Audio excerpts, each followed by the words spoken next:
Bauer's positions on Soviet Russia, and later the Soviet Union, were so controversial that even social democrats who otherwise accepted his views and general political line were critical of them. 137 However, his position was not consistent, it evolved with the trajectory of communism in Russia and the USSR.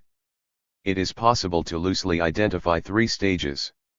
1. From 1917 to 21, when Bauer recognized the historical necessity of the October Revolution, predicted its defeat, and at the same time endorsed despotism as an instrument of historical progress. 2. From 1921 to 9, when he supported the introduction of the new economic policy while criticizing the dictatorship as an impediment to Russia's economic development. 3. From 1930 to 8, when he was fascinated by the five-year plan, and hoped for a democratization of political life and considered Stalinism a necessary step in this process. 138. It is possible to visualize Bauer's changing attitude toward Bolshevism as a curve that first goes down, only to go up again. 139 In its ascendancy, this curve was one of growing hope and illusion in the socialist character of Russia's internal transformations. What characterized his standpoint during this phase was Bauer's attempts to justify Bolshevik practice befitting economic and social factors, which he proclaimed to be crucial in the process of democratic change. This type of rationale, rooted in Marxist orthodoxy, was hard to reconcile with actual Bolshevik practice, where political goals and the will of the communist leaders determined the boundaries of economic and social change, as well as define the political order. 4.1 The doctrinaire perspective, chances of socialist revolution in Russia. Bauer was concerned with this issue before the October Revolution and devoted himself to it during the first 3 years of Bolshevik rule. His assessment, based on an analysis of the economic structures and balance of class forces in Russia, was contained in 2 works, a pamphlet published under the pseudonym Heinrich Weber just before the October Revolution, entitled Die Russische Revolution und das Europäische Proletariat, The Russian Revolution and the European Proletariat, 1917, and a book published 3 years later, Bolschewismus oder Sozialdemokratie, Bolshevism and Social Democracy. In both of these early treatises, the author cast doubt on the legitimacy of a socialist revolution in a politically backward country from a classical Marxist perspective. At the time, Bauer echoed the sentiments found within the work of the father of Russian Marxism, Georgy Plekhanov, also held by most social democrats of his time. In Russia, capitalist development must precede revolution. Secondly, the weakness of the domestic bourgeoisie, a repercussion of Russia's dependency on foreign capital, implied that it should be led by the proletariat in alliance with the peasantry. Thirdly, the result of the Russian Revolution can only be a democratic republic with the bourgeoisie in power. After his return from imprisonment in Russia, shortly after the outbreak of the October Revolution, Bauer wrote, "Russia is an agrarian country where the workers are a minority of the population. The Russian Revolution cannot culminate in a dictatorship of the proletariat, it cannot establish a socialist social order. Even if the Russian Revolution overcomes all the dangers it will have to deal with, the result cannot be anything but a bourgeois democratic republic." 140 Our translation. Bauer critically evaluated Lenin's April theses starting from this basic position.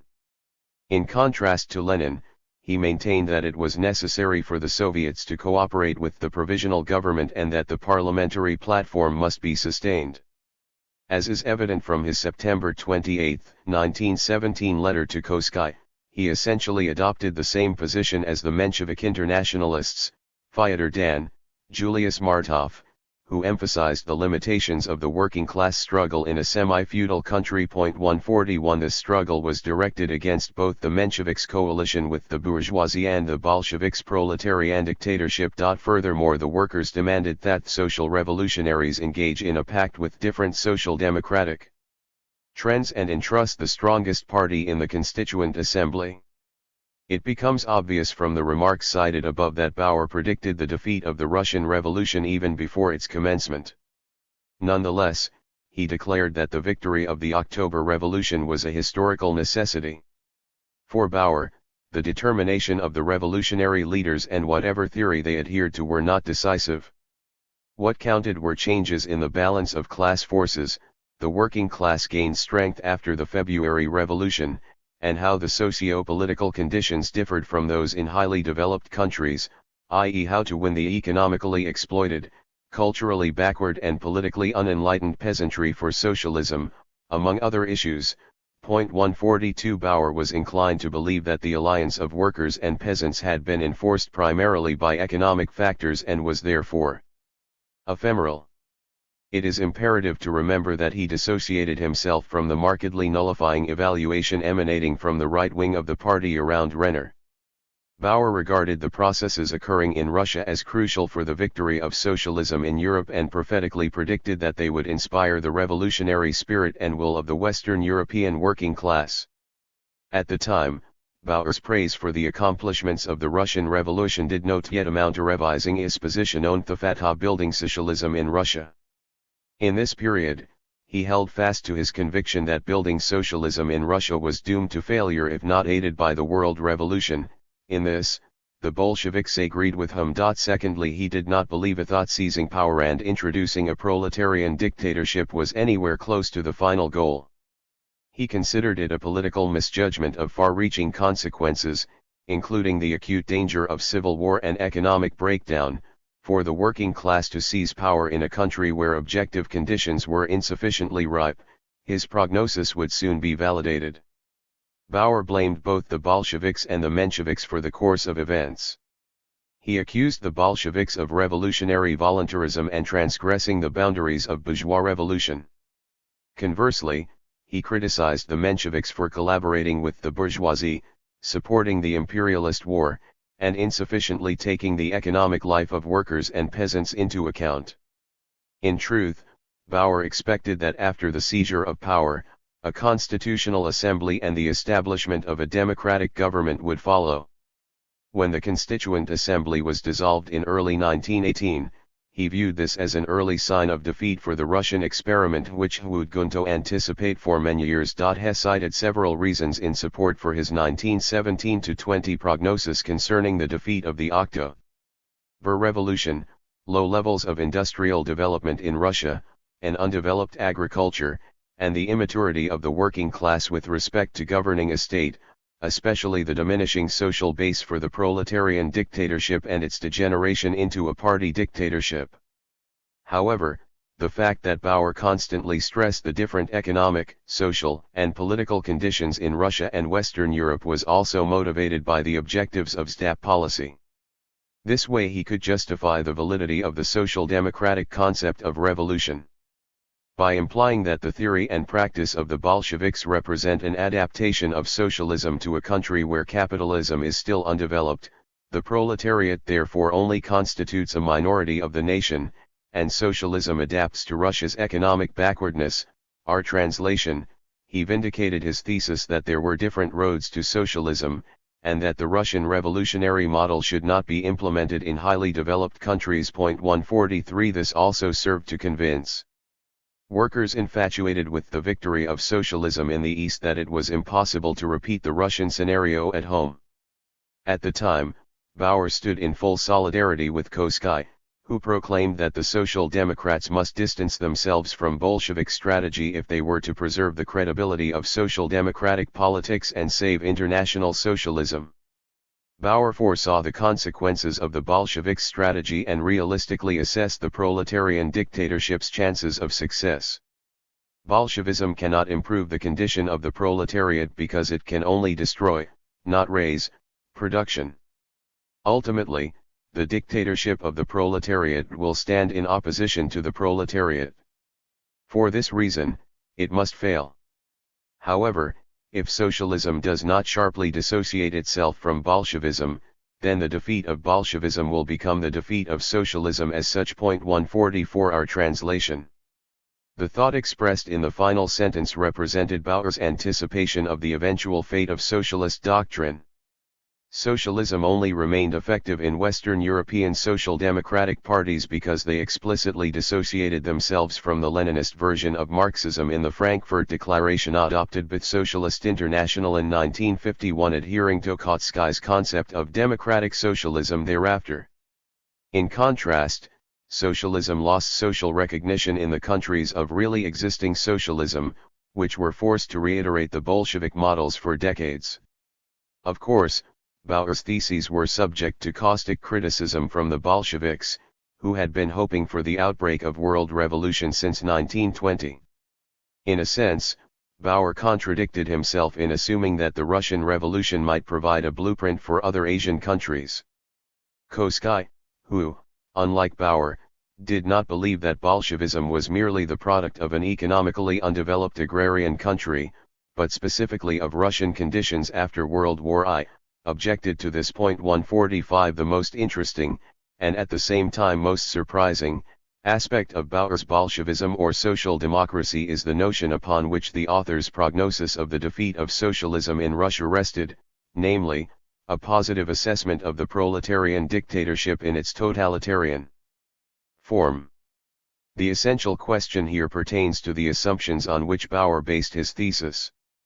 The first might be summed up thus: Russian conditions, economic underdevelopment, the low cultural level of the masses, the inner developmental mechanisms of dictatorship, unavoidably led to degeneration into a party dictatorship over the proletariat and peasantry.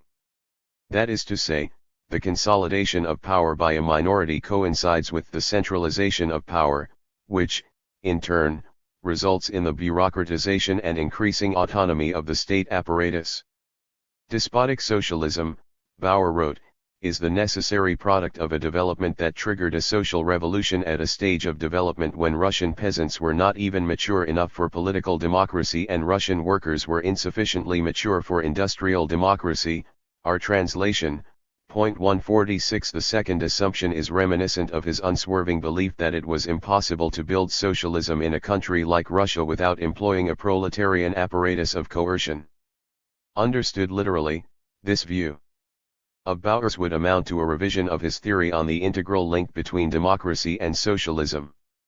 In fact, Bauer was convinced of the progressive character of the Bolshevik dictatorship, even if he criticized its political terror and its repression of Mensheviks and social revolutionaries. As if foreshadowing his later positions in 1931, Bauer claimed that under Russian conditions despotism could offer a road to socialist development. In his view, Russia might thus be able to overcome its economic stagnancy and lay the groundwork for a future bourgeois democracy. One consequence of this was that Bauer endorsed Bolshevik policies, including Trotsky's concept of a militarization of labor, and permitted the possibility of socialism without democratic premises. It is imperative to note that Bauer only condoned despotic methods in an undeveloped country because he based his perspective on an understanding of democracy as the highest stage of historic development. 147 What is more, in this case he instrumentalized democracy as a means to an end, depriving it of its intrinsic value. He expressed this as follows: the principles of democracy, likewise, are not eternal truths. Even democracy is an evolutionary product and stage. Democracy is only possible when the productive forces, class struggles, and cultural maturity of the masses have reached a particular stage of development. Where these preconditions are absent, the despotism of a progressive minority is a transitional necessity, a temporarily indispensable tool of historical progress. 148 Our translation. Bauer presumed that under economically and politically backward conditions, socialism had to take a shape that differed from traditional models, according to which socialism corresponded with democracy. Bauer referred to this variation as despotic socialism. 149 It is questionable as to whether Bauer, a Democrat and humanist, truly believed that one could build a new society on the renunciation of elementary rights and liberties. Rather, he endeavored to accentuate the role of compulsion as an accelerator of economic and socio-political transformations. His position was informed by the determinist conception of history, from which he concluded that the methods of economic compulsion create economic foundations for socialism. 150 These, in turn, provided the democratic foundations for the political and legal superstructure. However, Bauer did not essentially revise his view that socialism and democracy were inseparable. Rather than being a long-term programmatic perspective, his support for separating the two on Russian soil was a temporary tactic for the Russian Revolution. This is evidenced by the expectations that Bauer tied to despotic socialism, creating the foundations for the development of bourgeois democracy. Bauer engaged in a polemic with the Bolsheviks, who hoped that their revolutionary model would be adopted in Western Europe. The dictatorship of the proletariat in Russia does not amount to overcoming democracy, but represents a phase in its development. The despotism of the proletariat has the historical mission to liberate the Russian peasant masses from the lack of culture to which Tsarist despotism has confined them, elevate them, and thus create the conditions for democracy in Russia. Contrary to what the theory of Bolshevism assumes, the dictatorship of the proletariat in Russia is therefore not the final, ultimate form of the Russian state. Rather, it only represents a transitional stage in the Russian development that will, at most, last until the Russian popular masses are sufficiently culturally mature for the democratic state. 151 Our translation. From 1918 to 1920, Bauer was deeply convinced that the Russian system would soon undergo democratization and liberalization, and individual rights and liberties be restored. 152 His assessment of despotic socialism bore, in fact, the anticipation of the imminent end of Bolshevik dictatorship. Bauer fell victim to idealism that had more to do with his emotional relationship to the Russian Revolution than it did with a rational assessment of reality. In his text, Der neue Kurs in Sowjetrussland, Soviet Russia's New Policy, 1921, he cited the two most likely scenarios for the demise of the dictatorship: from above, a process of democratization initiated and directed by the Communist Party, and from below, forced by the revolutionary resistance of working masses. 153 In case both prognoses turned out to be wrong, he outlined the following scenario. Out of the chaos that will be the harvest of dictatorship, a bloody counter-revolution will arise, robbing the Russian workers not only of all revolutionary gains, but giving international counter-revolution a strong boost and serving it as a powerful pillar. 154 Our translation. Only one position that Bauer tenaciously upheld until the end of his life was accurate, although it only came to fruition after a long historical period, i.e. the undoing of the dictatorship by the oppressed masses. However, Bauer was not alone among Western European social democrats, who generally underestimated the Bolsheviks' ability to remain in power. Many theorists of European social democracy, such as Rosa Luxemburg, concurred with Bauer's positions, including his belief that the dictatorship was digging its own grave. 4.2 A doctrinaire pragmatic perspective, the new economic policy at the 1925 Congress of the Labor and Socialist International in Marseille, Bauer proclaimed, "Hands off Soviet Russia," a succinct reflection of his attitude toward the policy of Bolsheviks of the October Revolution. The slogan was preceded by a radical change in Bauer's convictions about the process of social transformation occurring in the Soviet Republic. A major consideration was his fascination with the new economic policy introduced by Lenin in 1921. Bauer was well aware that the new turn in Russia had not resulted from a change in the Bolsheviks' programmatic line, but was forced upon them by economic and political circumstances. 155 He took Lenin's decision as validation of his earlier theories, especially his view that the attempt to build socialism in a backward country by means of compulsion would result in an utter fiasco. 156 In an assessment of Russia he constructed in the early 1920s, he narrowed his focus to three aspects: the dependency of the country on foreign capital, the creation of a capitalist framework to preserve the transitional character of the state, and, most importantly, the necessity to adapt socio-political relations to the new economic conditions. These remarks were all based on the notion that the dictatorship had served its historical purpose and was harmful to the development of productive forces. As an aside, Bauer's statement caused uproar in the Bolshevik camp. In his reply to Bauer at the Fourth Congress of the Comintern, Trotsky made it clear that he considered the persistence of the Bolshevik Party dictatorship as a key bulwark against the unfettered growth of capitalism. As late as 1925, Bauer remained faithful to his position on the new economic policy, yet he limited his judgment to the NEP's economic effects. In this, he markedly strayed from the path of Marxist orthodoxy, as well as revised his own 1921 thesis of the necessity of capitalist development in Russia, proposing instead a mixed economic model that might assist the country in overcoming its economic stagnation. In numerous articles written from 1921 until 1928, Bauer did not fail to mention the uncompromising side effects that accompanied the reversal of Bolshevik policies, the strengthening of the bureaucracy.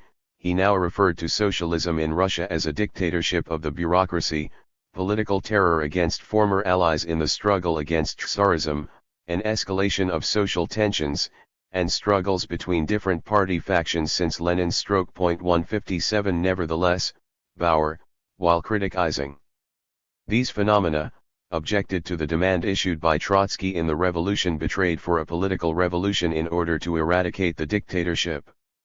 In Bauer's view, such a revolution would shatter the unstable condition of the USSR and strengthen counter-revolutionary forces within and outside of Russia. Bauer thought that the Soviet government itself could dispose of bureaucracy and put an end to violence and political and economic terror by introducing a democratic national constitution and democratic regulations for workplaces. He argued in this vein at congresses of the Labor and Socialist International. While criticizing the methods of Bolshevism, he sided with the embattled USSR and argued that the Soviet state must be protected against imperialist intervention. His position was manifest in the resolution adopted at the LSI Congress in Hamburg and was maintained at the LSI Congress in Marseille and Brussels. 158 In 1929, the LSI executive rejected a motion submitted by Dan and Abramow that spoke of the inevitability of civil war and victory of the counter-revolution in the Soviet Union. 159 These resolutions by no means implied that Bauer was prepared to collaborate with the Communist International, even temporarily. On the contrary, along with most of the LSI leaders, he was hostile to the Comintern. Amongst other denunciations, he objected to the rapprochement between British and Soviet trade unions in 1925, the Comintern Executive Committee's call on the LSI to engage in united front action to protect the Chinese Revolution in 1925, and the British Labour Party's 1926 suggestion to enter into negotiations regarding unification with the Comintern. It was also symptomatic that he, as Austrian foreign minister, did not take up diplomatic relations with Moscow and, furthermore, warned Austrian trade union delegates traveling to Moscow in 1926 not to cooperate with the Communists. 160 Actually, Bauer was undecided about the political and social processes in the USSR. As chair of the Committee Against the Danger of War in the East at the Marseilles Congress, he called upon delegates to reject a demand made by Koski and the Georgian social revolutionaries that the LSI support spontaneous national uprisings in the USSR. He argued that the party should not intervene in the internal affairs of the Soviet Republic. At the same Congress, he criticized Bolshevik endeavors to gain control of revolutionary movements in Asia and use them to trigger a world war that would realize the Communists' desire for world revolution. 161 The question arises as to why relations between the Austrian socialists and the USSR were so tense. Bauer expected two outcomes: first, the swift democratization of the Soviet system; second, the Comintern's recognition that the Social Democratic Party type was the most desirable model for organizing the working class under conditions of advanced capitalism, and its programs the only valid strategy for action. However, in light of the Third International's challenging attacks against the Laburan Socialist International and because of permanent mutual criticism, cooperation between the two groups was out of the question from the outset. 4.3 A pragmatic perspective: Stalinism. At the end of the 1920s, the politics of Joseph Stalin changed significantly.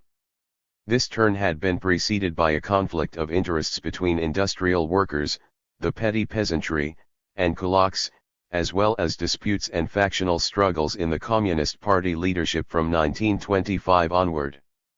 These were centered on two aspects: the possibility of building socialism in an isolated country and the question of peasants, who had become rich due to the new economic policy. 162. The victory of Stalin's line within the party heralded a break with its Leninist past and the liquidation of the left, Trotsky, Zinoviev, Kamina and Right, Bukharin, oppositional factions in 1928. In 1929, the new economic policy suffered a defeat, leading to forced collectivization. The first five-year plan, adopted in 1929, outlined a perspective of rapid industrialization, electrification, new methods of planned economy, and forced collectivization. The price the Soviet people would have to pay was a tougher political line and a rise in political terror. With the introduction of the first five-year plan, Bauer's attitude underwent another transformation. His former repudiation that it was possible to build socialism in an economically underdeveloped country mutated into its extreme opposite. Paradoxically, his newfound positive view of the socio-economic events in Russia coexisted with his continued hope for imminent democratization of the political system. Particularly Bauer's last works, Rationalisierung, Fehlrationalisierung, Rationalization and False Rationalization, 1931, and Zwischenzwei Weltkriegen, Between Two World Wars, 1936, were proof that he had increasingly surrendered to the illusion that the social transformations in the USSR bore a socialist character. As early as 1926, in numerous articles, Bauer supported Stalin's abandonment of the Bolshevik conception of world revolution and intention to build socialism in one country. In Rationalization and False Rationalization, he referred to the five-year plan as the shortest road to transforming the USSR into a modern industrial country. His approval of this policy and emphasis on its economic and social gains, such as increased productivity, falling levels of unemployment, and migration of peasants into the cities, had an objective: capitalism's recession in Germany and the United States. It is true that Bauer was aware of some of the negative consequences of Stalin's policies, e.g. the development of the means of production at the expense of consumer products, increasing bureaucratization of the industry, hasty collectivization, and the escalating conflict between the cities and the countryside. Still, he saw this as the price Russian society had to pay so that the countryside might overcome its long-standing economic and social backwardness. This line of argument led him to the logical conclusion that the industrialization and collectivization of the Soviet Republic had laid the foundations for the future socialist social order. Note that this did not amount to any profound evolution of his theoretical views. Yet, even so, there was only an ostensible contradiction between his denial that a non-capitalist Russia could exist in the mid-1920s and his concession that socialism took national forms and could be realized in one country. Bauer looked at the new stage of development in Russia as a progressive form of state capitalism and believed that the Communist Party's drive to fast industrialization represented its capitulation to the line established by the classical Marxists, who had coupled the emergence of socialism with the rising tide of productive forces. Bauer's evaluation of the endurance and necessity of Stalin's dictatorship represented a significant change of position. In the 1930s, Bauer not only maintained his constructive view of the role of the party dictatorship for the process of industrialization that he had developed in the 1920s, he virtually paid deference to Stalin's regime. In 1931, he wrote, "This unprecedented transformation is occurring under a terrorist dictatorship, and it can only occur under such circumstances. Only a terrorist dictatorship can force a nation of 150 million people to accept such hardship in the present for the sake of a greater future." Our translation 163. He was even more explicit in 1933 when justifying his position with fear of reactionary counter-revolution: "Democracy is certainly unthinkable in today's Russia." 164. In fact, Bauer's attitude towards the Stalinist dictatorship was ambivalent. On the one hand, he stressed its efficacious role in furthering the transformation of social and property relations in Russia. On the other, he condemned its distinct ways of exercising power. 165. Reading Bauer's works on Russia, one cannot fail to notice that he recognized the ossification of Stalin's system and resulting dangers. In the 1930s, he based his standpoint on two elementary assumptions. Firstly, the sentimental belief that a socialist society would arise from the process initiated by Lenin and the Bolshevik Party, which was not validated by the actual events occurring in the Soviet Republic. Secondly, that the existence of the USSR offered hope for the international working class. At the SDHUPP Party Congress of 1932, when commenting on the situation in Russia, he stated that the demise of the Soviet regime would strengthen reaction all over the world.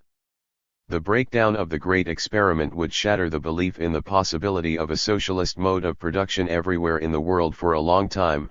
Our translation, point 166. Were such statements exclusively motivated by propagandistic reasons as well as Bauer's personal orientation towards the East? This was most definitely not the case, yet there is an explanation for his emphasis on socialist transformations in the USSR. The Social Democrats' fallacious belief in a peaceful road to socialism was destroyed by the defeat of the workers' movement in Western Europe from 1933 until 1934. Consequently, prospects for international socialism looked increasingly miserable. In this situation, the communist-ruled country appeared to him as the only force capable of preventing the forward march of fascism.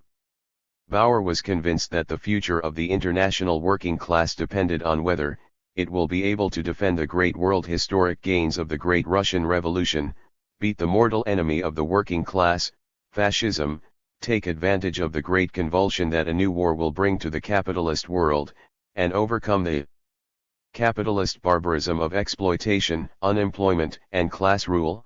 Our translation, point 167. Hence, it should come as no surprise that Bauer cohered to the hope of an anti-fascist revolution THIRD and from 1934 onward regarded socialist development in Russia not as a possibility, but as reality. Point 168. The progression of Bauer's views with respect to revolution, dictatorship and building socialism in the USSR was fundamental.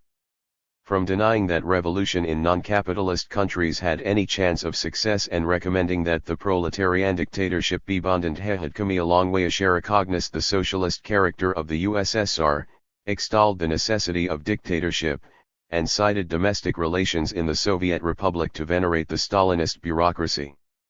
It is worth contemplating whether the aforementioned reasons sufficiently explain the great divergence between his successive positions. Largely, they were driven by his deterministic view of Soviet development. As Scholer succinctly notes, even he Bauer is prone to distort his justified interest in reducing political phenomena to their economic background by referring to them as unavoidable or inevitable. Point 169. Bauer believed with absolute certainty that the economic consequences of the five-year plan would precede the cultural emancipation of the working class, which, in turn, would transform the communist regime into a democratic republic ruled by law. That is why until 1936 he maintained against all evidence that Stalin's dictatorship was a necessary step on the road towards totalitarianizing the system. Bauer's optimistic prognosis for the five-year plan and demise of the dictatorship were not accepted by Social Democrats. The majority of participants at the Labor and Socialist International Congress in Vienna objected to his positions. Koski, Friedrich Adler, and Dan criticized the SDHUPP leader harshly. Max Adler was alone in siding with Bauer. 170. Yet Bauer was deaf to criticism.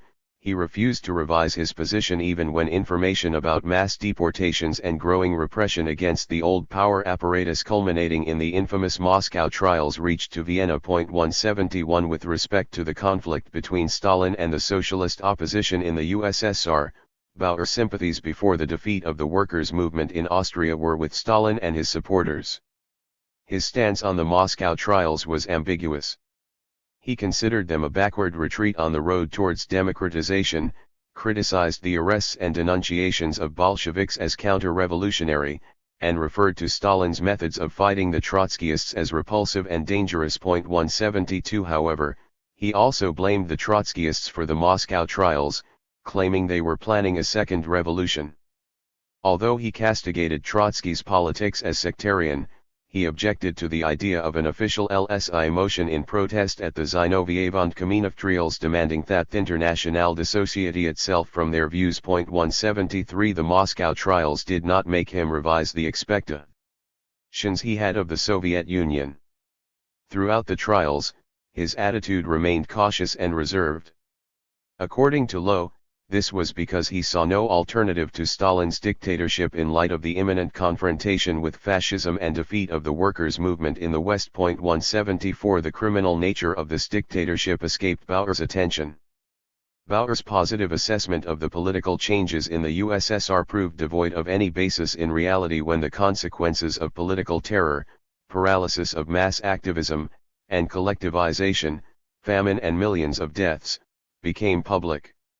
Although details of the effects of Stalin's policies, such as the full extent of repression, were unavailable in the West, the general situation in the USSR was well known due to reports from the Russian diaspora, social revolutionaries, social democratic trade union activists, and Austrian communists who were in touch with the Comintern.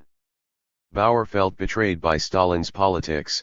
In 1937, he expressed his disappointment when admitting that the Russian communists were incapable of governing democratically despite the uncompromising threat of war. 175 One might ask why Bauer attempted to minimize the gap between the reformist and revolutionary wings of the workers' movement instead of radically dissociating himself from communist politics like other social democrats.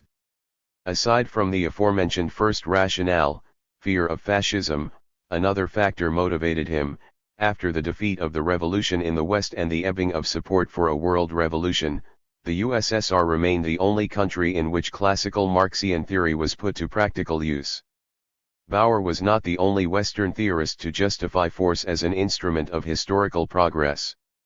One can find similar views in the writings of Lukács. 176 None of these thinkers recognized the autonomous mechanism of political terror for what it was, nor its imminent tendency to subject all classes, social groups, and aspects of life to totalitarian rule.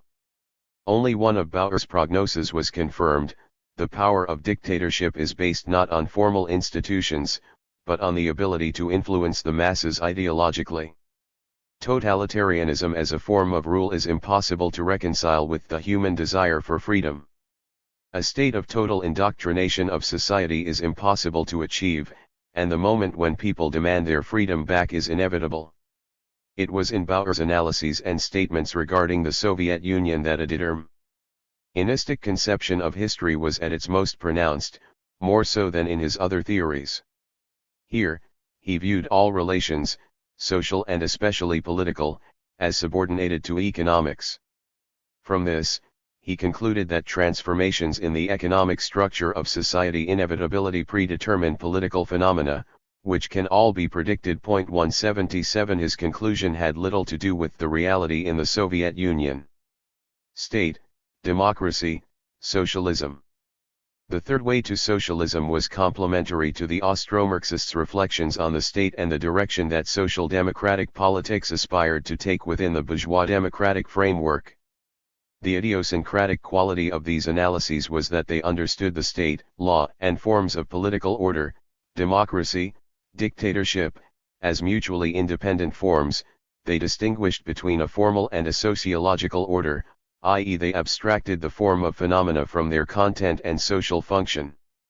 The views of Hans Kelsen, a moderate-liberal theorist and Lewan Festaten, founder of pure theory of law, provided the basis for this differentiation. 13 Fundamental theses of legal normativism were most influential in the Austro-Marxists' theory of state formation. The first was of a purely formal character of political and legal categories which grantetham festitas of a priori ideas. These cons served to justify the dualism between being and ought, form and content, facts and values, causality and normativity, and, ultimately, law and politics. The third was the assumption that the state was synonymous with the law, and as such the territorial order was identical to the coercive order. Owing to the fact that they drew on Kelsen's pure theory of law, the Austro-Marxists developed perspectives on democracy and the state which are still discussed today. 2 The Austro-Marxian theory of law and the state was devised mainly by Karl Renner and Max Adler. Renner in particular focused on the formal aspects of the categories under investigation, while Adler researched both normative and sociological functions. Despite the considerable differences between their positions, Renner and Adler agreed, along with Bauer, that the working class could take control of the institutions of the capitalist state by democratic means and give them new class content. Their belief that it was not necessary to eradicate the old state apparatus, as it could automatically be made to serve proletarian rule, was one of the factors that determined the Austrian Social Democrats' favorable attitude toward parliamentarism. This perspective stood in stark contradiction to Lenin, who argued that the permanence of revolutionary processes depended on the abolition of the bourgeois state. Unlike Max Adler and Renner, Bauer paid little attention to theories of law and the state prior to World War I. Instead, he concentrated on sociological analyses of the social content and function of the state, arriving at resolutions consistent with Marxist theory. The state had to be understood as a ruling instrument of economical dominant classes. Consequently, the bourgeois state was radically counterposed to the proletarian state. This conception corresponded with Bauer's historic philosophical proclivity, according to which the working class and the bourgeoisie were the primary antagonistic agents in the historical process. In reference to the perception of the state as a class state, Bauer stressed the superiority of the socialist over the capitalist state in all dimensions of social life, including in the economic, political, and moral domains. One cannot avoid the impression, however, that many of his statements on the state and society of the future were not strictly theoretical, but propagandistic, as was also the case with his temporary criticisms of the bourgeois state. Bauer's statements on state socialism drew on a variety of assertions common in Marxist literature, but which played no part in the political practice of social democracy. They were essentially prognoses about the emergence of a classless society in which a democratically appointed government would replace the coercive state apparatus and self-manage production, exchange, and administration. What specific forms government would take in the proletarian state after a successful socialist revolution was a question that was approached very cautiously. Had it been raised programmatically, for instance as a demand for proletarian dictatorship, the party might have no longer found it possible to win the middle classes as voters, and thus the Social Democrats' preferred strategy and tactics would then fail. Secondly, Bauer thought that the concentration and centralization of capital represented an early stage of the socialist planned economy. Tied into this was the idea that the social process had an evolutionary disposition, and that the legal and political institutions of the bourgeois state would grow into institutions of the socialist state. This idea provided some of the basis for the SDHUPP's focus on short-term tactics rather than distant, strategic objectives. Thirdly, Bauer decidedly distinguished between two dimensions of the state as a formal organization of society, and the state as a specific legal and political order.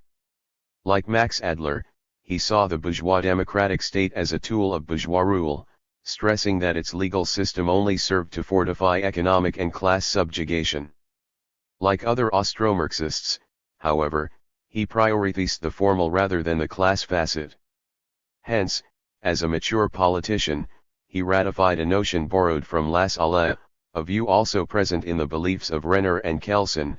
Under capitalist property relations, he argued, the state had a neutral character and was beneficial to the working class. 3 Despite his criticisms, Bauer's theory of the state as balance of class power testified to his respect for the bourgeois state and democracy as formal institutions. Democracy was not only the overriding category in his state theory, it was also the cardinal value in his perception of democratic socialism. 1. The state as balance of class power. This theory can be found in Bauer's works from 1923 to 4, Die Österreichische Revolution, The Austrian Revolution, and Das Gleichgewicht der Klassenkraft, The Balance of Class Power. The fact that he revisited the theory in his 1934 6 texts, Demokratie und Sozialismus, Democracy and Socialism, and Zwischenzwei Weltkriegen, Between Two World Wars, demonstrates how significant he considered it to be. The aims it intended to serve culminated from socio-historical conditions. Initially, balance theory provided the antecedent for the practice of democratically transforming capitalism into socialism. Later, he used it to explain the mechanisms by which fascism could obtain power. For its constitutional thesis was that the capitalist state would enter a period during which the balance of antagonistic classes was practically equal. 5 Bauer based this on Marx's periodization of the 1848 revolution in France and his own analysis of the socio-political dynamics in Austria after World War I. 6 When analyzing the revolutionary period in Austria, Bauer distinguished between 3 stages: the dominancy of the working class after 1918, the balance of class power from 1919 to 22, and the restoration of bourgeois power after 1922.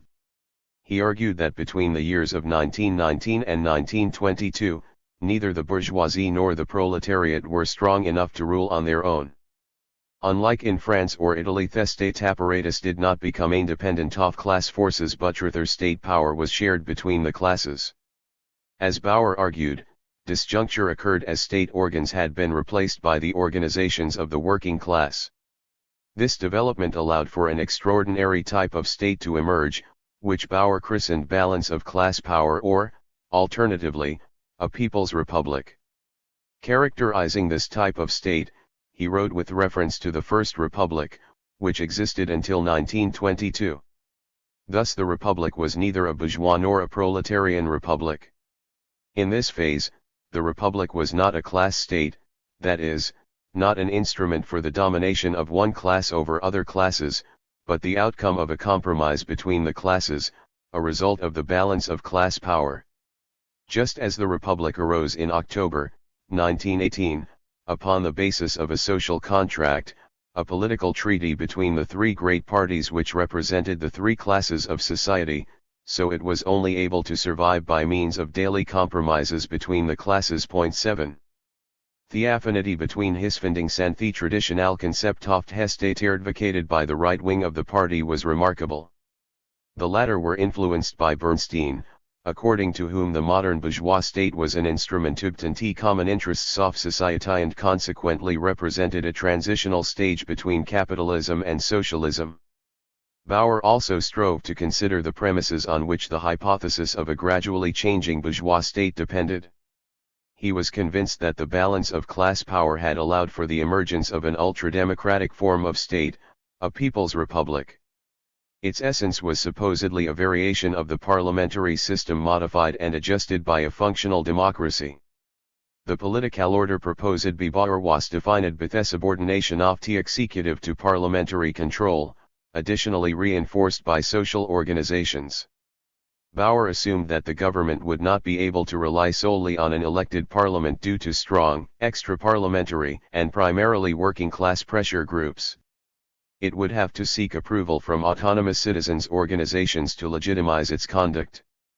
For Bauer, the shifting paradigms of exerting power implied that the function of the state was changing to it would transition from acting as watchman of the capitalist economic and social order to mediator between the sectional interests of different social groups.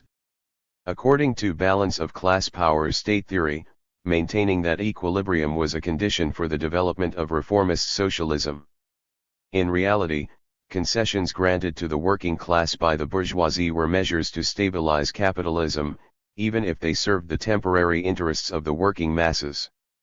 The belief that the bourgeoisie and the proletariat could permanently and amicably share political power in any state proved to be an illusion. Even Bauer was conscious that underneath the temporary balance of class power, there was a tendency for class antagonisms to thrive. In his polemic with Kelsen, he acknowledged that the balance of class power was a transitional phase in the development of the state, and that it could evolve in 2 opposite directions. It would either lead to working class confiscating state power or result in a situation where bourgeois dominance was restored and the proletariat driven to the peripheries. 8 As chair of the Workers' Party, he wanted to sustain the masses' faith in reformist practice. Hence, he optimistically declared that a state based on the balance of class power could be remodeled into a proletarian state. This was based on the notion, de facto underappreciated in Marxism, that legal institutions could regulate the economy. Bauer accorded great significance to the project of changing consciousness. He wanted the working class to achieve hegemony in the material world. For him, these projects were the means by which to transform the bourgeois state democratically. Concerning the basic conditions in West European democracies as opposed to, say, Soviet Russia, he was inclined to believe that the political and legal superstructure was relatively independent of the economic structure. To conceive of the relation between politics and the economy in this way is now customary, yet it was novel in Marxist thinking at the time. However, Bauer's idea of a far-reaching autonomy of politics led him to overestimate the role of superstructural political forms at the expense of economic relations. 9 Consequently, his overall assessment of the People's Republic was misguided. Bauer's references about the emergence of the First Republic imply that during the revolutionary period, it was a class-neutral state. The two most important social classes allegedly possessed similar strength in the power struggle. It is difficult to see the veracity of this. After all, the balance of classes in the First Republic was based on capitalist property relations. Maintaining these property relations was synonymous with preserving the rule of the economically dominant classes, even if their political strength was temporarily weakened. The participation of delegates of the Workers' Party in government did not visibly change the socio-economic structure. Without wanting to depreciate the merit of Bauer's analyses, nonetheless what he glorified as a people's republic was in actuality a class state of the bourgeoisie. For all its rational and positive assets, workers' participation in production and superstructural institutions in the state was limited. Similarly, another idea in Bauer's analysis also falls short. Namely, his analogy between the political emancipation of the bourgeoisie in the feudal state and the political emancipation of the proletariat in the People's Republic. According to Bauer, a provisional balance between the class of feudal landowners and the bourgeoisie gradually allowed the latter to conquer the state apparatus. Moreover, Bauer saw an analogy between the mechanisms by which the bourgeoisie took power and the position of the working class in the bourgeois state. That is to say, it would gradually amass control over all institutions until it ruled on its own. Legally guaranteed forms of cooperation between the bourgeoisie and proletariat would secure the full emancipation of the proletariat. For many, the mechanical analogy between the bourgeois rise to power and the working class struggle for the same ends was unfounded then, and remains so today. In feudal society, the bourgeoisie first solidified its economic position and then used it to gradually ascend to power. A comparable path is unavailable for the working class in capitalist states. Social reforms, trade unions, cooperatives, and industrial councils achieved meaningful social change in the political and economic capitalisteder, yet they have still not shaken the foundations of capitalist relations of production to any degree.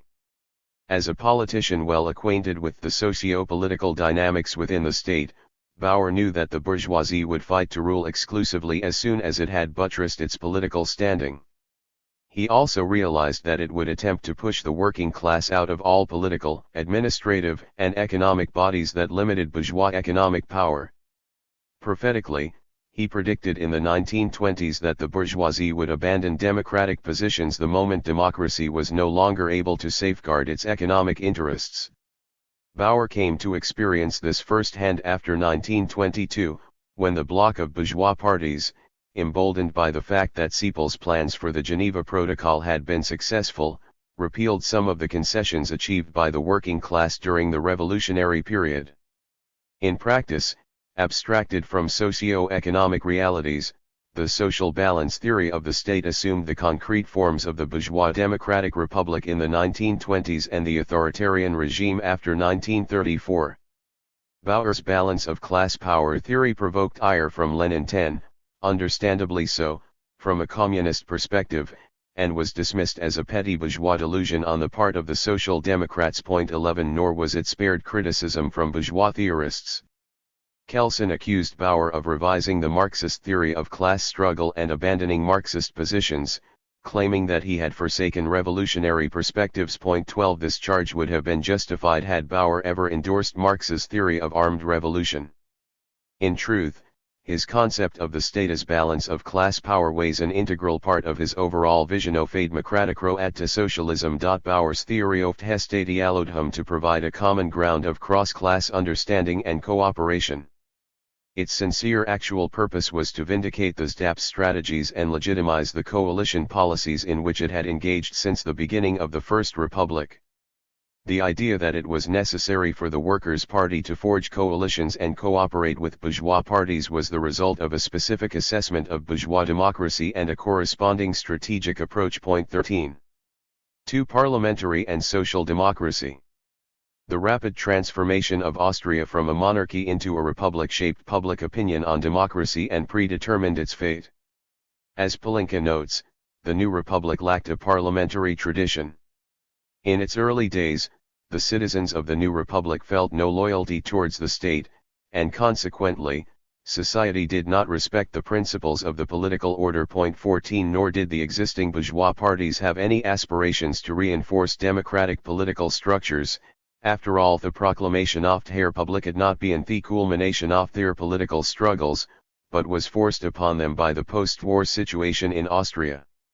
The masses entrusted their loyalty to their respective political affiliations before pledging any allegiance to the democratic republic. Since there was no universal interpretation of democracy, an established way for the party to function within the system of political democracy was equally non-existent. Point 15. Thus, Austrian parliament became a site of struggle between competing political elites. Point 16. In contrast to other political groups, the Austrian Social Democrats occupied a distinct place. From the earliest days of the Republic, they defended bourgeois democracy. Attitudes towards democracy varied within the SDHUPP, and the state of affairs persisted until the Party Congress of Linz. The fact that various definitions of contentious concept coexisted within the party further sharpened the existing polarization. Depending on who one talked to, democracy could mean, for instance, a system for the common good, the rule of a homogeneous people, a way to peacefully reconcile opposing interests, or the rule of the majority. Point 17. Party comrades agreed only on foregrounding universal humanist aims and democratic values manifest in the protection of civil rights and human dignity, and on democracy's vital role in the decentralization of state power and the political education of the masses. The wide range of interpretations inspired the party's main ideologists to discern the theoretical foundations of democracy. As a result of their efforts, however, three different theories of democracy existed within Austro-Marxist political theory: Bauer's, Redner's, and Max Adler's. Point 18. In contrast to the other two, Bauer's theory centered on the axiological dimension of democracy and its role in establishing the Bürgerliche Gesellschaft, civil society.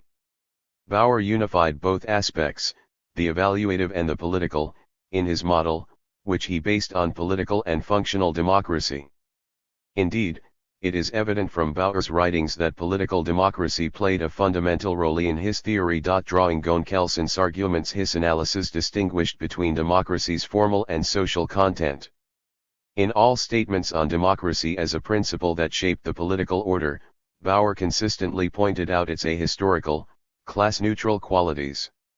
With reference to Jean-Jacques Rousseau, he proclaimed that popular sovereignty was the core principle of this form of state organization, i.e. the free will of the people to decide whom to entrust with governing the state. Here, the people were understood as a political rather than class order. Again, with reference to Kelsen, Bauer designed a distinct model of representative democracy, which became one of several competing theories of democracy. According to Bauer, the essential component of democracy was the formal majority principle, with universal suffrage as the benchmark that decided whether the majority really had a say. Bauer argued that the proletariat was not yet politically mature enough to acquire power because it did not enjoy the support of the majority of society. Secondly, he concluded from this that the state performed its duties on behalf of the whole of society. Bauer was convinced that the majority had to strive for the common good instead of enforcing sectional objectives if it wanted to remain in power. For him, equal opportunities to obtain power and the right to change one's political views were intrinsic to the majority principle, and to consent to this principle was crucial for a healthy democracy. These traits allowed democracy to survive crises in the most effective manner. Opposing interests were brought to the surface and reconciled through legally defined regulatory mechanisms. Therefore, preserving social peace by means of political compromise was a hallmark of democracy, which Kelsen also conceded. No doubt a liberal thinker such as Thomas Werner Smith, according to whom the term political democracy denoted a process of resolving collective conflicts through legislative bodies, would fully subscribe to this interpretation. 19 For Bauer, freedom was the second fundamental principle of the democratic political order, the right of the people to elect their own government, and both tone trusted with authoritiento di private of authority. 20 An important aspect of his theory was that he connoted freedom with democracy and socialism.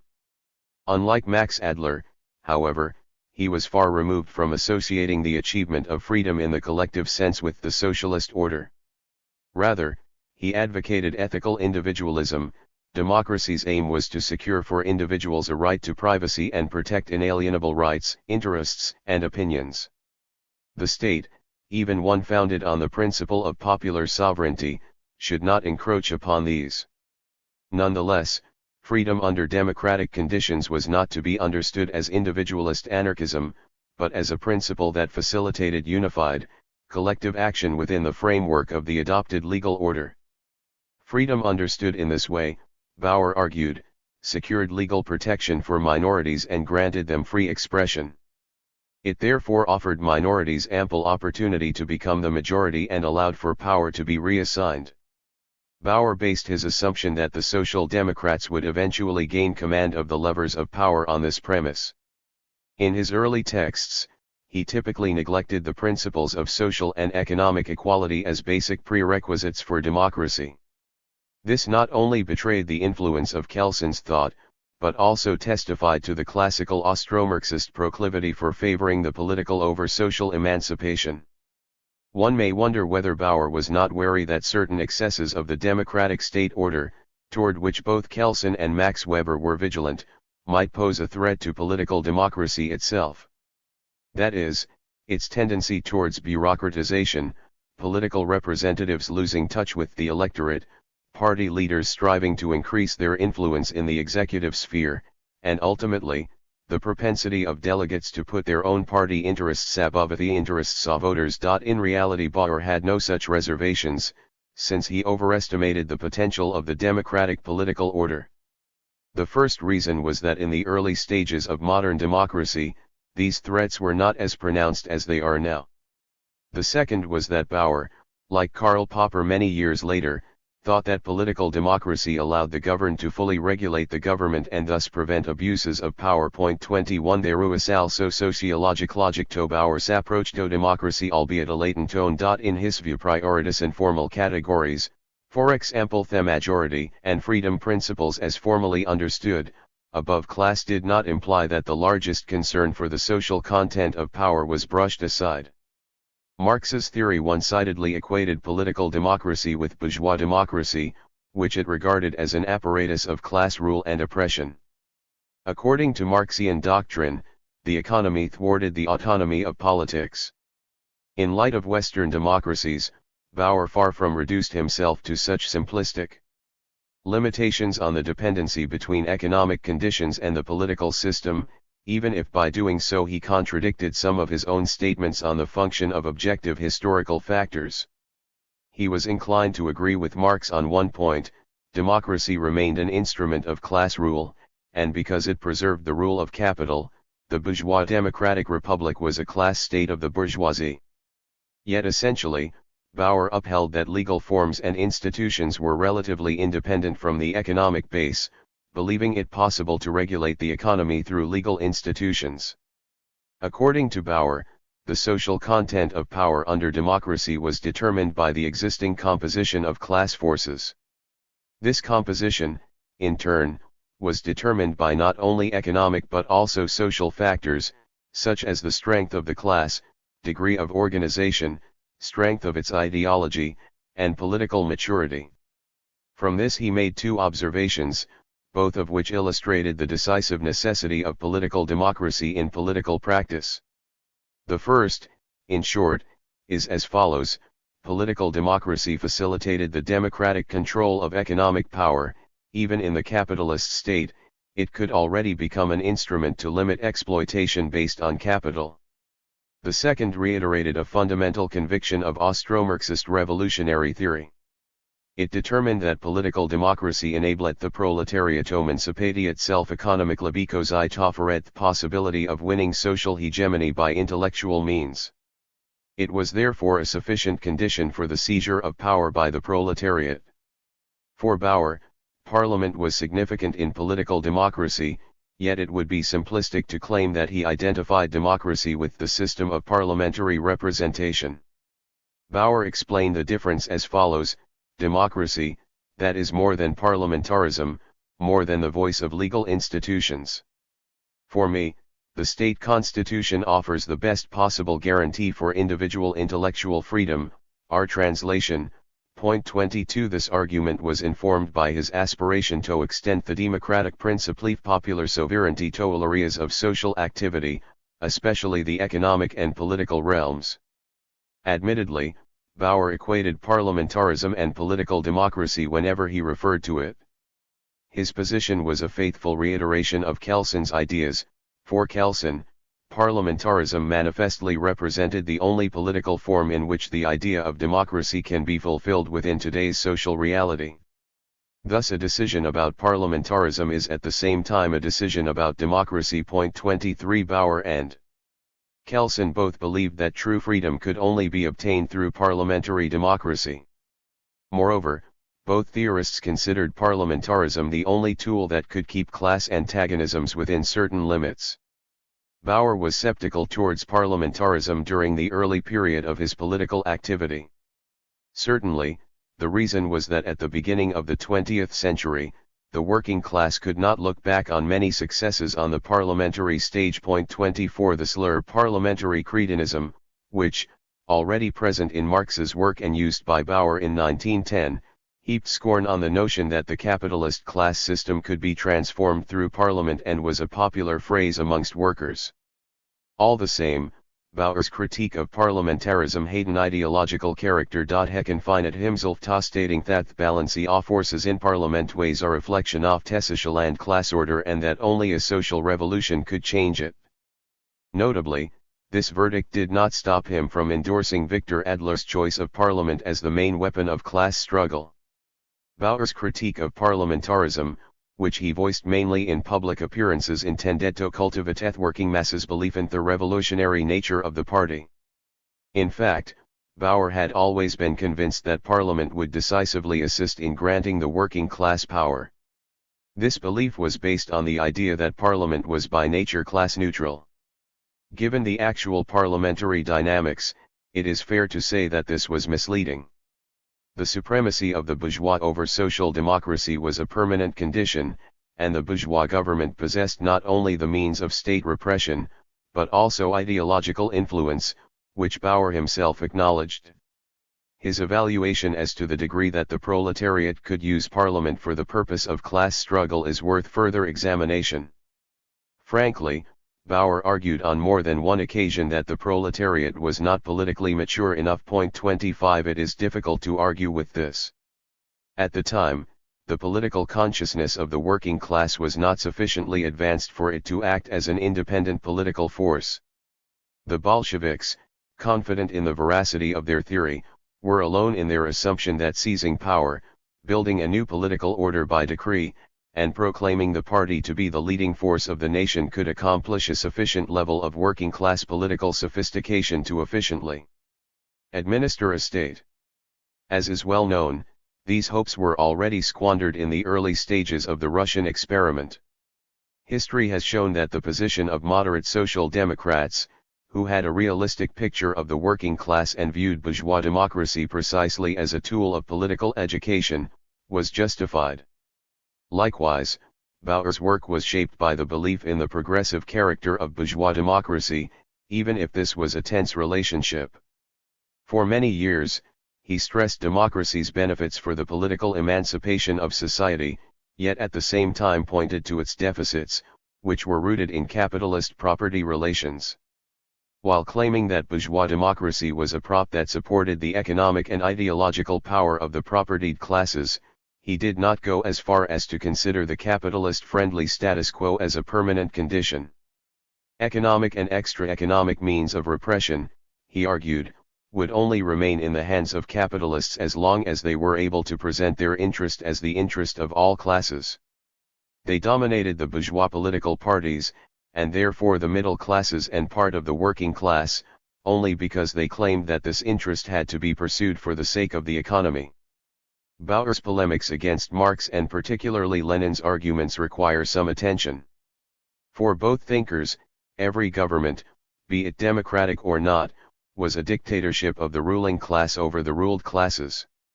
Consequently, bourgeois democracy was synonymous with a dictatorship of the bourgeoisie. In his defense of bourgeois democracy, Bauer admonished Adler's belief that the Austrian bourgeois governments were essentially dictatorial in the political sense of unrestricted power. According to Bauer, the minority rule of capital was secured by a majority rule of bourgeois parties that accepted the rule of capital. This, for him, was the specific character of bourgeois democracy. 26 Although Bauer held bourgeois democracy in high esteem, he was aware of its intrinsic contradiction between economic power and political equality of all classes. Because it tied in with his vision of a future state, he dedicated most of his attention to this until the late 1920s. Bauer admitted on more than one occasion that the victory of bourgeois democracy was also beneficial for the working class because it expedited its political, if not social, emancipation. Like Marx, he believed that democracy could only be fully realized in a classless society, where economic factors could no longer compromise the freedom and equality of all. Even in his earliest writings, Bauer spoke of the necessity for the proletariat to use democracy for its advantage and, by extension, for the liberation of humanity. Many theorists of Western social democracy, such as Koski and Renner, but also Mieczysław Niedziałkowski and other Polish social democrats, agreed that bourgeois democracy was the most favorable platform for the proletarian liberation struggle. They believed that parliament was a training ground for the working class to prepare for power, a propaganda platform for socialist ideas, a means of political education, and, above all, a tool for garnering support from beyond the remit of the working class. In Bauer's opinion, the latter two aspects were particularly important. According to his idea of revolution, winning the parliamentary majority would prelude the autonomous seizure power with working class and usher in an era of social revolution. For most of his life, Bauer's political activity was defined by his conviction that parliamentary democracy would allow the proletariat to transform the capitalist system into a socialist order peacefully. This is certainly why Lacer believes that, for Bauer, parliamentary democracy was nothing more than a transitional stage on the road to socialism. 27 One should exercise some caution with this assessment, however. Bauer, who also wrote a pamphlet entitled Die Demokratie, For the Sake of Democracy, primarily recognized political democracy as an objective in its own right, yet at the same time valued its relevance for the social democratic strategy. Bauer's confidence in the value able functions of democracy in the proletarian struggle for a new social order prompts a query: how did he reconcile his parliamentary hopes with the inevitability of socialism? In fact, the answer is far simpler than the question itself. The inevitability of socialism due to objective historical laws was a dogma of the Second International.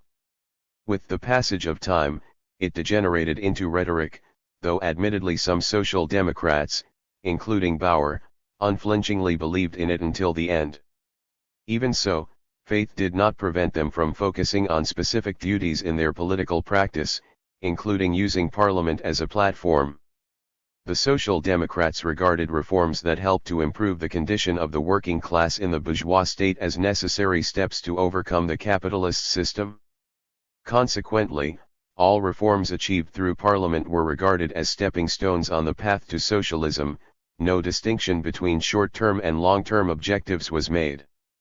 The post-war social democratic movement preserved this sentiment, believing there was no need to discontinue capitalist property relations or attack bourgeois democracy, but rather to take advantage of the legal framework of the state to win economic and political reforms in the interest of the broadest social layers. As it was Bauer's belief that bourgeois democracy represented a transitional stage between capitalism and socialism, it is necessary to assess the three central premises upon which Bauer based his idea of democracy's inevitable development towards socialism. The first was that the democratic forms of the capitalist state were relatively enduring. The second was based on a sociological argument: the number of employees grew as members of the middle classes became déclassés, and this affected their political consciousness. To advance their own interests, Bauer thought, they would endorse the program of social democracy which would lead Workerspartei to victory. Up until 1932, Bauer offered no explanation as to why the economic crisis saw the working masses bolster the ranks of the fascists rather than the social democrats. The third premise decisively shaped the idea that bourgeois democracy was a prerequisite for socialist transformation. It contained an important idea of Bauer's unique position in the socialist movement. He assumed that it was possible to deepen democracy by associating the principle of popular sovereignty with the social and economic realms. In his texts, he developed the concept of functional democracy to substantiate this. The core idea of functional democracy was that the democratic social structures that made up a political system evolved from below. The concept of functional democracy was an integral component of Bauer's dynamic model of democracy, one might say a supplement to political democracy. His understanding of functional democracy and its special variation, industrial democracy, requires some explanation. In layman's terms, functional democracy comprises two types of microdemocracy: democracy at the level of groups or organizations, and democracy in the workplace. In relation to democracy as stati order and political principle, these two types of democracy played a subordinate role, and it is not possible to define them conclusively because Bauer's statements were imprecise. Even so, it is feasible to attempt to describe them below the constitutive traits of functional democracy and the tasks they were designed to serve. Bauer employed the term industrial democracy when discussing the socialization program for the society of the future and outlining its economic structure. His models were largely based on writings by Sidney and Beatrice Webb and the Guild Socialists, particularly George Douglas Howard Cole. 28 For Bauer, the term had not only an economic but also a political dimension. He understood it primarily as workers' direct involvement in the administration of production through self-management in the factories, and ancillary participation through democratically organized trade unions, industrial councils, professional associations for public servants, workers and peasants, cooperatives, and consumer associations.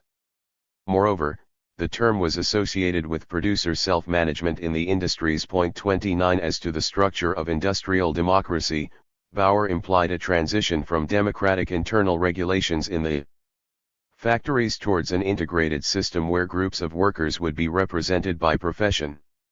These forms of representation would serve as organs of social control and organization to protect workers' interests.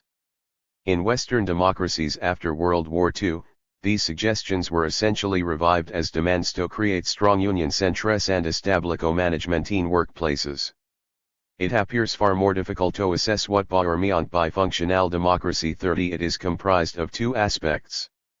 Firstly, it required democracy on a basic level, i.e. as broad as possible popular participation in local administration and self-administration bodies to influence communal, environmental, cultural, and educational policies. Secondly, the working class and its pressure groups as a mass would need to compel the government to make decisions beneficial to all social layers. In other words, the executive would be subjected to the control of parliament and social organizations. If strong extra-parliamentary interest groups, mainly workers' associations, were established, then the government would not only require support in parliament for the duration of its legislative period, but additionally seek the approval of autonomous citizens' organizations to legitimize its actions. He did not go into more detail about the principles and criteria for such citizens' organizations. Their purposes, however, were clear decentralist state power biasing part of the legislative and executive responsibilities to power holders at local and self-administration levels, increase social control, preserve the interests of the working masses and ensure that their goals are met. Bauer believed that functional democracy would allow citizens to influence government and administrative decisions as a form of extra-parliamentary authority, as well as transform bourgeois rule into working-class rule within the framework of parliamentary democracy. Most of all, it would encourage citizens' initiative, change their attitude towards the state, and develop their awareness of shared responsibility and social commitment. Core elements of Bauer's concept of functional democracy have become fundamental components of contemporary socio-political practice in the West. The demand to expand democracy is one of Bauer's most valuable ideas and deserves to be popularized in countries that aim to reinforce their democratic structures. The principle at the heart of Bauer's plea was that he wished to continue prioritizing political democracy as a prerequisite for the existence of extra-parliamentary forms of democracy. 3. Democratic socialism. Bauer developed his concept of democratic socialism during the second half of the 1930s. It was based on a sociological analysis of the ways in which parliamentary forms of rule functioned in the bourgeois state under given socio-political conditions. Considering the experience of the counter-revolutionary period, Bauer saw himself forced to admit that in practice, democracy did not necessarily respect popular sovereignty. The bourgeoisie had means of material and immaterial violence at its disposal. Moreover, it succeeded in using petty bourgeois and peasant parties, which had the support of broad masses, as tools to enforce its overriding political and economic objectives. Towards the end of the 1920s, Bauer surrendered his duty to democratize the bourgeois political order. Instead, he began to express his belief in the class character of bourgeois democracy, a conviction that had been present in his texts since before World War I, in definitive terms.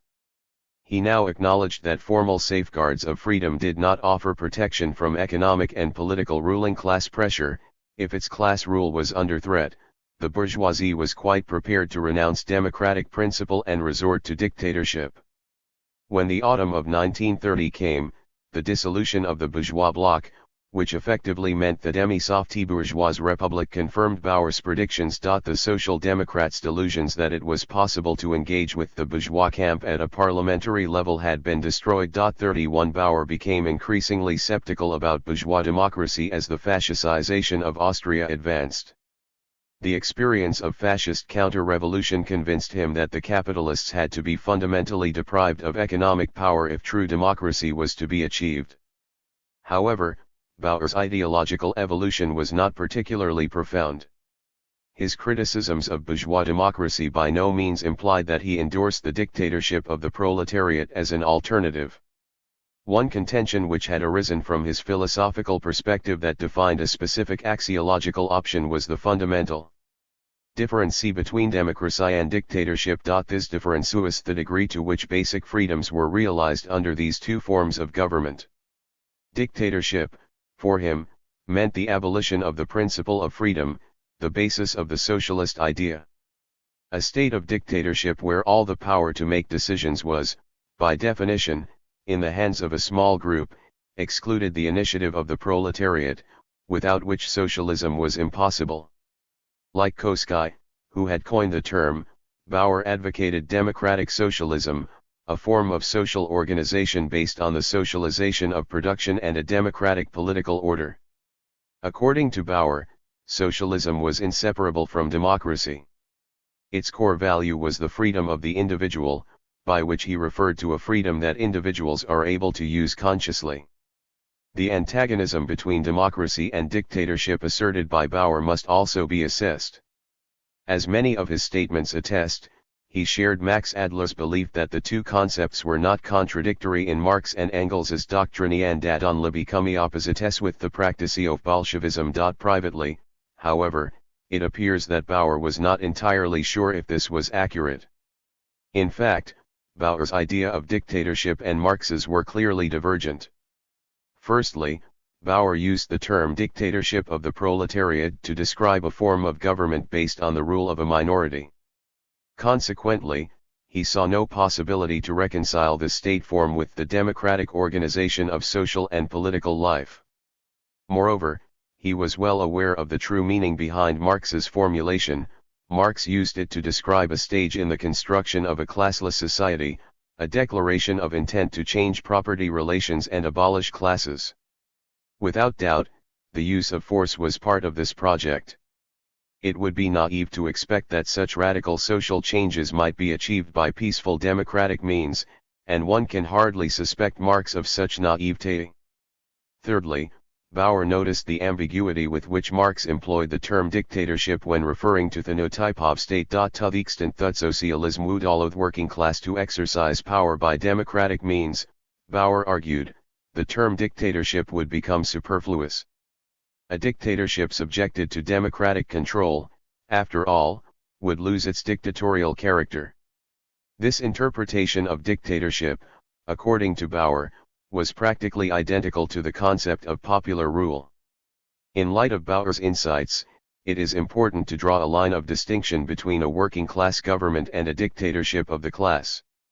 There is no such thing as a dictatorship of the working masses, as it inevitably degenerates into a dictatorship of their elected representatives. There is no way to prevent the democratically elected leadership from transforming itself into the dictatorship of a group or individual. In short, it is impossible to make a dictatorship subject to social control, as the mechanism of dictatorial rule precludes such an option.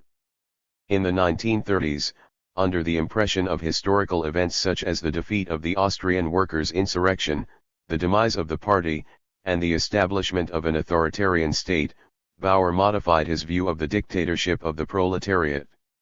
Even so, he consistently opposed the implementation of a proletarian dictatorship, merely accepting it as a provisional measure in the working class struggle for state power. Bauer wrote, "The dictatorship of the proletariat is not and must not be an end in itself. It is only a means that the working class must use on its historical road to abolish class divisions in society and thus create the conditions for a socialist democracy. The dictatorship of the proletariat can therefore only be the constitution of a transitional stage in the development towards socialist democracy." 32 Our translation. Bauer's notion of a democratic dictatorship was not indistinguishable from Lenin's theory of dictatorship. Violence is permitted as a means to initiate the transformation of the political order, yet such measures are only tactical. Once the task of depriving the capitalists of power has been achieved, the dictatorship must be immediately abolished and replaced by the foundations of full democracy. Bauer opposed the dictatorship of the proletariat as a system of government until the end of his life. What is more, the only political order that he wished to defend was bourgeois democracy. As late as 1936, he stressed, "For as long as the balance of class power in Europe does not confront the peoples with a choice between bourgeois democracy and proletarian dictatorship, the proletariat in its historical practice must defend bourgeois democracy against fascism in the democratic countries and attempt to win back the most basic democratic freedoms in the fascist countries. Until then, the struggle for democracy in these countries, that is to say, bourgeois democracy, is the real, daily practice of the workers' movement. The dictatorship of the proletariat, in contrast, is merely a vision of the future based on socialist theory." 33 Our translation. Bauer's tireless opposition to the dictatorship of the proletariat begs the question as to what state of the future he envisioned. In this respect, it is worth pointing out that Bauer was one of the few Marxists to formulate the programmatic principles of a new political and economic order. Although these were essentially no more than basic outlines of a social organizational model, this did not diminish the value of Bauer's effort. Rather than adducing the classical Marxist texts, which offered but the faintest, utopian outlines, he based his outline on his own theories of democracy and the state. When reconstructing Bauer's vision of a state of the future, the basic assumption at its core should be the starting point of analysis. Bauer saw the necessity for democracy to evolve internally from bourgeois via proletarian and onwards to socialist democracy. The logical conclusion from the three phases model is that the capitalist state evolves into a workers' state during the first phase and only becomes socialist during the second. This evolutionary model of transformation already contains the rudiments of the polemics Bauer would later wage against Lenin's interpretation of Marxism. For Lenin, who tended to avoid the term socialism, communism was a socio-economic formation that would follow immediately after capitalism in the form of a classless and stateless society based on horizontal self-management. Bauer, on the other hand, strictly rejected such an interpretation. His vision was firmly rooted in a perceived necessity to preserve the political dimension of the state. Unlike Lenin, Bauer did not believe that the seizure of power by the proletariat would immediately lead to the abolition of the class state. If the workers acquired control over the leadership of the state, he argued, this would effect a change in its class structure, but not its abolition. To be precise, a proletarian state built on democratic foundations would emerge during the first phase, one that has nothing to do with Lenin's dictatorship of the proletariat, which represented the superior might of the victorious working class. Its political form would be proletarian democracy, i.e. the rule of the working class emerging from general elections which accounted for the will of the majority and guaranteed civil rights such as freedom of speech, science, faith, assembly, and association. 34 However, Bauer did not regard this phase of development as fully fledged democracy, which he believed would only come to fruition under socialism and its respective political order, namely socialist democracy. This type of democracy demands further explanation. After all, the term socialist democracy was liberally used in the Eastern Bloc states and might therefore be confused with communist practice. For Bauer, socialist democracy was politically synonymous with representative democracy. Economically, it was synonymous with a classless community of producers based at the local level, factories, communes, towns, on the principle of self-management. At the time, Bauer intended his concept as a counterweight to the Bolsheviks' theory. It contradicted a majority of their theses, particularly Lenin's argument in State and Revolution, according to which democracy would wither away in a classless society. His argument was also obliquely directed against Lenin's assertion that the Communist Party had a leading role during the process of social and economic transformation. While Bauer remained quiet on the question of political representation in the socialist state, his understanding of socialist democracy precluded the authority of any single political organization. Indeed, the very fact that Bauer forewent any detailed description often forms that a socialist political system might take as a hallmark of his excellence. He thus avoided making the kind of prophecies for which the Bolsheviks were known. It is worth citing another issue associated with the theory of socialism outlined above. In his economic theory, Bauer echoed Marx's insistence that a planned economy should be maintained under socialism.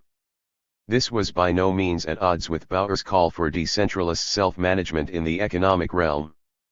Bauer never conflated the planned economy with authoritarian state regulation in production. Rather, he spoke of a political order based on democratic planning, which would be preceded by debate and thus receive society's consent. This modern vision thoroughly tested as being limited to coordinating the actions of economic subjects and ensuring equal opportunities in the course of economic development. Bauer's concept bore no similarity to the Leninist Bolshevik notion of planning, which required the centralization of economic decisions. The two solutions were, in fact, opposites.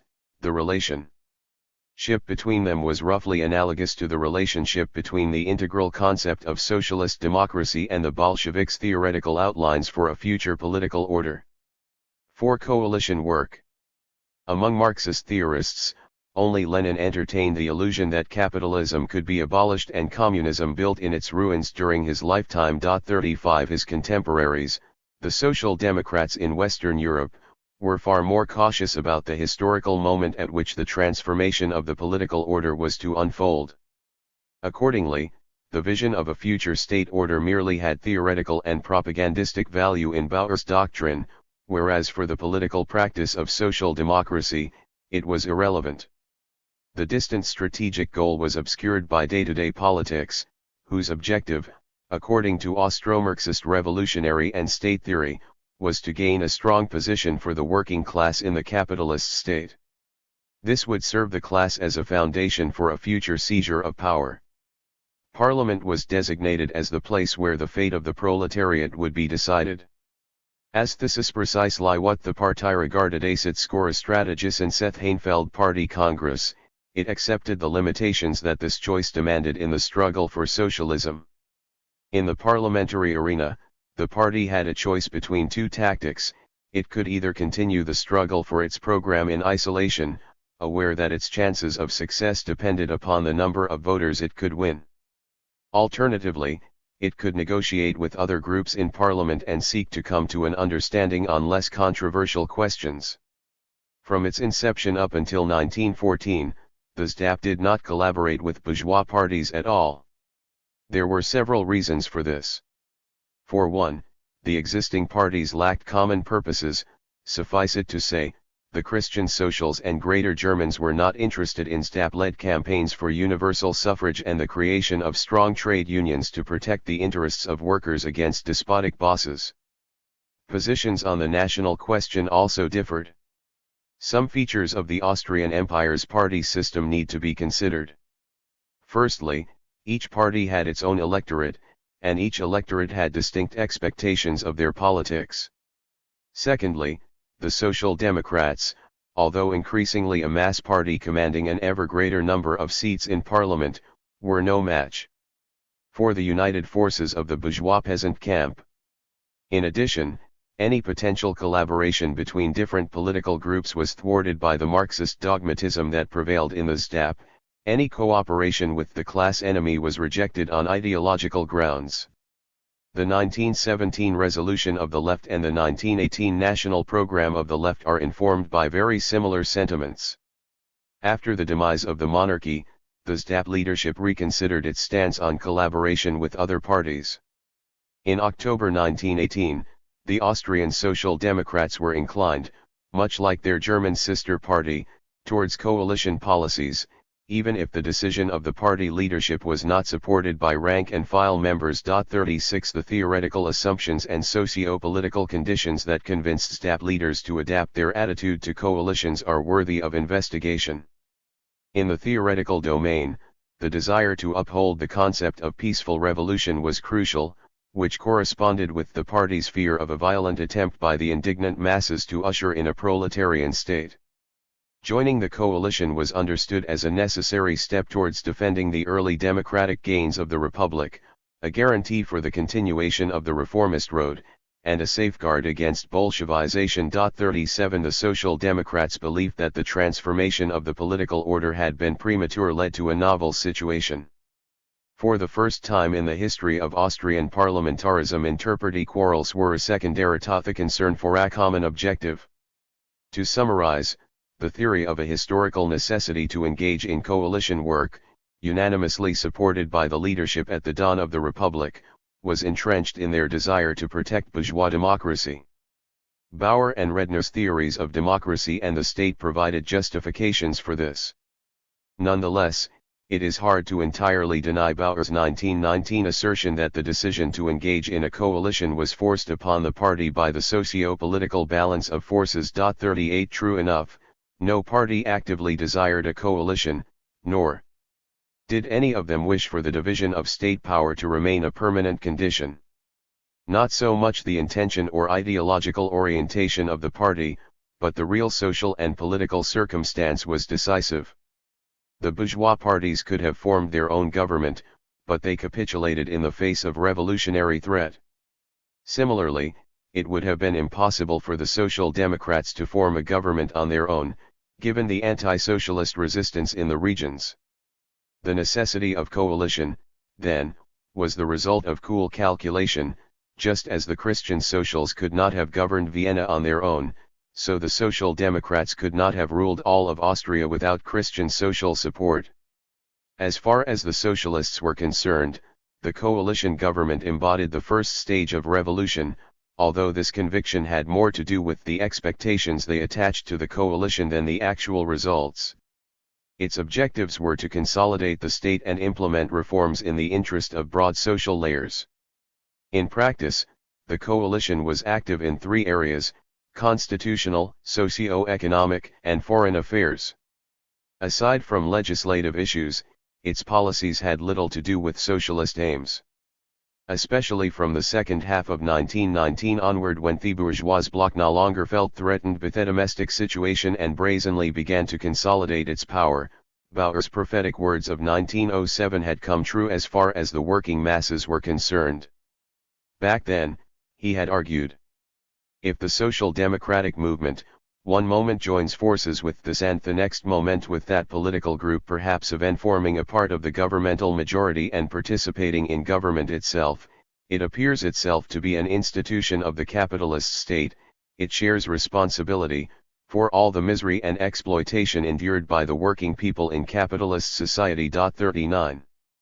During the autumn of 1919, the CZERW faction defended the workers who were dissatisfied with the political direction in which the SDHUPP leadership was heading.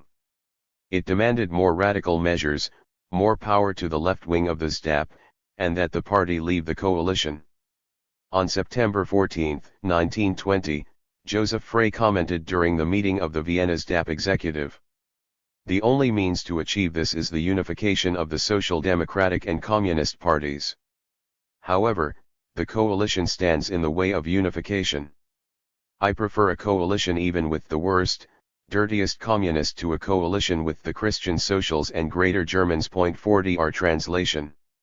A majority of the working class endorsed the demand to withdraw from the coalition, which the left at the Party Congress of 1920 repeated. The workers urged the leadership, Bauer in particular, to take a firm stand.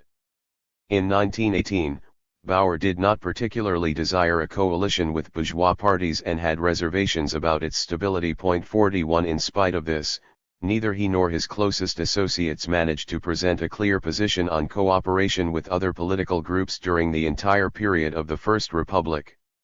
It is difficult to blame them.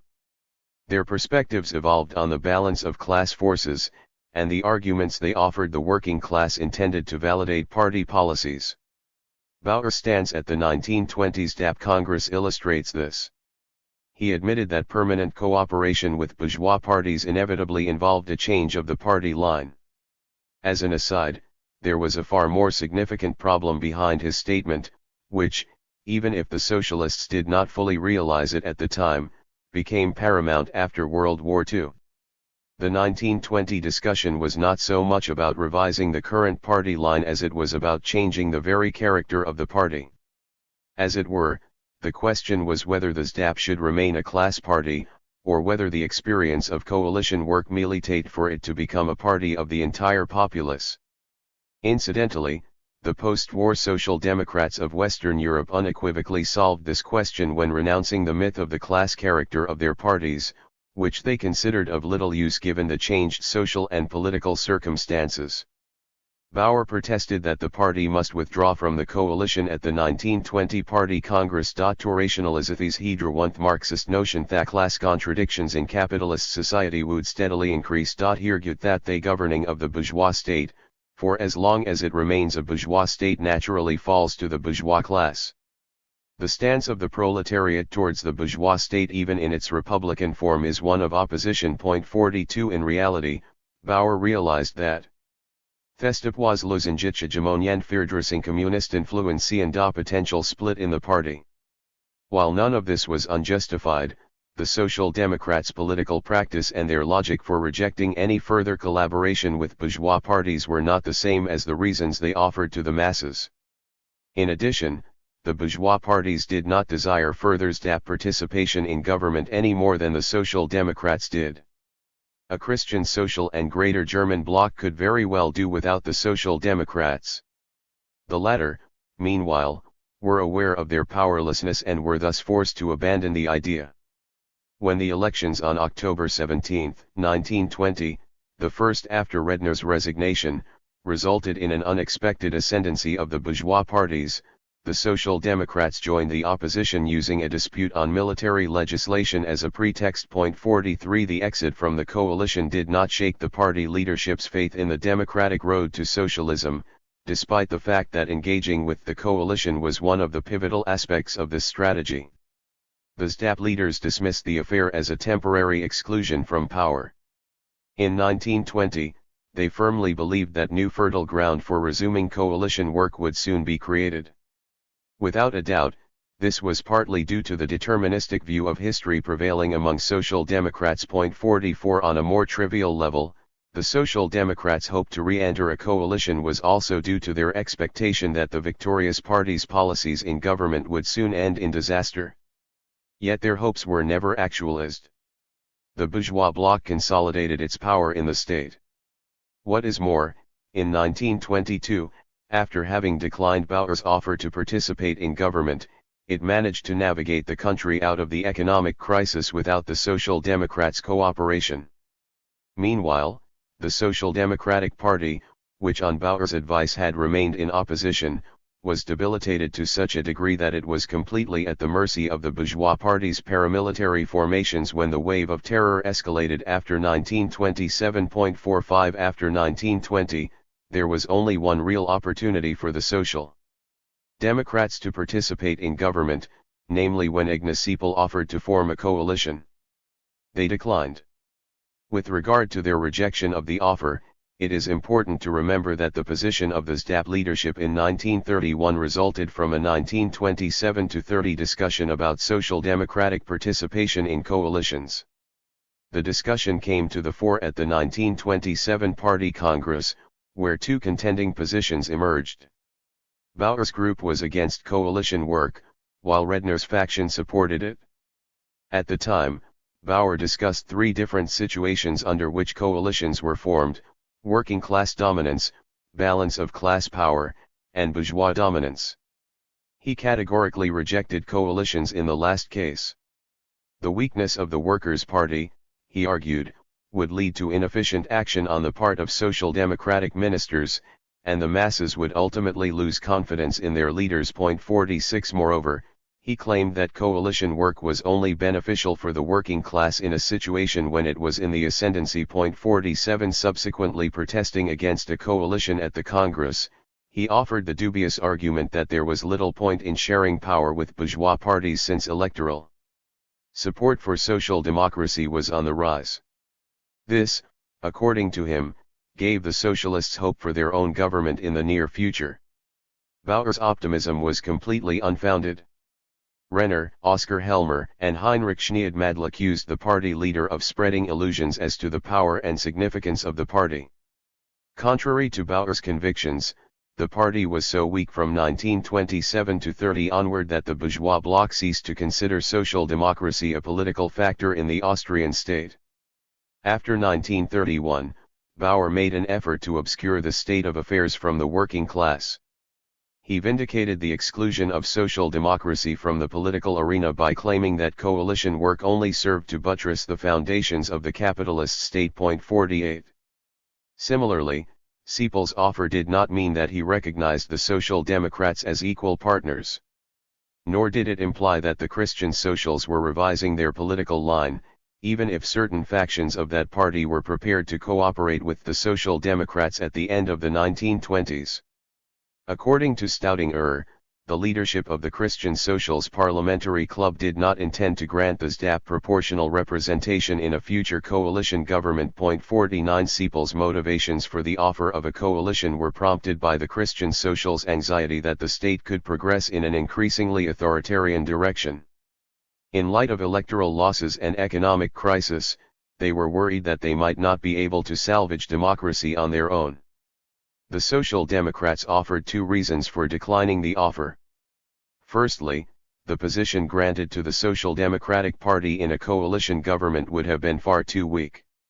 Secondly, participation in such a government went against the Gesellschaft party majority. 50 Bauer's crowning argument was his claim that the sheer act of Social Democrats entering government when capitalism is subject to the heaviest turmoil, would put us at the great risk of merely co-administering the affairs of collapsing capitalism as part of this government, while not being able to adequately serve the interests of the working class and ideals of socialism.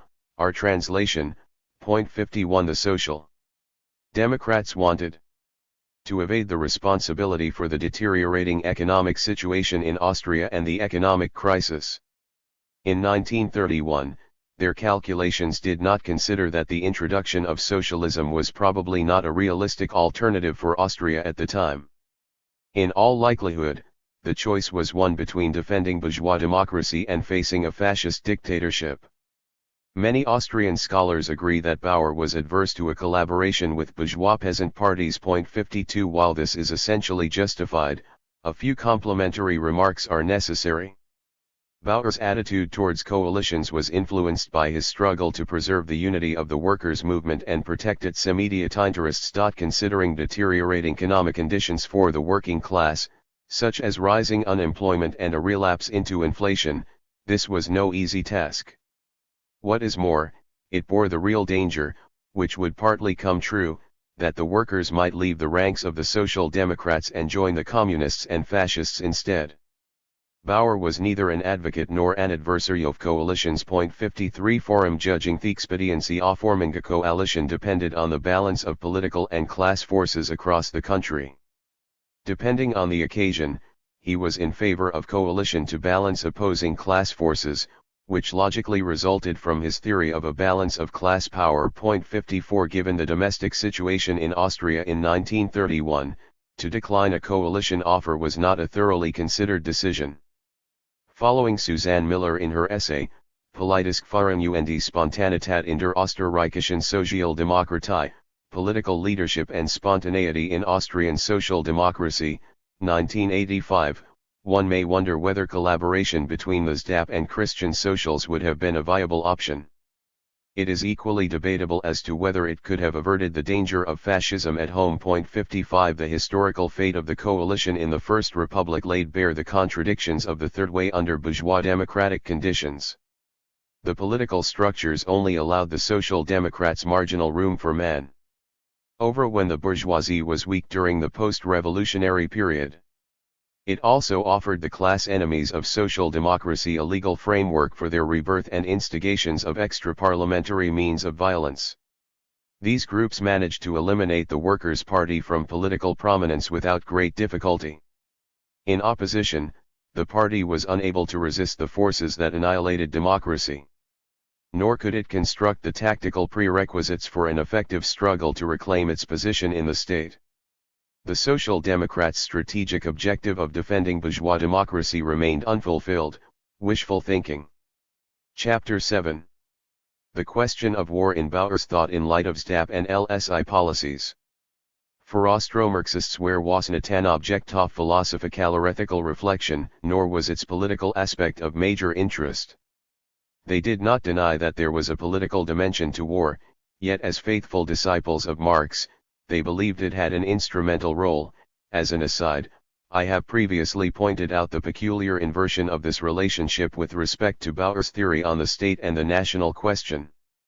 As was the case with most of their positions, the Austro-Marxists were prone to overestimate the economic, class, factor at the expense of the non-economic, legal, political, cultural. Consequently, their view of the war phenomenon was defined by a deterministic, strictly economic perception of history, which strongly accentuated class relationships. It is also notable, however, that for Bauer and his tendency, the war question was only relevant as a matter of political practice. 1 For this reason, he analyzed the causes, objectives, and perspectives of war, as well as the ways in which one might prevent it, only at congresses of the SDHUPP, Second International, and Labor and Socialist International.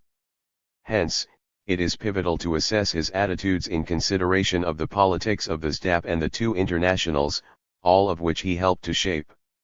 1. The SDHUPP position until the outbreak of World War I. Under the shadow of war in the Balkans and the outbreak of World War I, the Austrian social democratic movement was forced to merge its politics with what was unfolding in reality, and confront the traditions of the party. Deeply rooted in the organization was the disbelief in the possibility of war and illusions as to the power of social democracy to prevent it from happening. As Lacer writes, this optimism was not based on any analysis of the real balance of forces or sober assessment of available options to resist or intervene. Nor was it based on a realistic self-assessment of one's own, fundamentally non-revolutionary, one might say, not even eager, attitude, but on a romanticism informed by the overestimation of one's own abilities. That is how reality was approached. Point 2. Our translation. This faith in the power of the workers' movement and the revolutionary rhetoric that came with it, neither of which reflected the actual political and social balance of forces under capitalism, was by no means an Austrian peculiarity. It regularly materialized at the congresses of the Second International whenever the war question was on the agenda, Brussels 1891, Zurich 1893, London 1896. It was particularly apparent at the 1907 Congress in Stuttgart, which put forward a resolution committing all social democratic parties to make every effort to take advantage of the economic and political crisis brought about by war for the purpose of awakening the popular masses and accelerating the demise of capitalist class rule. 3. It was clear from this motion that any potential war was to be transformed into a social revolution. At the same time, it was a purely declamatory call to arms. None present at the Congress seriously contemplated the necessary means to obtain this, nor did they take into account the obstacles they would face. One need only consider that nationalism was on the rise within the working class. The Austrian Social Democrats failed to recognize the objectives thus outlined at the Stuttgart Congress. Does this mean they were more realistic than the leaders of the Second International? Not by any stretch. Their reasons were, firstly, a typical SDHUPP politics of patience. There had been persistent talk of revolution since the Heinfeld Congress, yet the talk never came to fruition. Secondly, the party believed that possibilities for the Social Democratic Party to prevent war without taking radical measures were practically unlimited, a conviction that was perspicuous in Victor Adler's contributions in Stuttgart. Point 4. As late as 1907, the SDHUPP leadership did not deem it necessary to draft a plan for war prevention, despite the fact that the Austrian government had been preparing to invade Serbia for some time. Nor did it fully fathom the mechanisms that the Austrian Workers' Party could use to prevent the annexation of Bosnia and Herzegovina. On the one hand, the party leaders were unable to win the national movements to the fight against the ruling classes and monarchy. On the other, they were increasingly reluctant to engage in protests against the government.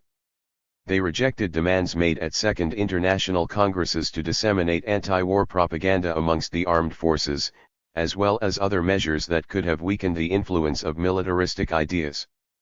More importantly, though, the party's attitude toward the Habsburg monarchy's imperialist policies was ambivalent in form. True enough, Bauer and Renner attacked imperialist aggression in their speeches in Parliament, yet the majority of the German-Austrian Social Democratic movement firmly believed in Austria's cultural mission in the Balkans.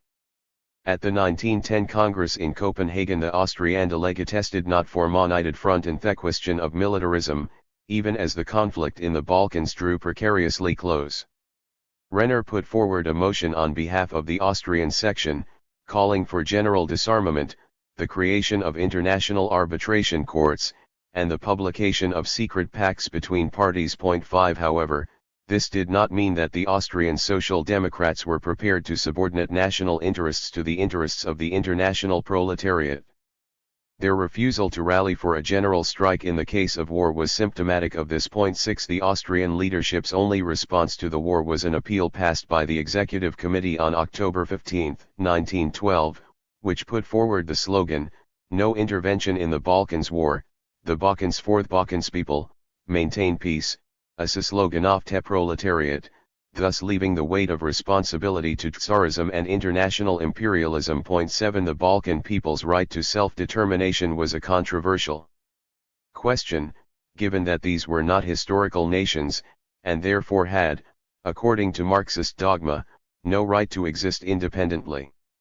The demand for preserving peace in the Balkans was not grounded in any efficient war prevention program, understandably so, considering the SDHUPP was not a political force that may have resisted the bourgeois bloc and its politics in 1912. Victor Adler acknowledged the feeling of powerlessness that swept through the party at the 1912 Congress of the Second International in Basel. Point 8. The party leader's congressional statement supported Otto Bauer's notion of the inevitability of war in antagonistic societies, principally within the framework of imperialism, due to the inadequacy of economic working class struggle as an instrument of war prevention. 9 For many European states, the assassination in Sarajevo on July 27, 1914 was a precursor to war. 10 Not so for the Austrian socialists, who, on Victor Adler's insistence, not only denied the imminent outbreak of war, but also misapprehended the connection between the assassination and Austro-Hungarian imperialism. 11 They assumed that the perpetrators would be punished and order restored. 12 After the ultimatum given to Serbia, it would have been possible to coordinate the activities of all social democratic parties of the empire. Yet the only outcome of the meeting between German, Czech, and Polish activists on July 29, 1914 was a manifesto formulated by the German delegates. They proffered support for the Austrian Social Democrats, who in their view were not at fault for the outbreak of war. The SDHUPP leadership reiterated this protest on the first day of war. It was not the monarchy, they argued, who were to blame for the war, but Serbia. 13 The outbreak of World War I and confrontation with the tangible political balance was a rude awakening for the misled Social Democrats. At that time, few among them were aware that a politics based on false Marxian dogma would inevitably prove fatal for social democracy. Asselcerites among these dogmas was their belief that the masses would spontaneously jump into action if class contradictions intensified, as well as their hope for the international solidarity of workers. The latter was based on the notion that the interests of working class as a whole were stronger than the common national interests of different classes. 14 These and other basic ideological and theoretical premises of Marxism were fertile ground for one of the gravest illusions of the workers' movement, that is, the notion that the Second International could prevent war. One of the few socialists to recognize the discrepancies between social democratic theory and practice was Max Adler, who in 1915 wrote, "That is why the International did not actually fail. The war only made apparent that it did, in fact, not yet exist, that it had no existence aside from being a mere ideology of the proletariat, a noble desire without any guarantee of fulfillment." 15 Our translation. The war clearly exposed the miscalculations of Marx's theory on historical materialism. For one, it revealed the limits of society's class structures, demonstrating that national, political, and cultural cross-class bonds played a far greater role in politics than class ties. What is more, it proved that social and political interests are not clearly determined by economic matters. To no lesser degree, cross-class interests within communities stem from their various political and national histories. Legal advantages offered by the state played a dominant role.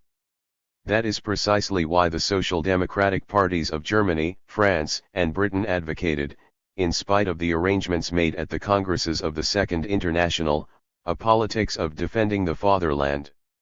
The Social Democratic Party of Germany was the first to vote for war credits, arguing that democracy and Western culture had to be defended against the totalitarianism of Tsarism.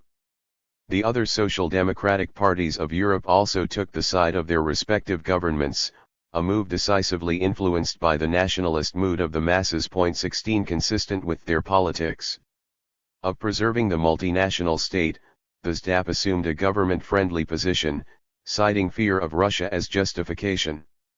The stance of the party leadership was partly down to the enthusiasm of the masses who participate in a pro-war demonstration on the streets of Vienna. 17 The right wing of the party, Victor Adler, Austerlitz, Renner, Pernersterfer, Luthner, who represented the majority, sympathized with this patriotic turn and did not attempt to hide its German nationalist sentiments. The delegates were unliable to avoid a compulsory vote on war credits due to the dissolution of parliament.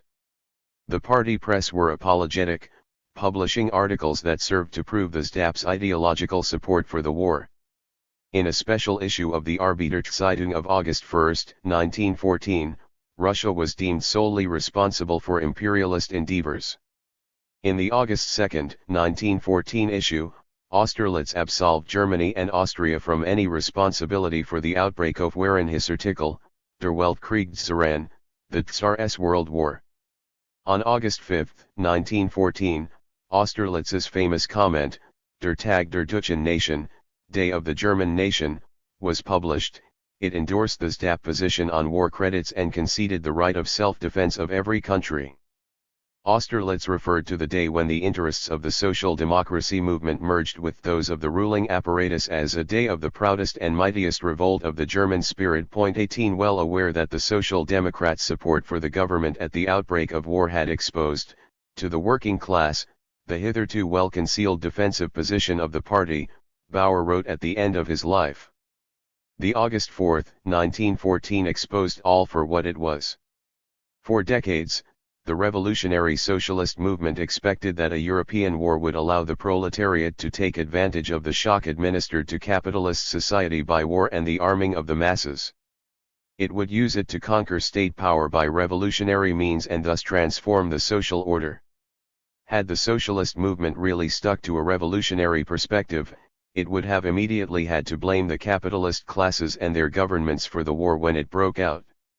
It would have had to prepare, even if forced into illegality, to exploit the revolutionary situation that would have inevitably presented itself during the war or at its end. In reality, however, the socialist parties, frightened by the war, abandoned the struggle against their capitalist governments. 19. 2. Bauer's opposition to the SDHUPP position on World War I. Bauer later went on to substantiate the position taken at the last Congress of the Second International more thoroughly in 2 articles written in 1912, both of which were published under the Heinrich Weber moniker, Der Sozialismus und der Krieg, Socialism and War, and Balkankrieg und die Deutsche Politik, War in the Balkans and German Policies.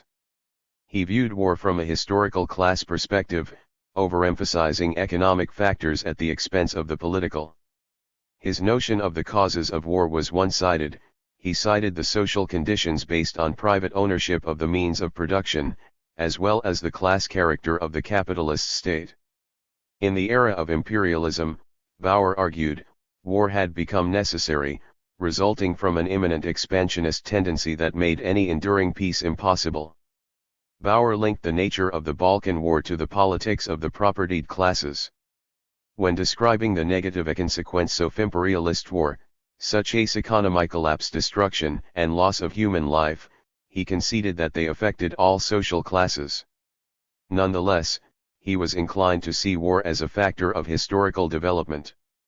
For him, the destruction of old social structures and existing political relations counted as progress. Bauer did not go as far as the left of the Second International, Valiant, Luxemburg, Lenin, which demanded that imperialist wars between nations be transformed into wars against the governments of their respective countries. Although he wanted social democracy to support the revolutionary forces in Russia and the Balkan countries in their struggle against Tsarism, this demand existed in a historical vacuum. Bauer did not indicate the ways in which it could be put into practice, and in 1912 the Western countries were far from declaring war on the Tsarist Empire. When contemplating measures suitable for the working class and social democracy during wartime, Bauer woe der Sozialismus und der Krieg, Socialism and War, warned of placing false hope in the effectiveness of a general strike, claiming that, under present circumstances, stopping a war through general strike is a utopia. 20 According to Zimmermann, Bauer's position on war was ambiguous. On the one hand, he was convinced of the inevitability of war under capitalism and the pointlessness of social democratic anti-war propaganda.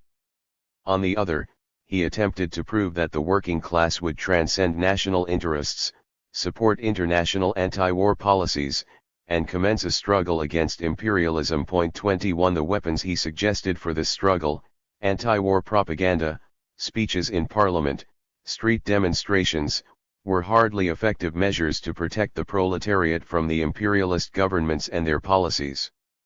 Indeed, Bauer himself did not believe that the anti-war sentiments of the party and working class would amount to much. Bauer's position on the breakout of World War I and its potential consequences was far more realistic than that of Renner and the party majority.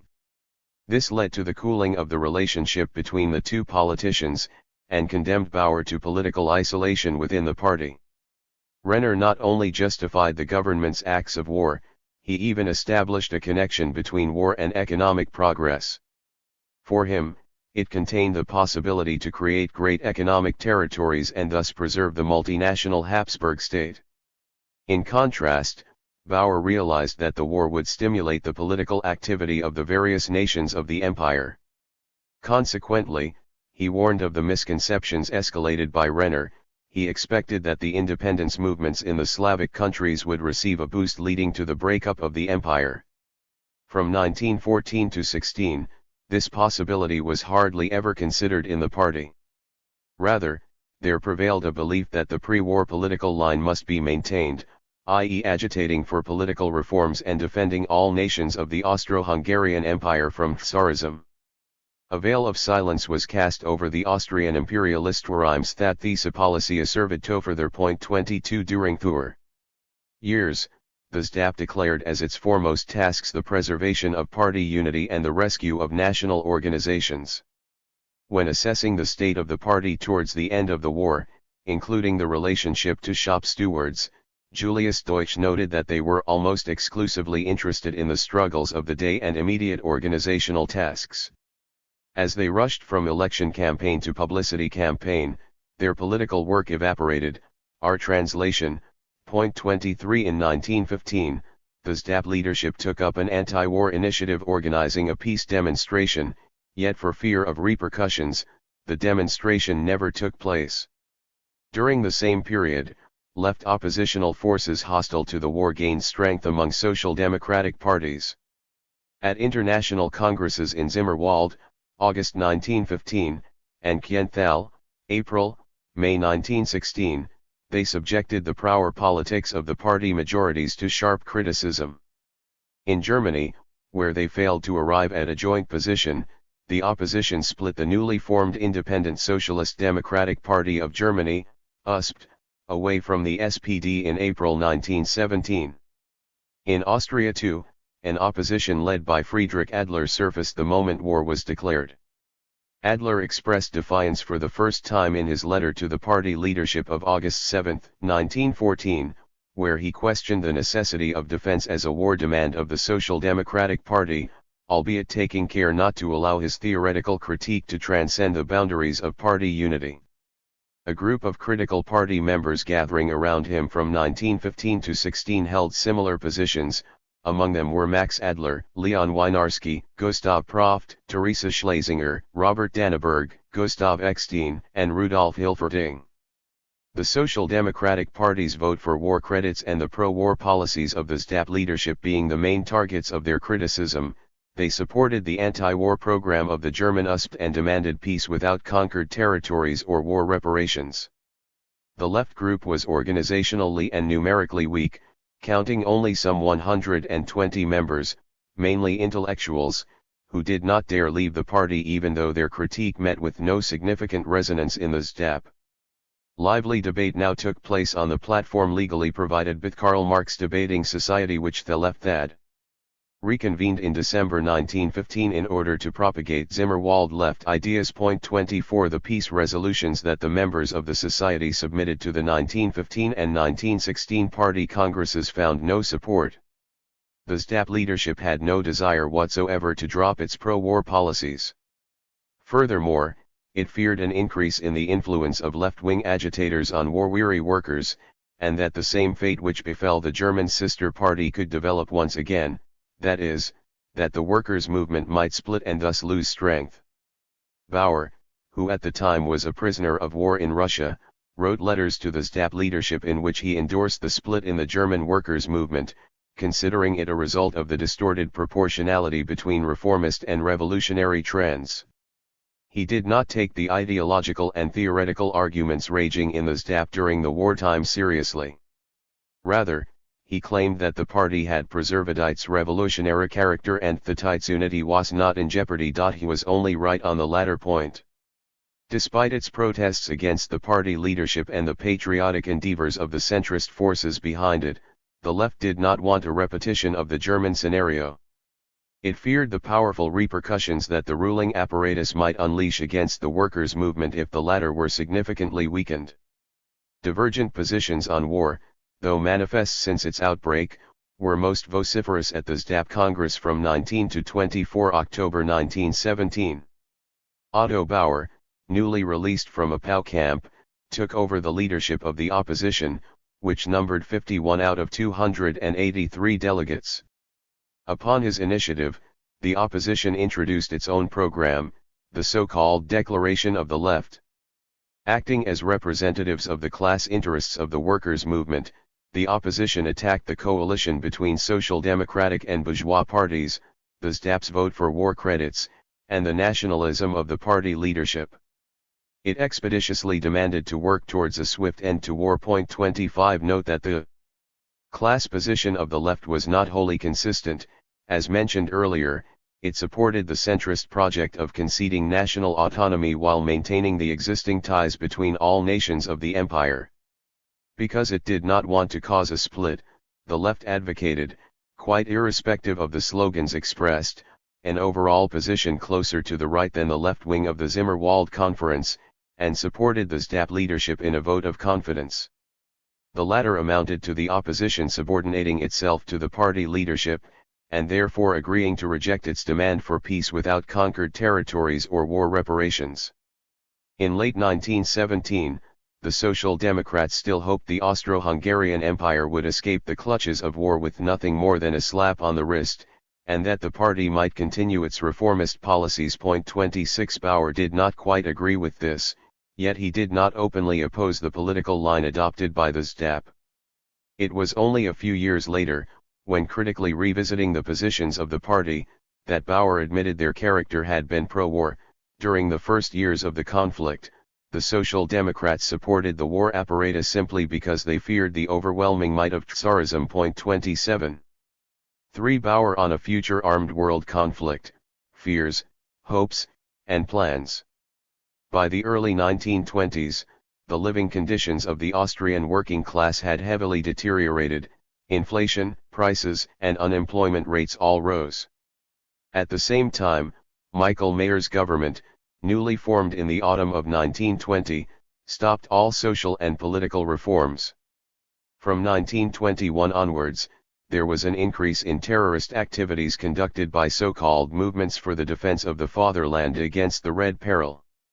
Their orientation was recognizably fascist. In Italy, the fascist movement that would soon seize power consolidated itself. In this political climate, the centrist circles in the workers' movement strove to reunite the social democratic parties in order to preserve the gains that had been won and prevent another war. At the 1923 Congress in Hamburg, the Social Democrats brought Labourand Socialist International, LSI, into being, which continued their reformist orientation of Second International. This organization came about through the unification of the so-called Geneva and Vienna Internationals and comprised more than 40 parties with over 6 million members. Like the Second International, it was a loose association of parties intending to construct the socialist movement as a place where information and experience might be shared. Rather than having an absolute character, the resolutions it passed were mere suggestions for the activities of the individual parties. Discussion in Hamburg focused on the danger of war and the possibility of preventing it. A resolution passed by Congress, the imperialist peace and the tasks of the working class, demanded that vigorous steps be taken in order to preserve peace and stop imperialist policies and military alliances. Even by that period, the LSI had already repeated the same mistakes as the former International. It did not proffer any guidance on how to fulfill the agreed demands, and there was a miscalculation on the actual strength of the workers' movement, its ability to cooperate in the case of war, and chances to put the demands into practice.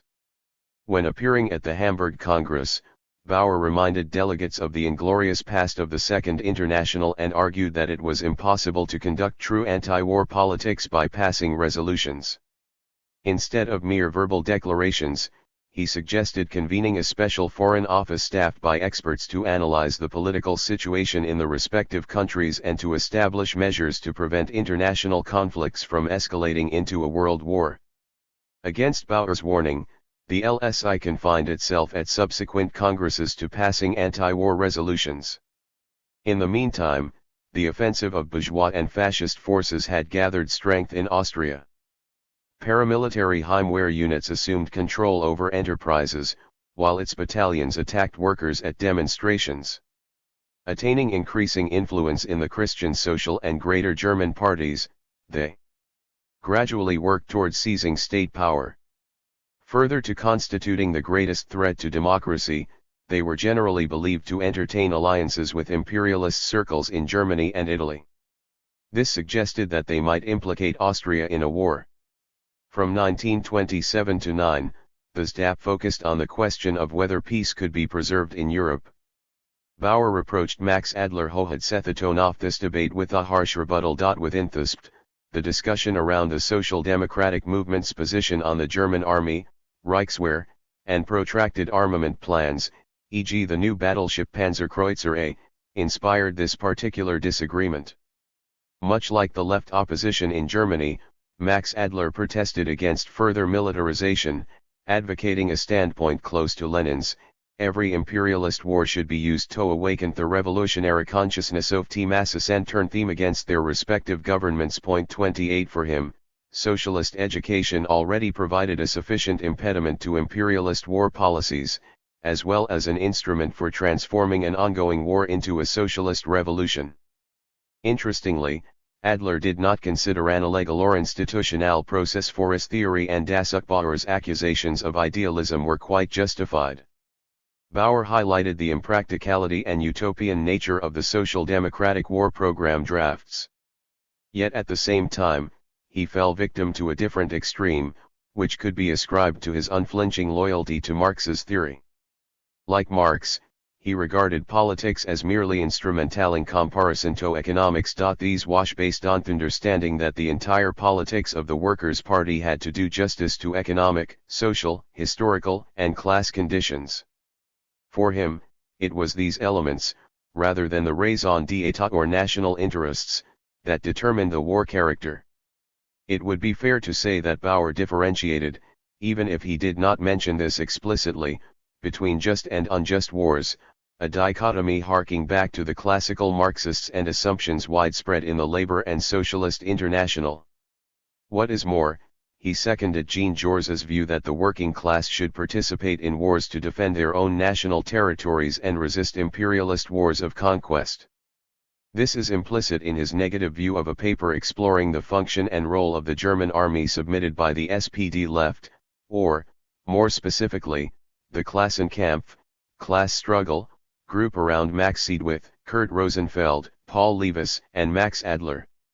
Stressing the imperialist quality of all wars, the paper advocated Germany's full disarmament. Bauer objected to this, convinced instead that social democracy had to establish its positions on analyses of the international and political balance of forces. In addition, the disarmament of one side alone would render defending the country against a potential invasion impossible. Concretely, he feared that French and British troops might potentially march through German territory in a war against Russia.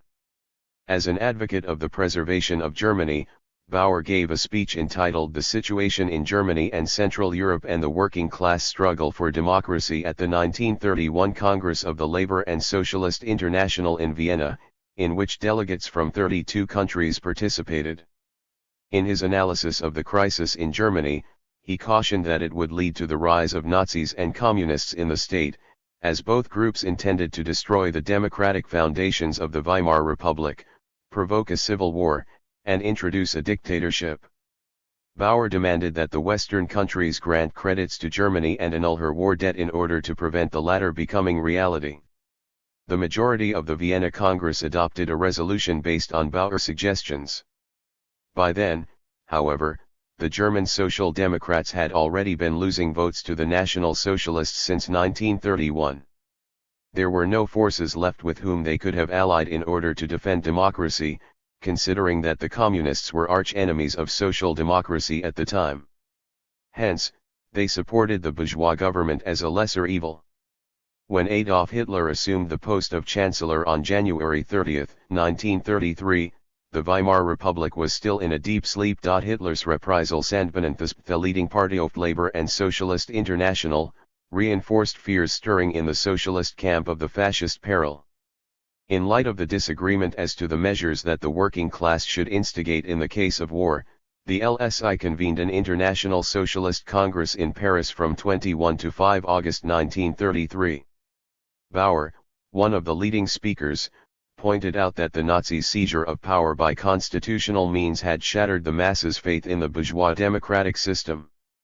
In his resolution entitled Strategy and Tactics of the International Workers' Movement, he recommended that the social democratic parties employ different methods of struggle against reaction depending on the conditions in each respective country. 29 In fascist countries, the working class should organize revolutionary uprisings to bring down the regimes and introduce socialist democracy.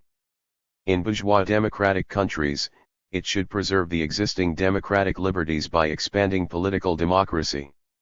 The adoption of the resolution by Congress testifies to how intently social democratic leaders believed that mere formal mesures could stop the bourgeois counter-revolution. Bauer soon became aware that this was a gross misapprehension.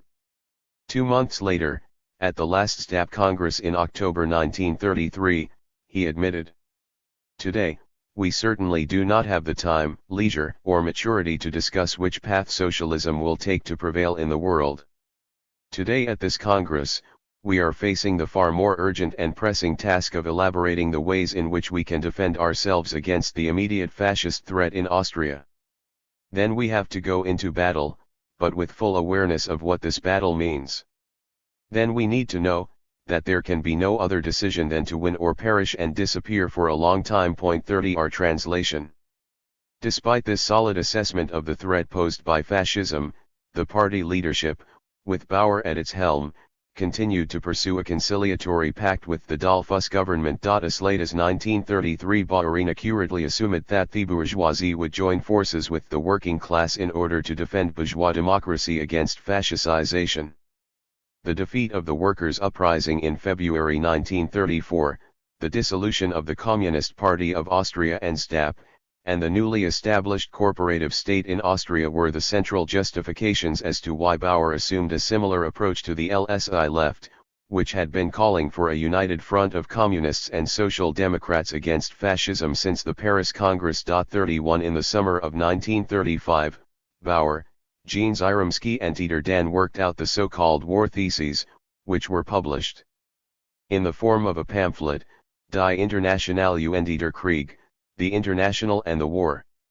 The text contained both short-term and long-term tasks for the LSI and working class in the struggle against fascism. 32 Furthermore, it contained an assessment of the political situation and a prognosis as to how this situation would affect the international workers' movement.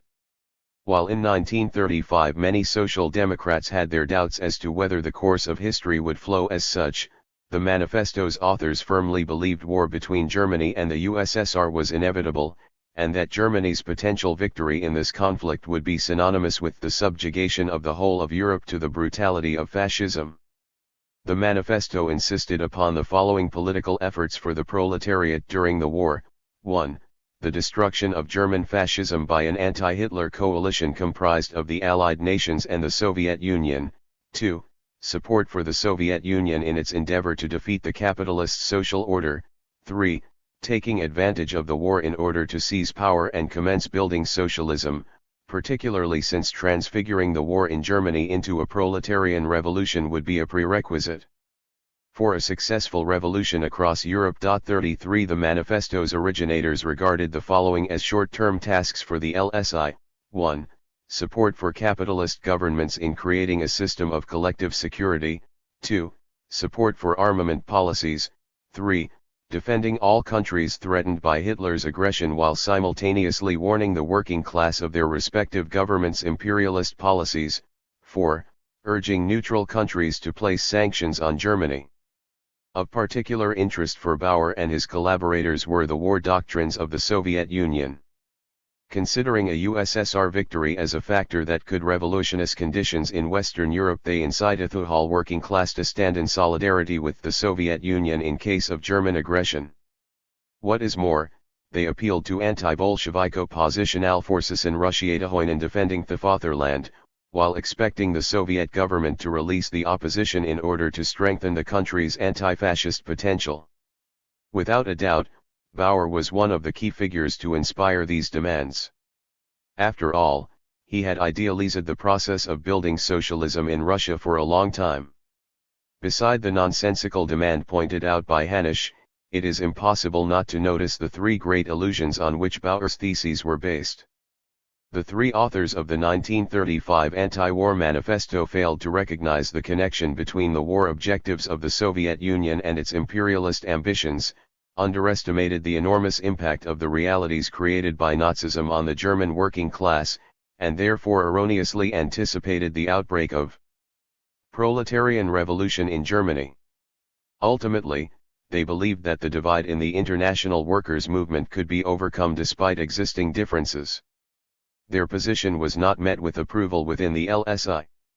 Friedrich Adler, who was the LSI secretary at the time, rejected the war theses, as he did not consider the LSI ready for a unified statement on the imminent war.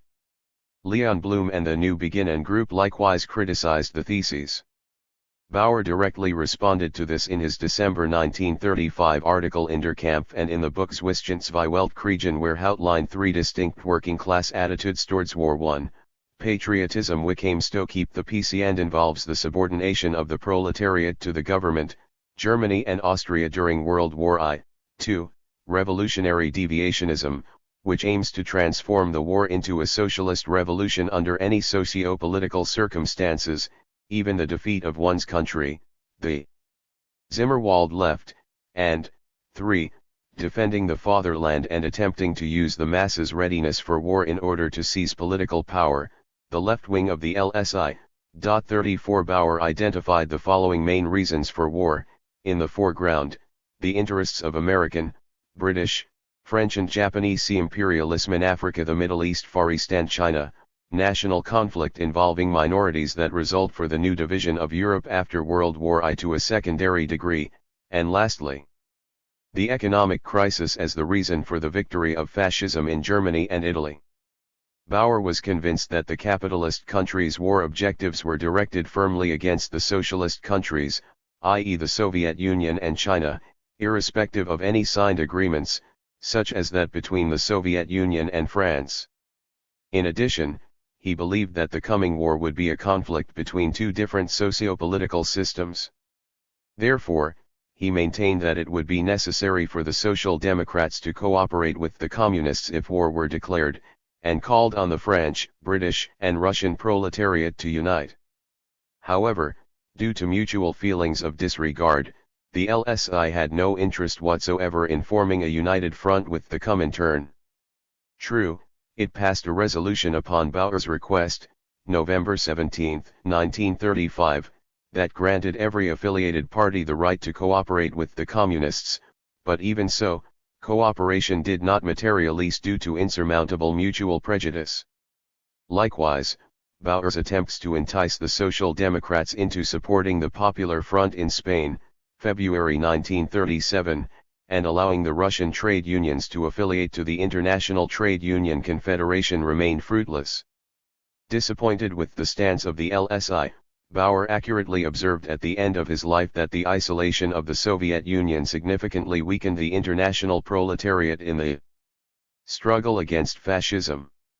We will address this question in more detail when discussing fascism in the following chapter. For now, let us conclude with a brief statement. Concrete analyses, assessments, or conclusions were not what made Bauer's stance on war valuable against the backdrop of European social democracy. The crucial element was his critical attitude toward the illusions of the international workers' movement, its misapprehension of the workers' organizations' willingness to engage in anti-war activities, and its misguided belief in the efficacy of their actions. Chapter 8. The Spectre of Fascism. 1. Harbingers of Fascism. A critical assessment of Bauer's theory of fascism is only understandable in its historical and political context. It is important to remember that since the beginning of the First Republic, the fascist movement was split into two wings fighting each other with increasing vehemence: Austro-fascism, also known as Black fascism, and National Socialism, also known as Brown fascism. 1. From the mid-1920s onward, the two groups shared the following aims: exclusion of the Social Democratic Party from the political stage, abolishment of the social gains of the working class, and replacement of the bourgeois democratic political order with a fascist dictatorship. Both movements had a similar social base. In 1929, it mainly consisted of the peasantry, the intelligentsia, déclassés officers, and aristocratic landowners. As the economic crisis dawned, the impoverished petty bourgeoisie, industrial workers, the unemployed, and students joined the factions. Austrofascism and National Socialism were primarily divided over their respective attitudes towards the Catholic Church and their foreign policies. In the Heimwehr, Home Defense, a far-right paramilitary organization, which was led by imperial officers, clerical tendencies prevailed. The National Socialists, in contrast, adhered to the slogan, "Away from Rome," and pinned their hopes on Hitler's Germany. 2 The political and economic foundations of the two varieties of fascism also differed. In Austria, on the one side it consisted of Heimwehr-backed Bethy Church aristocratic landowners and big capital. On the other, there were the bourgeois parties. Outside of this balance of forces were the National Socialists. All historical sources confirm that the Austrian Nazi Party, the so-called German National Socialist Workers' Party, DNSAP, did not become a mass movement or exert any significant influence upon political life before Hitler's annexation of Austria on March 11, 1938. Notably, the National Socialist movement in Austria was never strong enough to exist independently.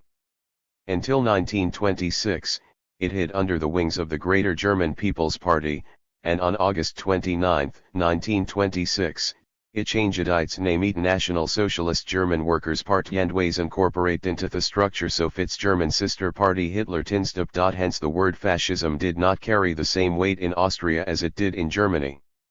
It stood for the Austrian clerical variety of fascism known as Austrofascism and the political power held by the Heimwehr and politicians from the Christian social and Greater German camps allied to it, i.e. an authoritarian rule rather than the totalitarian rule in Germany. How do we explain the success of this paramilitary organization, and how did it manage to seize power? Bauer offered thorough explanations in his insightful analysis of fascism. Before any further discussion can take place, it is important to identify some key facts of Austrian political life from 1927 to 34 that are linked to his position as an author of the SDHUPP's political line. When the bourgeois coalition government ruled from 1920 to 9, the Social Democrats were an important oppositional movement. After the July 1927 events, they were pushed onto the defensive. Members of the SDHUPP bureaucracy, who were so content with economic reforms and electoral successes that they failed to notice the party's weaknesses, were chiefly to blame for the ineffectiveness of social democratic politics. The Schutzbund also lost touch with the masses and gradually turned into a bureaucratic organization, a development that the leader of the workers' detachments, General Theodor Korner, had cautioned against. In the autumn of 1927, all Heimwehr forces united into a single organization. In 1927, Ignaz Seipel, whose foremost aim was to destroy the Democratic Republic and Social Democratic movement in order to establish an authoritarian corporative state, Standestate, in its ruins, asked the Heimwehr for aid.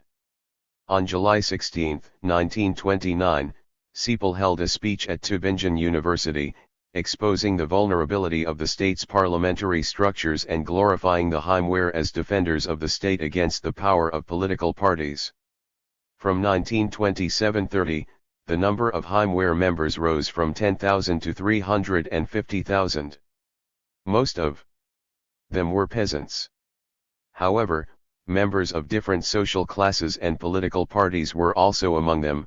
For instance, sections of the working class tied to the Christian Social Party, the Jewish bourgeoisie, radical anti-Semites, proponents and opponents of an annexation to Germany, and Christian Social and Greater German Party members. 4 In the late 1920s, the Heimwehr became a political force and mass movement. When several unions joined, in 1929, for instance, 100,000 members of the Austrian Peasant Association and 250,000 members of the Austrian Trade Association, It founded its own Association of Independent Trade Unions. 5 Since the Social Democratic Free Unions, SFG, recognized the fascist trade unions, its own ranks diminished rapidly as former members began to join the fascist unions en masse. Until 1933, the number of its members declined by 0.6 from 1928 to 9, the ranks of the Heimwehr swelled, and it enjoyed military and financial support from Mussolini and Austrian finance capital.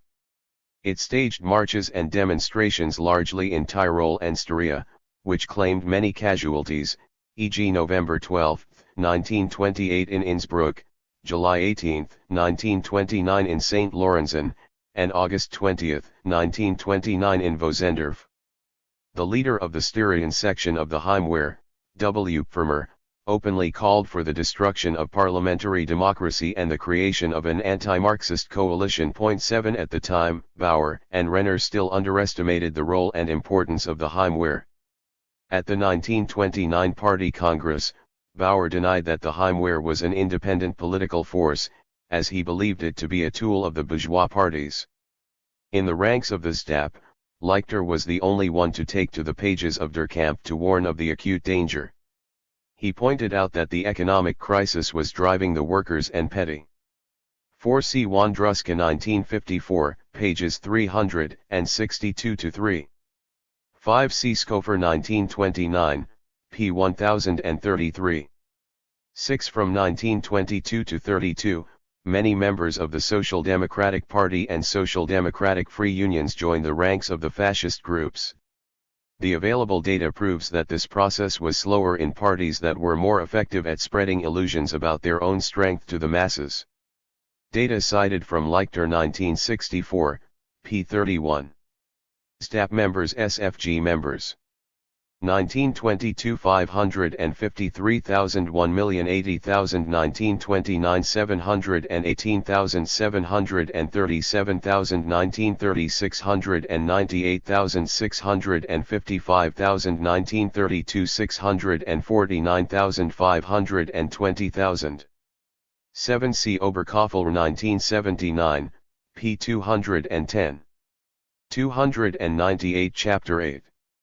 Bourgeoisie into the arms of the fascists, who intended to bring about their dictatorship at all costs. 8 Siepel's strongman politics led to another governmental crisis. 9 In Johann Schober's government, September 26, 1919 to September 25, 1930, the personal and ideological influence of Heimwehr was very weakest. The Nuchenzeller proved to be against all expectations a defender of the democratic foundations of the state.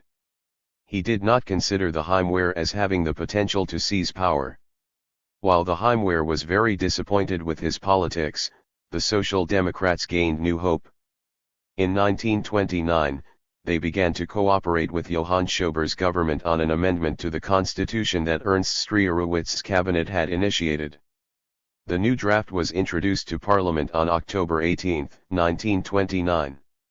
As Renner rightly pointed out, it was an attempt to reintroduce emergency laws against the socialists. 10 Bauer allowed himself to be duped, believing the law was to be a barrier against the fascicization of the country. Naturally, the Church and Christian Social Party had different hopes for the amendment entirely. They expected that it would strengthen the power of the federal president and transform the Federal Assembly into an assembly representing the estates, stand. The Heimwehr also supported the amendment, anticipating that it would increase the authority of the state and finally allow it to settle scores with social democracy. 11 In 1930, the fascist program ratified at the meeting in Korneuburg on May 18, 1930 was consolidated. Othmar Spann, a philosopher and professor at Vienna University, provided its Philosophica Formula the Ode Hof Korneuburg. Its principles included the rejection of democracy as a threat to culture and the demand for a hierarchical power structure. The Oath of Korneuburg was an early warning for the planned abolition of parliamentarism, seizure of power, and creation of an authoritarian state modeled on the principles of Italian fascism. The ambivalent attitude of the Christian Social Party toward Heimwehr activities at the time is worthy of attention. The right wing of the party supported the ideology expressed in the Oath of Korneuburg, while The more left-leaning leaders of Leopold Kuhnschek's Christian trade unions wanted to defend democracy. 12. A brief digression before we assess the standpoint of the Christian socials. In the early 1930s, the Heimwehr was a significant but not decisive state power. The Social Democrats made up the parliamentary majority, and the government formed by delegates of the Christian socials, the Heimwehr and the Landbund had only received one more vote. An alliance between the Christian Social and Social Democratic parties to avert the threat of Austro-fascism was theoretically possible. However, it is fair to say without engaging in speculations that cooperation between clerical and democratic forces was not a realistic proposition in Austria, not just on the basis of their programmatic and political differences. The increasing influence of the Heimwehr in the Christian Social Party was far more important. As evidenced by the rapprochement of the Christian Socials and Heimwehr after the elections of September 9, 1930, pro-fascist tendencies gradually prevailed in this party. One of the ministers of Karl Vaughan's minority government, Ernst Rudiger Starremmergh, became the leader of the Heimwehr. This election, the last freely held general election of the First Republic, granted the Heimwehr a partial success. It only received 8 seats in Parliament. 13. Even so, this signified a shift of forces in the bourgeois camp. The Christian Social Party was Lösungsitzinfluenced Heimwehr, while the SDHUPP, which had scored an electoral success, had ostensibly consolidated its power. After all, it had become the strongest party in Parliament for the first time since 1919. However, the election victory blinded the SDHUPP to its own critical state. The ideology that held it together had lost strength. The divide between the party leadership and factions, trade unions, and groups of intellectuals was expanding. In light of the fascists' growing power, the masses' willingness to accept the party leader's purely defensive administration was waning. On Bauer's recommendation, the SDHUPP remained in opposition despite its election victory.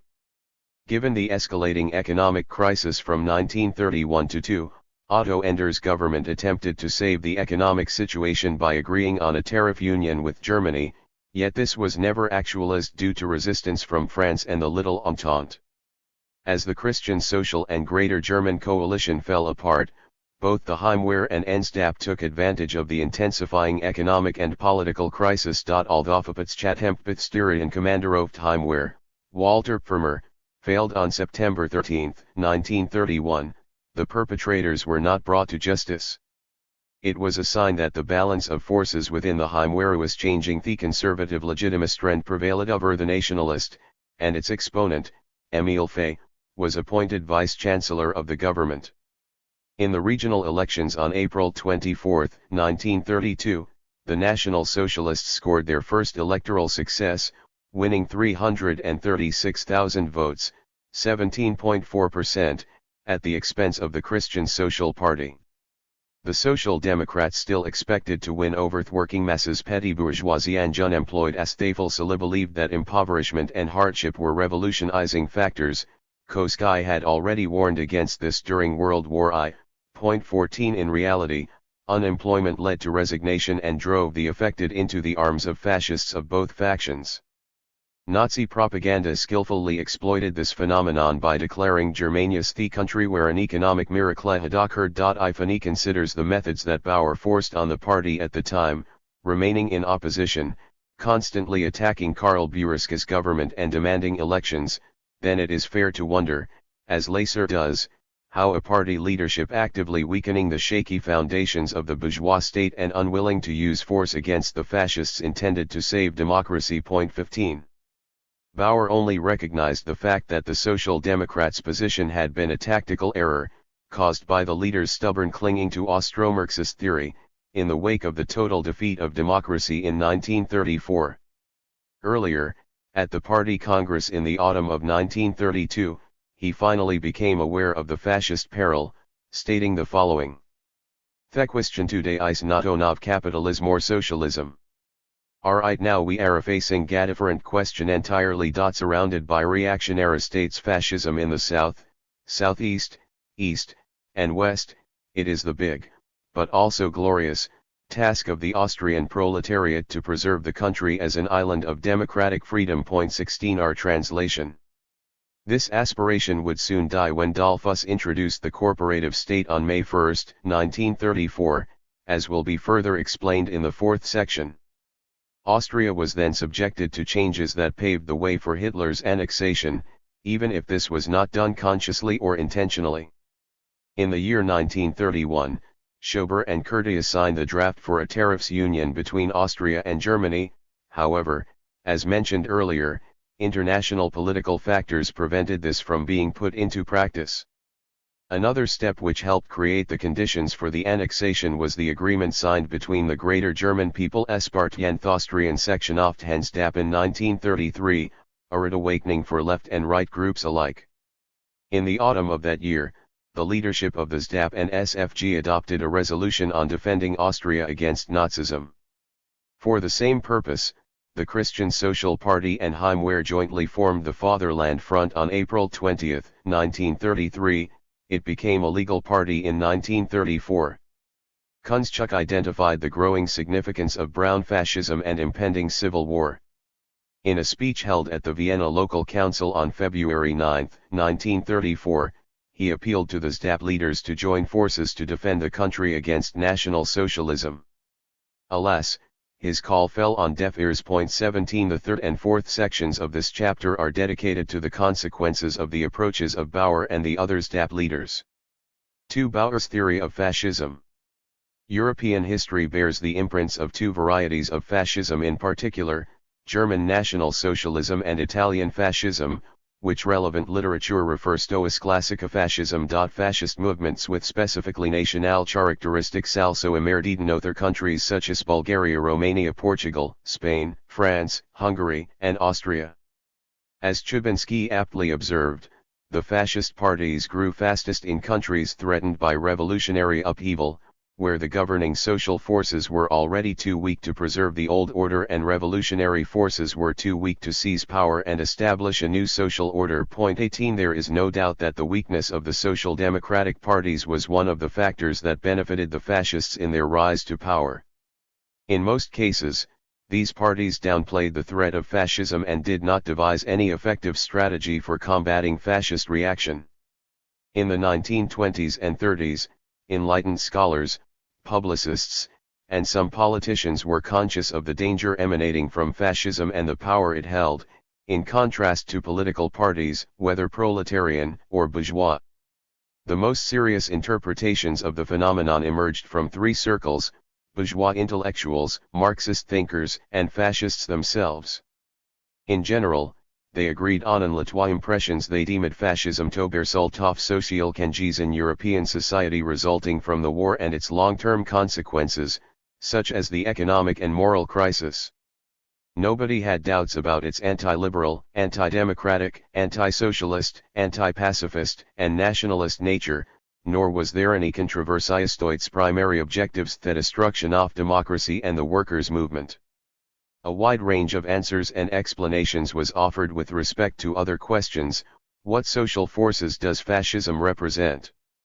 Can one speak of fascism in a general sense, or must every strain of fascism be assessed separately as a local national phenomenon? What social forces and mechanisms allowed fascism to seize power? What is fascism as a mass movement, and what is it as a system of government? How does fascist rule compare to other totalitarian and authoritarian regimes? It is not our intention to examine all of these queries in detail.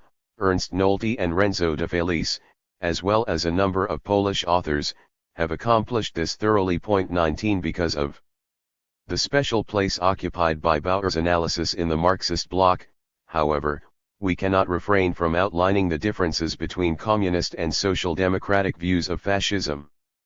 Within the framework of our observations, these differences are merely comparative rather than constitutive. The reader will therefore find a brief explanation in the footnote. 20. McGovern and Vierek, 3. Fascism as a product of capitalist society and anti-proletarian reaction, thus understood by authors from Comintern circles, e.g. Thalheimer, Labriola, Daub, Baron, Lowenthal, Sweezy, and at the time Bauer. Compare de Felice 1977, pages 37-82. 22 Brief remarks before we cite the main communist and social democratic assessments of fascism in the 1920s and 30s. Firstly, this is a very rough outline that only serves to demonstrate the essential characteristics of both interpretations. More thorough and complex readings of fascism can be found in both camps. Secondly, the scientific value of these interpretations is of no interest to us in this context. In their analyses of fascism, the communists, Dimitrov, Radek, Kossuth, Zetkin, Zinoviev, and others, looked mainly at two social classes, the bourgeoisie and the proletariat. When they did mention the petty bourgeoisie, it was of lesser significance.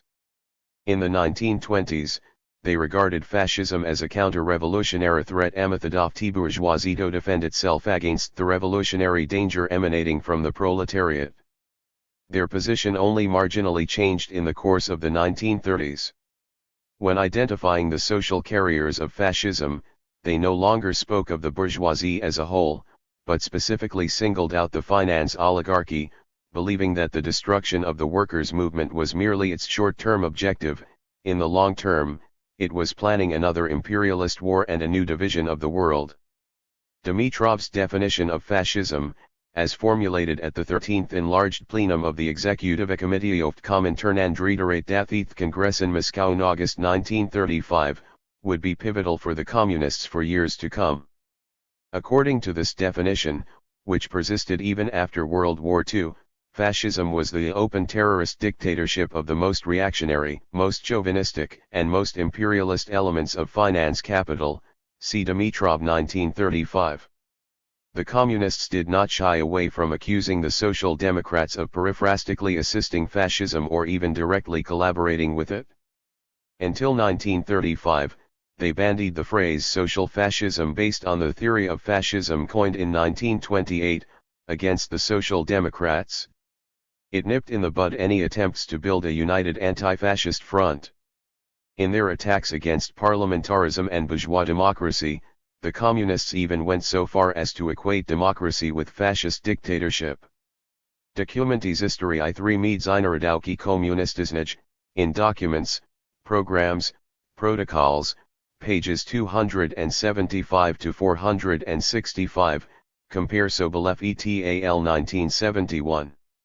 The Social Democrats' attitude towards fascism in that period was more complex than the communist position because many different interpretations coexisted within social democracy. C.e.g. Deutsch 1926, Hilferding 1932, Breitschied 1977, Rosenberg 1934, Bauer 1976 p. and 1939. It is, however, possible to outline the basic premises of the social democratic interpretations. Unlike the communists, the Social Democrats regarded the petty bourgeoisie and déclassé members of all social layers and classes as the social. In the socialist camp, the Austro-Marxists Deutsch, Renner, Ellenbogen, Leichter, Max Adler, and Bauer decisively contributed to investigating the fascist anomaly. For the sake of precision, we hasten to clarify that they only began to excel in this area in the 1930s, as before that time, the Austrians failed to recognize the fascist threat for what it was. According to Botts, two beliefs that were widespread in the Austrian social democratic movement further hampered their analysis. Many social democrats dismissed the fascist movements as armed gang activities, painting the perpetrators as thugs who served the capitalists as foot soldiers against the working class. Others believe it that the government had voluntarily handed power to the fascists. 21 The 1920s literature of Deutsch and Bronthal, in addition to Redner's post-war writings, served to reinforce this perspective. 22 Bauer's dissertations from the 1920s contained more profound theses on the rise of fascism than most Austrian socialist texts. However, one can only speak of mature theories of fascism with respect to his 1930s writings. In a complex and meticulous manner, Zwischen's Weltkriegen, Between Two World Wars, 1936, and Die Illegale Partei, The Illegal Party, posthumously published in 1939, depict fascism's genesis, social base, and mechanisms of seizing power, as well as investigating the social forces which facilitated a fascist dictatorship in Italy. What is more, the author differentiated between fascism as a mass movement and fascism as a form of rule. Bauer interpreted fascism as a product of economic crisis and the consequences of war in Europe. Even so, he did not go so far as to consider it a historical necessity or inevitable developmental tendency in all capitalist countries. Point 23 For him, the primary reasons why fascism proved immensely popular, particularly in Italy and Germany, were political rather than economic. The Italians were disgruntled by the fact that British, French and American capitalism had deprived the country of its warlord. The Germans were bitter over the Lost and unjust Treaty of Versailles, and the parliamentary democratic system in both countries was immature and fragile.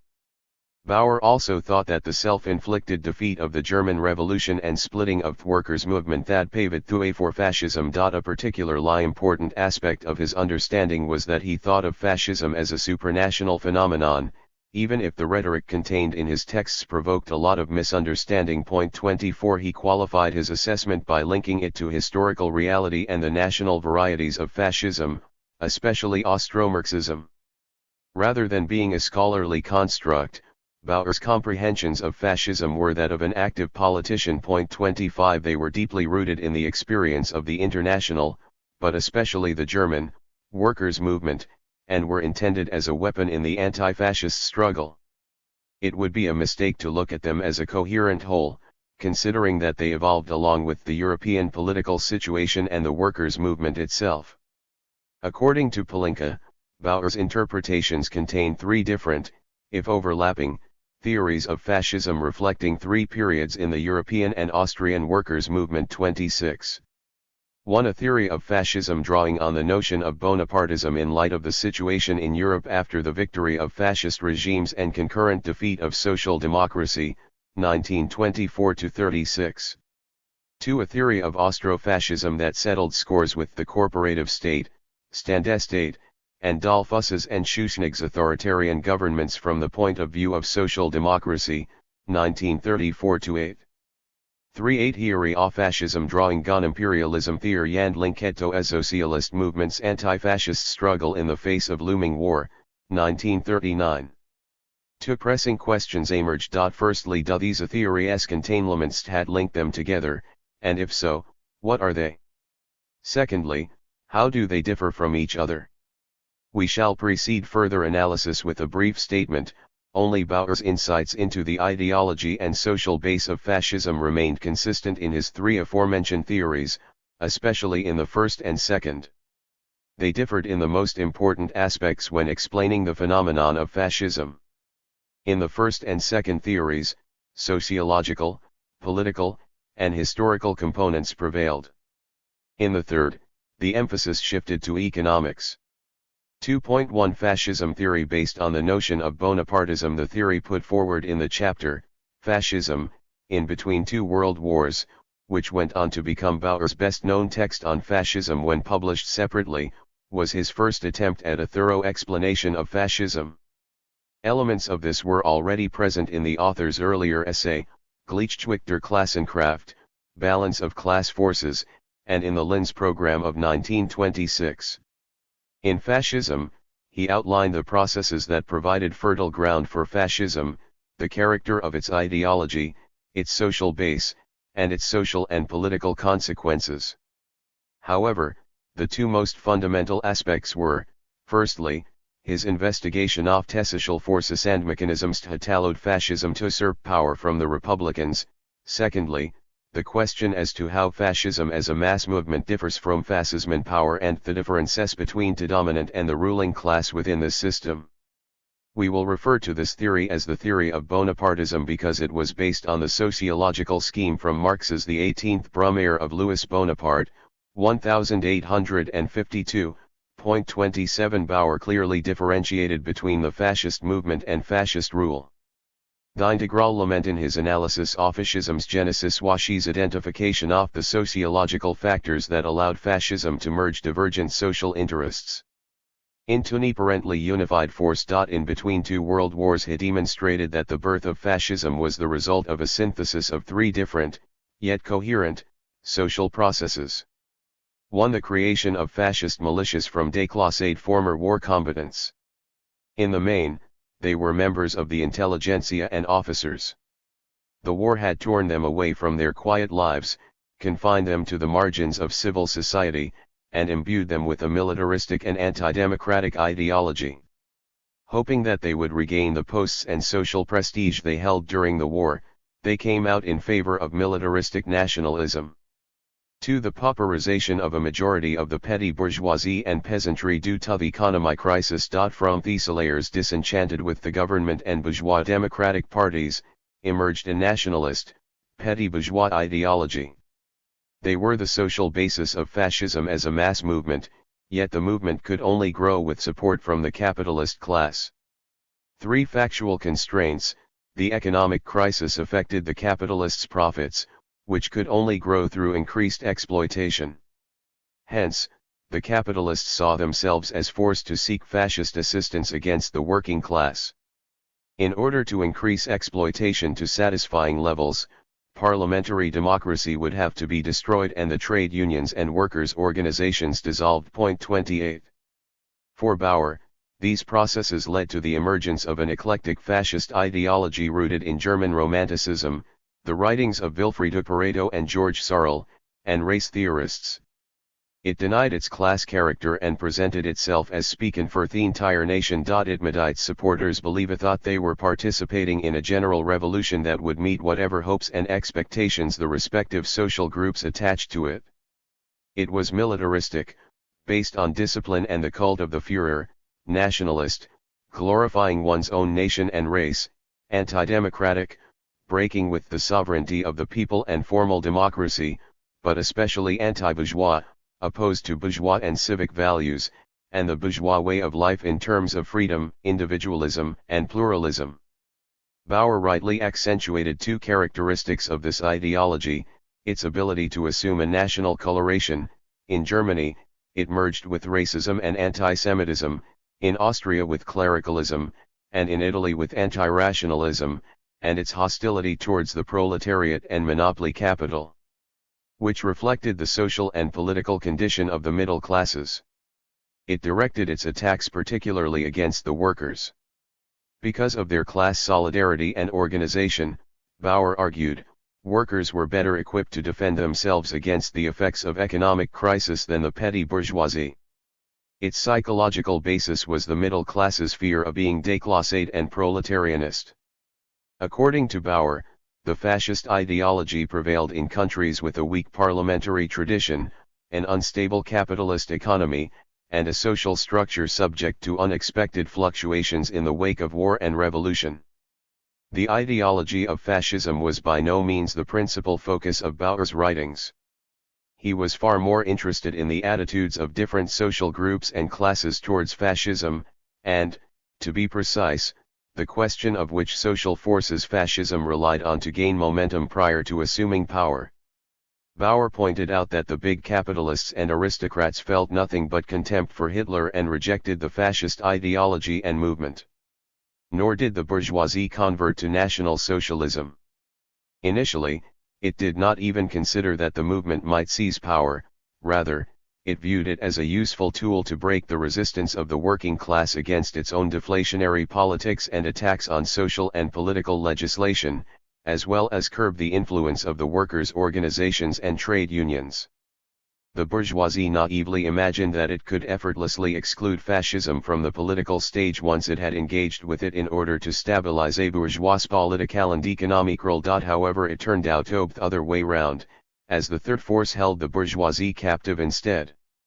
Analyzing the social consistency of the fascist movements, Bauer concluded that fascism, while winning support in all social groups, derived its specific strength and development from the middle classes, i.e. the petty bourgeoisie, artisans, intelligentsia, youth, and bankrupted peasants.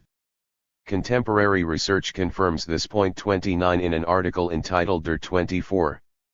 April 1932, Bauer wrote after the 1932 elections that the cause of fascism was a rebellion of the petty bourgeoisie, yet he did not go so far as to credit the middle class as an independent political force. Rather, he thought of it as a mere instrument in the hands of the fascists and de facto big capital. The elite of the fascist party hailed from the grande bourgeoisie and landowners, whose interests opposed those of the middle classes.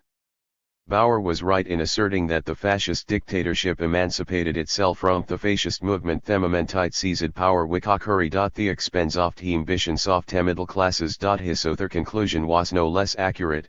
Social democracy in power had disappointed the hopes of many, and during the period prior to fascism taking full control, it was unable to use the discontent and revolutionary potential of the middle classes to reinvigorate itself. The programs of the workers' parties had insufficiently taken into account the interests of the middle classes. The SDHUPP programs of the 1920s came too late in this respect. Because of this misstep, the left-leaning sections of these classes deserted in favor of fascism. The main issue that preoccupied Bauer in his works on fascism from 1924-36 was the mechanism by which fascism could obtain dominance. In order to discern it, he had to address a couple of questions. First, in what way did the rebellion of the middle classes lead to the introduction of fascist dictatorships? Second, which social forces de facto allowed the fascist movements to assume power and consolidate their rule? Bauer was not the only one to make use of Marx's theory of Bonapartism as a blueprint to answer these questions. 30 August Thalheimer, then a member of the Communist Party of Germany, opposition, and Leon Trotsky employed much the same mode of explanation, and even Marxist theorists such as Ernst Fraenkel, Franz Neumann, Friedrich Pollock, Alfred Sohnrethel, Timothy Mason, and Gerd Schaefer referred to Marx's theory of Bonapartism in their work on fascism. This theory provoked numerous controversies amongst socialists and did not find the approval of social democratic parties. 31. The basic premise of Bauer's interpretation of fascism as Bonapartism, even during the year of 1924, was as follows: fascism was not a form of rule by the propertied classes that one could explain through the imperialist developmental stage of capitalism. Rather, an analogy could be drawn between fascism's seizure of power in both Italy and Germany and Louis Napoleon Bonaparte's coup of 1851, to which all social classes subordinated themselves due to the balance of class forces at the time. According to Bauer, the comparable conditions between Germany and Italy resulted from economic crisis. In these countries, a relative equilibrium of class forces had emerged that was politically and socially specific, i.e. based on the weakness of both main classes in capitalist society, the bourgeoisie and proletariat. 32 On one side, the crisis-shaken bourgeois class had lost the support of the middle classes, who felt disenchanted with bourgeois democracy. Hence, it was also too frail to subordinate the working class and rule the state by democratic means. It was, however, strong enough to arm fascist militias as their auxiliary troops. On the other side, there was the working class, which was still too weak to initiate the socialist revolution and seize power. Because of their weakness, both classes were unable to act independently, which created fertile ground for a fascist victory. In the meantime, fascism matured and, unlike the old classes, was able to maintain the balance of class forces. The only prerequisite for its assumption of rule in the state was the seizure of executive power and enforcement of a dictatorship over all classes. In 1924, Bauer explained the complex relationship between the bourgeoisie and fascism by additionally differentiating between the political and economic power of the bourgeois class. At the time, he still held the simplistic idea that the bourgeoisie had voluntarily handed power to the fascists in order to defend its interests and economic position in the face of the radicalization of the workers' movement. In his book, Gleichgewicht der Klassenkraft, The Balance of Class Forces, he wrote, "The Italian fascism of 1922 is the equivalent of the French Bonapartism of 1851. In both cases, an adventurer backed by gangs of armed adventurers managed to disperse the bourgeois parliament and thus overthrow the political rule of the bourgeoisie and erect his own dictatorship over all classes. This occurred as the bourgeoisie abandoned its own political representatives and threw itself into the arms of the force that rebelled against its own state power. In exchange for its political rule, it saved its property against the proletarian threat. 33R translation. Bauer was evidently incorrect. At no point was fascism a reaction to the victories of the working class. After all, the working class had already been driven onto the defensive by the bourgeoisie in the early 1920s. In fact, the opposite was the case. The shortcomings of the workers' movement, the hollowness of its words, and the sluggishness of its leaders drove the petty bourgeois and workers into the arms of the fascists, allowing them to build a social base for their success. 34 This was not the only deficiency in Bauer's analysis. In the aforementioned text, the author recognized that fascist Bonapartism was a specific form of counter-revolution rather than a dictatorship of the bourgeoisie.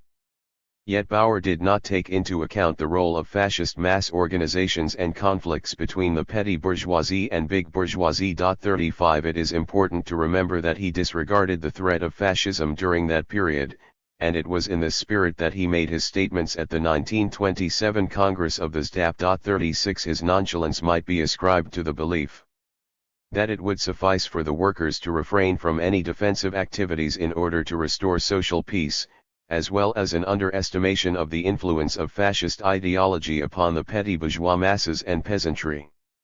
It is not hard to agree with Costin, who claims that Bauer's approach to fascism, based as it was on the blueprint of Bonapartism, was not a strategy to mobilize the working class against fascism, but rather a pious hope to strengthen democratic bourgeois forces as a counterweight to fascicization. 37 It is also difficult to rationally explain how Bauer could overlook the growing influence of the Heimwehr in the Christian Social and Greater German parties. There is simply no logical explanation for why Bauer demanded in 1929 that the Schutzbund be disarmed, in the hope that this would avert the threat of fascism. It was not until Hitler's victory in Germany and the defeat of his own party in 1934 that Bauer revised his assessments from the late 1920s and early 1930s, developing and heightening his analyses. In 1936, he returned to his earlier theory of fascism as Bonapartism and its basic premise of a balance of class forces. He modified his standpoint in three respects: the position and role of the working class, the social and class content of fascism, and the separation between power apparatus and ruling class under fascism. Bauer abandoned the idea that fascism was a defensive reaction of the bourgeoisie to the system's readiness for social revolution. He conceded that it amassed power at a time when the working class was powerless. In contrast, he interpreted fascism's successes and its support from the bourgeoisie as a result of the crisis of bourgeois hegemony, which coincided with the crisis of the workers' movement. Bauer's tense relationship to reformism is an interesting aspect in this. On the one hand, he accused reformism of impotence. It had proved incapable of protecting the working and middle classes from the effects of economic crisis. On the other, he gave too much weight to the bourgeoisie's struggle against the gains of reformist socialism in attempting to explain the fascist victory.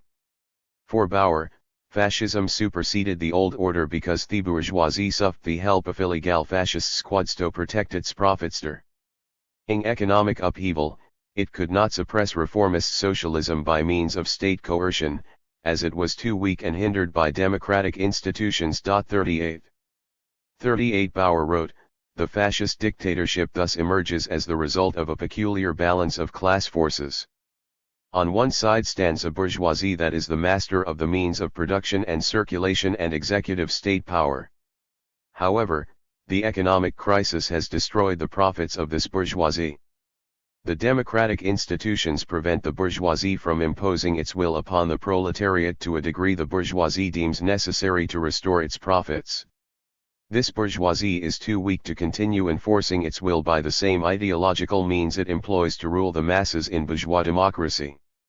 The democratic legal order restricts it, and it is too weak to crush the proletariat by legal means. However, it is strong enough to bankroll a lawless, unconstitutional private army, equip it with arms, and unleash it upon the working class.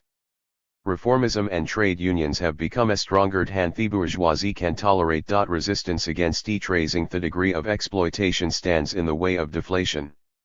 It can no longer be broken other than by force. Yet even though reformist socialism is being attacked because of its strength and the greatness of its successes, it is at the same time too weak to defend itself against the violence. Because it operates within the framework of the existing bourgeois democratic system, holding onto it as its battleground and source of strength, it appears like a party of the system to the broad, petty bourgeois, peasant, and proletarian masses, a participant and beneficiary of the same democracy that is incapable of protecting them from pauperization by economic crisis. It is therefore not able to draw in the masses that the crisis radicalizes. They flock towards its mortal enemy, fascism. The result of this balance of forces, or rather, weakness of both classes, is the victory of fascism, which crushes the working class in the service of the capitalists. However, while paid by the capitalists, it gets so out of hand that the capitalists end up helping it to seize unlimited power over the whole people, including themselves. Our translation. Original, Die fascistische Diktatur entsteht so als das Resultat eines eigenartigen Gleichgewichts Klassenkraft. Auf der einen Seite steht eine Bourgeoisie, die Herren der Produktions- und der Zirkulationsmittel und der Staatsschuld ist. Aber die Wirtschaftskrise hat die Profit dieser Bourgeoisie vernichtet. Die demokratischen Institutionen hindern die Bourgeoisie ihren Willen dem Proletariat in dem Ausmaß aufzuzwingen, das ihr zur Wiederherstellung ihrer Profit notwendig erscheint. Dies Bourgeoisie ist zu schwach ihren Willen noch mit geistigen ideologischen Mitteln durchzusetzen, durch die sie in der bürgerlichen Demokratie die Wallermassen beherrscht. Sie ist, durch die demokratische Rechtsordnung bedingt, zu schwach, das Proletariat mit gesetzlichen Mitteln, mittels ihres gesetzlichen Staatsapparates niederzuwerfen. Aber sie ist stark genug, ihn gesetzlos, gesetzwidrig Privatarmee zu besagen, auszurussen und auf die Arbeiterklasse loszulassen. Aufdrundern sie des von dem reformistischen Sozialismus und von den Gewerkschaften gefordert Arbeiterklasse. Reformismus und die Gewerkschaften sind starker geworden, als die Bourgeoisie ertragt. Ihr Widerstand gegen die Hebung der Grades der Ausbeutung steht der Deflation im Weg. Kann nicht mehr anders, als durch Gewalt gebrochen werden. Aber wird der reformistische Sozialismus gerät seiner stark will. Thus, fascism was granted support as a gift from bourgeois hands, and, once it held power, it did not intend on relinquishing it. Thereafter, fascism took specific measures. Firstly, it turned against the social base thanks to which it had grown and which it no longer required, i.e. the middle classes, whose resistance it now brutally suppressed. Secondly, it proceeded to destroy the parity of classes that had allowed fascism to be elevated to power, and which had been one of the main reasons for the Republic's defenselessness. 39 The victim of this attack was the entire existing apparatus of parties and political institutions of parliamentary democracy, that is to say, fascism had not lost sight of its main objective, namely dictatorship. Bauer understood the transition to fascist dictatorship as a process in which state power became gradually autonomous of class relations under conditions of crisis and took on a life of its own. He was the first to establish the thesis, based on the model of Bonapartism and later repeated by Thalheimer, of the fascist state apparatus as a construct standing above all classes. It is possible to query, as Bauer did, whether the transformation of the bourgeois democratic political order into the fascist order meant essential changes to the hitherto existing capitalist system. Without a doubt, this was the case, the most fundamental modification being the shift of class power. As long as the power of the capitalists is maintained, bourgeois democracy facilitates peaceful solutions to social conflicts. Its limitations result from the temporary nature of the class balance. It cannot be turned into the unlimited power of one particular class because the interests of voters, represented by political mass parties, have to be taken into account. Fascism's liquidation of parliamentary democracy drained power from most of the bourgeoisie and remaining classes. instead granting unlimited power to big capital and big landowners. 40 Hence, fascism transferred its social basis from the middle classes to monopoly capital. 41 Bauer explained the state of affairs through the fascist dictatorship's dependency on big capital, which continued to hold economic power in the fascist state and thus maintained its influence upon political decisions. In other words, the fascist state left property relations untouched, class power always remained in the hands of the capitalists, even if their personnel changed. Bauer concluded that fascism was a totalitarian dictatorship of the pro-war sections of the big bourgeoisie and big landowners. Its establishment completed the process of bourgeois counter-revolution, which had begun in 1920. The victory of fascism was evidence of the importance of the middle classes in the class struggle between big capital and the working class. Another fundamental component of Bauer's 1936 analysis of fascism deserves mention, namely its understanding of fascist rule as a division between the economic rule of big capital and the political rule of the fascist bureaucratic caste, which consisted of déclassed elements of all classes. 42 According to Bauer, this division had far-reaching consequences both for fascism itself and for the potential direction in which the history of Europe would evolve. Conflicts of interest between the ruling and the dominant class are inevitable in a fascist regime. The command economy developed by fascism forces the fascist bureaucracy to make decisions that contradict the interests of the respective groups of capitalists. It thus becomes an opponent of these groups and reinforces state power over all social classes. On the other hand, pro-war fractions of big monopoly capital gain the upper hand under fascism and build the armaments industry at the expense of other branches of the economy. Militarism and expansionism, according to Bauer, inevitably culminate in war. This analysis is neither entirely accurate nor convincing. Of course, one might agree with Botts that the analogy between fascism and Bonapartism is a stage in Bauer's analyses of fascism, if only because between two world wars, of which fascism was but a fragment, contained a series of statements on the imperialist roots of fascism. 43 If one, however, treats fascism as an autonomous text, it becomes truly questionable. From a historical standpoint, fascism was not a result of the balance of class forces in either Italy or Germany, as by 1920 the working class in both countries was already too weak to be able to resist a bourgeois counter-revolution. After 1920, the bourgeoisie had no reason to fear a revolution, even Bauer conceded this in 1936. Nor is it possible to explain the fascist offensive simply by citing the economic crisis, given that fascism in both countries only seized power when the effects of the crisis had waned. To this day, many different theories are offered as to why fascism managed to captivate millions of people and prevail. It is certainly not a terrible mistake to assume that fascism was the result of a cacophony of economic, political, and social factors, of which economic crises, the crisis of bourgeois values and bourgeois culture, and the crisis of the parliamentary democratic system were decisive. 2.2 Austro-fascism as a special subvariety of fascism. In the early 1930s, Austria's Marxist organizations did not initially pay any great attention to the fascicization of its own country.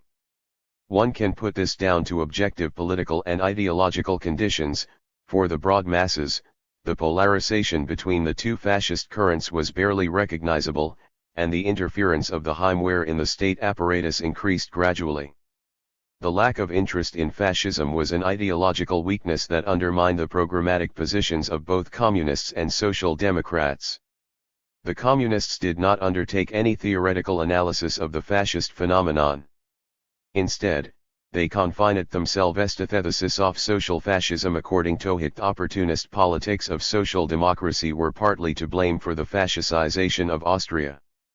Although there is no doubting the one-sided, narrow nature of their positions, the communists' evaluation of the social democrats' strategies was nevertheless accurate. Bauer's concept of defensive force, which in 1926 became the official party policy, permit the use of revolutionary violence only when civil rights and political liberties were drastically infringed. Violence was reserved for the worst-case scenario, i.e. an ultimate attack on democracy in the course of which basic rights were abolished. How the working class and its party should approach a situation in which anti-democratic forces gradually conquered state power did not form part of Bauer's reflections. Bauer's views on the fascicization of Austria from 1926 to 32 are characterized by his unswerving belief in the ability of democracy to defend itself and prevail through its intrinsic mechanisms. As mentioned earlier, his statement at the 1927 Congress concerning the possibility of a fascist dictatorship in Austria and the ability of the working class to resist was optimistic. By no means do we wish to imply that Bauer failed to take notice of the growing influence of the Heimwehr in the state apparatus. On the contrary, in 1927, he spoke out against wildcat strikes and workers' demonstrations initiated without official endorsement from the party and trade unions in order to avoid confrontations with the Heimwehr. It did not escape the attention of social democracy's opponents that this was motivated by Bauer's characteristically fearful politics and aversion to radical phenomena. It is hardly surprising that they felt intensely relaxed about the SDHUPP's election victory in 1930, after all, they were aware that the Social Democrats would not use the historical opportunity that they had, once again, been given. The election result only inspired Bauer to an even more confident assessment of the possibilities to preserve the democratic foundations of the state. In 1930, he presented conclusions on the unlikelihood of a fascist dictatorship in Austria on economic grounds. For example, he surmised that Austria's dependency on foreign capital was a de facto guarantee against the fascists rising to power. 44 Evidently, this was a wrong assumption. Bauer did not consider that German and Italian capital in fact bankrolled the Heimwehr and the National Socialists. Bauer's other economic prognosis, based on Hilferding's theory of organized capitalism, was just as inaccurate. According to this theory, finance capital would be transformed into state capital because of the crisis, i.e. it would assume the form of a centrally planned economy and pave the way for socialism. It follows that Bauer still did not yet fear a fascist threat in early 1930s Austria. His statements at the LSI Congress in 1931, where he cited the possibility of defeating fascism and saving democracy, are further evidence of this. So too are his remarks at the SDHUPP Congress in 1932, where he proposed a struggle against anti-democratic tendencies waged by parliamentary means. Until 1932, Bauer was convinced that Austria did not contain a social basis for fascism, and that fascism overestimated its own abilities. He continued to underestimate fascism's impact, even when it became startlingly apparent due to the progressive fascicization of the Christian Social Party and ever closer links between conservative forces and fascists of both varieties. When Dollfuss dissolved Parliament in March 1933, Bauer was forced to admit that he had introduced an authoritarian regime, even if he rightly did not refer to it as totalitarian. He also observed that the Heimwehr had consolidated its position in the bourgeois government and believed it possible that it would evolve towards fascism. He identified both the landed gentry, the Jewish bourgeoisie who sought protection from the anti-Semitism of the Nazis, and the urban and peasant middle classes under the influence of the Christian Social Party as the social vehicles of fascism. In 1933, Bauer was still wrong in his appraisal of fascism and was weighed down by contradictions. His article, Die Demokratie, for democracy, was an example of this. On the one hand, he admitted that the crisis had pushed the weary working class onto the defensive and had incapacitated it from defending democracy. 45 On the other, he expected the proletariat to win over the petty bourgeoisie and peasantry, who were divided between the democratic and conservative wings of the Christian Social Party, to the defense of the democratic state order. 46 Moreover, the article testified to his erroneous diagnosis of the political situation, including his misjudgment of the two fascist movements. 47 There is no other way to explain why he feared that the two currents might merge. Similarly, Bauer's support for Dollfuss's emergency regulations against the Nazis was not particularly well thought out. Given that the government's plans in 1933 were not exactly a secret, it would have been easy to predict that the same laws would soon also be used against Marxists. We shall refrain from focusing on Bauer's publications from 1933 to 4 in detail, as they are rather unfruitful for our purposes. To summarize, Bauer did not believe that Austro-Fascism could win, right up until the defeat of the February uprising. 48 Without wishing to provide a justification for his neglect, it is certainly the case that the fascist phenomenon, which was not one of Bauer's main areas of study at the time, caught him by surprise.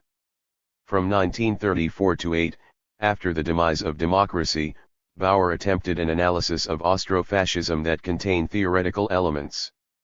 It is therefore justified to call it a theory of Austro-Fascism.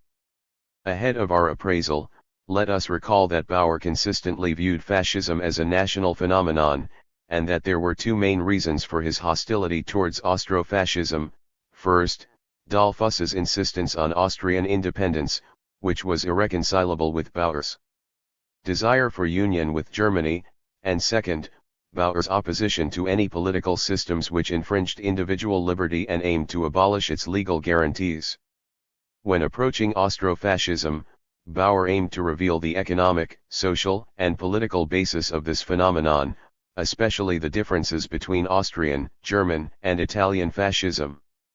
The core of his conclusions was as follows: Austria is the first country in which clericalism with fascist tendencies conglomerate to form a dictatorship. Bauer identified number of causes for the victory of Austro-Fascism. The first was the fall of the Habsburg monarchy, which included the costs of the lost war and loss of foreign markets. The second was the economic situation of the First Republic, that is to say, dependency on foreign capital, the decline of exports, the bank's loss of independence and subordination to state control, and the workers' loss of purchasing power resulting from the crisis and unemployment. Bauer considered it less important to investigate the economic conditions that allowed fascism to grow than to study the mechanisms by which it seized power, its class content, and its nature and social base. Indeed, it was not that easy to explain how fascism had come to power, especially since conditions in Austria were different from those in Germany or Italy. In Austria, fascism did not enjoy support from the masses and did not produce its own ideology or charismatic leaders. Nor is it possible to ignore the long-standing, relentless struggle between the two fascist trends. When analyzing the mechanism due to which Austrian fascism had emerged, Bauer's conclusions were similar to the works of contemporary historians. 49 Fascism rested on the illegitimate assumption of power by a coalition of governing forces, the representatives of the Christian Social Party and the Heimwehr, supported by the Church. Bauer's words succinctly reflected the situation in Austria. So the clerical, Austrian patriotic faction of the bourgeoisie hostile to union with Germany resolved to use the state power to establish a dictatorship which was intended to suppress by force German nationalist fascism and working class at the same time. On the surface it imitated fascist methods, adopted fascist ideology, and linked it with Catholic clericalism. In reality, however, its fatherland front did not arise from a popular mass movement, as did the Fascist Party in Italy and the National Socialist Party in Germany, but was invented and established by the government, and was imposed on the mass of the people by the coercive power of the state. In this case, fascism is not the natural product of grassroots movements and class struggles, but an artifact which the constitutional state power has imposed upon the people. 50. In light of the above, it was essential to define the social base and class content of the Austro-fascist dictatorship. Bauer had to determine which social forces had elevated Dollfuss and the circle of politicians around him to the levels of power, and whose interests the new regime represented. Once again, Bauer returned to the theoretical framework of Bonapartism, which impeded him from identifying the actual agents of fascism in Austria, where democracy had been abolished not by forces outside of the bourgeois parties, but by a right-wing government. Once more, Bauer reiterated the thesis of a third force standing above the bourgeoisie and proletariat. The two classes both appeared incapable of coordinating their political activities. The third force supposedly comprised the aristocratic landowners and church hierarchy, who used the Heimwehr to seize power. Meanwhile, the déclassés peasants, petty bourgeoisie, and unemployed workers were not aware of the true aims of the political struggle and were therefore mere tools of the aristocracy.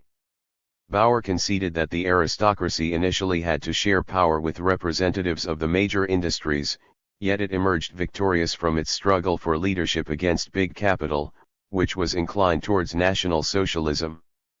As to the class content of the Austrian fascist state, Bauer's view was not entirely thought through. His point that the Austro-fascist dictatorship represented the concerns of the capitalists against the defeated working class coexisted with permanent denials of bourgeois class rule under Austro-fascism and an emphasis on the regime's clerical feudal character.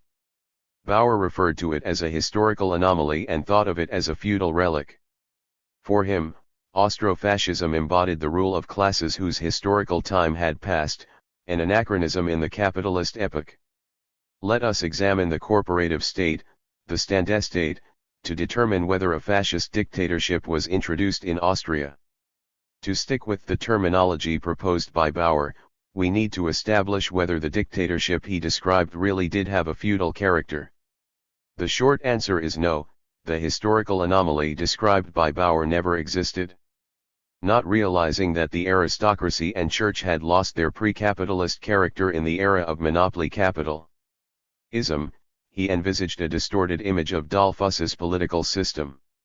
Likewise, his evaluation auf der Rolle of Techkirchen Austrofaschismus wird auf die Markt. Contrary to his claims it did not aspire to introduce a Catholic fascist dictatorship. 51 As Hanisch demonstrates, the Austrian Church was the absolute guardian of the authoritarian state and, as such, an obstacle for the fully developed fascist orientation of the government. 52 It is true, however, that Dollfuss granted the Church cultural and social privileges, and that the Church used its influence upon the middle classes to foster support for the Dollfuss government. Bauer distinguished between three phases of the Dollfuss-Schuschnigg dictatorship. He referred to the first phase of the Austro-fascist system from 1934 to 6 as a coalition between clerical fascism and Heimwehr fascism. The Church, the bureaucratic layer of officials, and the bourgeois peasant organizations on the one hand, and the aristocracy and imperial officers on the other, supported it. Bauer was convinced that the system would soon collapse as it had a narrow social base, no charismatic leader, and was economically unstable, i.e. dependent on Italian capital. 53 In 1935, Bauer saw a new danger arising from these factors. It has to be said that it was illusory. He feared Austro-fascism's alleged ambitions to consolidate its power by restoring the Habsburg monarchy. 54 This belief was rooted in the fact that some elements in the Church and Christian Social Party held monarchist sympathies. Yet the notion that the Church would want to restore the monarchy was not based on fact, considering the 1855 Concordat had not even granted the Church half as many privileges as Dollfuss's government was prepared to. Bauer's suspicion that France, Britain, and Italy had an interest in restoring the monarchy was equally unfounded. After Hitler's victory in Germany, the Dollfuss government's resolve to preserve Austrian independence coincided with British and French political interests, while the type of government in Austria was of little relevance to these countries. If the facts spoke for themselves, Bauer was scarcely inclined to acknowledge them. Instead he dreamed up the nonsensical vision of a victorious working class revolution in alliance with pro-Germainlements against the restoration of the monarchy. In 1935, he was prepared to enter an agreement with the National Socialists to avert a restoration of the Habsburg monarchy and de facto jointly combat the Dollfuss government, even though he was fully aware that the potential German partner represented a deadly threat to the party and the working class. 55 Bott sardonically notes in his comment on Bauer's proposal that it was a rather surprising turn, given that from late 1933 to early 1934 he had still lent support to the establishment of the corporative state. 56 To sum up Bauer's secondary theory of Austro-fascism, it is worth noting that he feared the restoration of the monarchy primarily because it might squander his hopes for Austria's union with Germany. It is critical that Bauer did not dedicate great attention to the second and third phases of Austro-fascism that he had outlined. In his view, The second period from 1935 to 8 was characterized by the exclusion of the Heimwehr by clerical fascism, the effective autonomy of the state power, and its evolution in an autocratic bureaucratic direction. Bauer referred to the third period from February 1938 onward as a coalition between clerical fascism and National Socialism, backed by big industry, the petty bourgeoisie, the intelligentsia, and the state bureaucracy. In 1938, he was convinced that the National Socialists would establish their own dictatorship in Austria. 57 As Hanisch notes, Bauer was ultimately not sure about his views on Austrofascism. 58 This is confirmed in the way he fluctuated between defining it as a fascist dictatorship and an autocratic regime. Although he repeatedly employed the term fascist dictatorship, Bauer still acknowledged that Austrian fascism was weaker than its German and Italian counterparts, it lacked popular support, its ideology was less refined compared to Nazism, and its leaders were undecided as to its political direction. This dictatorship was not as comprehensive or brutal as others. In the last months of his life, Bauer revised his position and referred to the three phases of the Dollfuss-Schuschnigg dictatorship as semi-fascism, also using the term small state fascism. 59. Let us conclude by citing Botts, who pointed out that Bauer's definition of Austrofascism had little to do with the definition the author proposed for fascism in a broader sense. Botts assumes that Bauer coined the term for the purpose of political struggle rather than political analysis. 60 It is more likely that the opposite was the case. Bauer aimed to establish a scientific distinction between Austrian fascism and other varieties. However, his lack of distance from the political events of the day, and the fact that he only knew the corporative state from an emigrant's perspective, made it impossible for him to formulate an appropriate theoretical diagnosis of the Dollfuss-Schuschnigg system. 2.3 The theory of fascism as imperialism. Shortly before his death, Bauer prepared the last, unfinished chapter of The Illegal Party for publication as a separate book. 61 It contained his third theory of fascism, which linked the phenomenon with the economic development of capitalism and the changing role of the capitalist state in a more pronounced manner. It was similar to Hilferding's premise of organized capitalism, which also attributed to the state a growing role in the economy and highlighted planning as a characteristic element of the capitalist economy. The theory was certainly not new. Although Bauer foregrounded the economic foundations of fascism, he denied this time around that the balance of class forces and class apparatus were a precondition for the fascist movement to seize power. At the same time, echoes of his first fascism theory still lingered. Bauer argued that under fascist rule, the executive power of the state became gradually autonomous. Furthermore, he emphasized einer contradiction soft he fascist system, which he expressed in the conflict of interests between the state apparatus and the respective social classes and groups. The basic premise of Bauer's third theory was his insistence that fascism was a form of aggressive, bellicose, imperialist capitalism. On this, he concurred with G.D.H. Cole. 62 One of the typical characteristics of aggressive capitalism, according to Bauer, was its tendency to increase the exploitation and oppression of the working class domestically while at the same time waging a struggle for markets abroad. It follows that Bauer considered capitalism's development towards imperialism to be a general and fundamental condition for the rise of fascism. However, he realized that this general account was insufficient as an explanation in understanding the reasons as to why fascism had prevailed in Germany and Italy while fascist movements in other countries did not threaten the bourgeois democratic state order at all or merely resulted in the advent of semi-dictatorships or autocratic governments.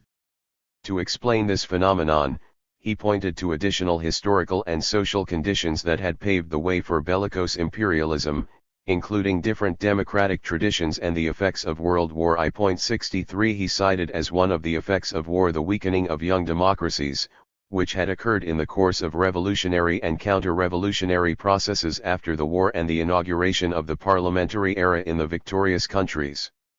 In these countries, the bourgeoisie was bolstered by its success and maintained its position. Another consequence of the war, decisive for the political development in Europe, was the new division of the world, which had borne two kinds of imperialism. On the one hand, the conservative and peaceful imperialism of France and Britain, which continued to live off their colonies as well as at the expense of defeated Germany and Italy. On the other, an aggressive, pugnacious imperialism reigned supreme in Germany and Italy, which were particularly affected by the economic crisis and had ambitions to overrule it through territorial expansion. 64 Fascism was, so went Bauer's conclusion, a weapon in the struggle to revise the division of the world. When fascism succeeded, it envisaged a new economic and political order which reflected the changes to which the structure of monopoly capitalism had been subjected. The most fundamental of these changes was a tendency to intensify the statist organization of the economy while keeping property relations intact. This tendency became stronger in the wake of World War I and the 1929 economic crisis. According to Bauer, it found its fullest expression in the command economy of the fascist state, which he regarded as its essence and its totalitarian character. The state regulate the laws of life and had full power over the economy. Bauer referred to the state control over the economy as fascist étatisme, or, alternatively, war economy or dirigist economy, and regarded it as a new development phase of capitalism, a qualitatively new form of imperialism. At the same time, he was inclined to acknowledge the positive effects achieved by the war economy and its imposed control over the labor and wage market and planned economy, including a lowering of the unemployment rate, an increase in work productivity, the development of new economic branches due to armament policies and technological progress. Naturally, this does not mean that Bauer overlooked the unfavorable sides of imperialism's evolution. On the contrary, he stressed that labor legislation disadvantageous to the working class had preceded the statist economy. Indeed, fascist labor legislation ushered in many negative changes for workers. The trade unions were dissolved, strikes prohibited, wage agreements annulled, forced labor introduced, and wages determined by the state. Nevertheless, reflecting on his conclusions in Rationalisierung, Bauer recognized the superiority of fascist statism over free market capitalism, even though he was fully aware of the restrictions imposed by war economy. Granted, he did not consider statism to be a cure for all of capitalism's ills. For instance, he did not think that it could overcome crises, he merely believed they would be different under fascism. According to Bauer, crises caused by an undersupply of goods for peaceful purposes were inevitable. Bauer drew attention to the fact that the war economy served the state military rather than the immediate interests of social classes. The war imperialism of the fascist states forced other countries to raise their armaments expenses. The contradictions between the capitalist countries led to economic fluctuation as the fear of war restricts the flow of capital towards peacetime production. Bauer's conclusion was correct, the fascist command economy would meet its limits and precede war. For Bauer, there was an integral link between the imminence of war and the development of imperialism. This was not a completely novel insight, but rather reiterated the theses contained in Bauer's articles on imperialism and his first theory of fascism. According to Botts and Butterwecki, Bauer's prognosis that the synthesis of fascism and imperialism would inevitably lead to conflict was not too distant from communist assessments of fascism from the 1920s and 30s. 65 Note, however, that Bauer's analysis was far more profound than the communists' rhetoric, which ignored the historical, political, and economic factors that allowed fascism to grow, e.g. the weakness of parliamentary democracy, the consequences of World War I, the command of politics over the economy, and the effects of economic crisis. In 1938, Bauer made two prognoses with respect to the fate of fascism, one was of a purely political nature, the other was sociological-political. According to his political prognosis, the fascist dictatorships in Italy, Poland, Estland, Bulgaria, and Yugoslavia were weakened, yet on the other hand, he predicted that Hitler would attack Eastern Europe. The sociological political prognosis was far more complex. It was based on the incoherence of class rule and political power under fascism. Let us note that the manner in which this fascism theory illustrated the relationship between the two powers was nebulous. Aside from claiming that the fascist dictatorship reinforced the economic power of the bourgeoisie, Bauer asserted that the fascist government is thrown into conflict with the big bourgeoisie in particular. The governing fascist caste turns on various fractions of the capitalist ruling class, uniting with them in common struggle only to keep the working class at bay.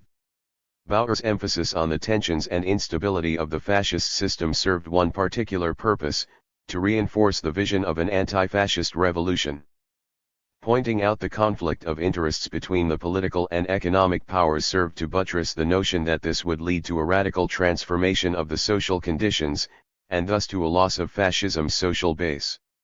At the end of the manuscript, Bauer cited three enemies of fascism: the working class, the disappointed petty bourgeoisie, and the bourgeoisie at odds with fascism for economic reasons. These classes would wage a common struggle to abolish the totalitarian regime.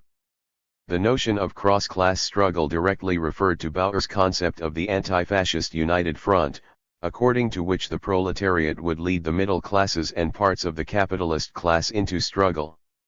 In 1938, Bauer was convinced of the following: if the working class gets moving, if big mass strikes shake the fascist system of rule and the statist command economy to its foundations, then broad masses of petty bourgeois, peasants, and intellectuals will coalesce around the working class to bring down the hated fascist bureaucracy, its totalitarian rule, and its dictatorship over economic life. 66 Our translation.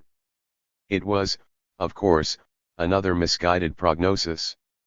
The conclusions Bauer drew from the concept of a dirigist economy, however, were not as idealistic as his previous verdicts in his theory of organized capitalism, i.e., he did not think of it as a phase that heralded the socialist economy.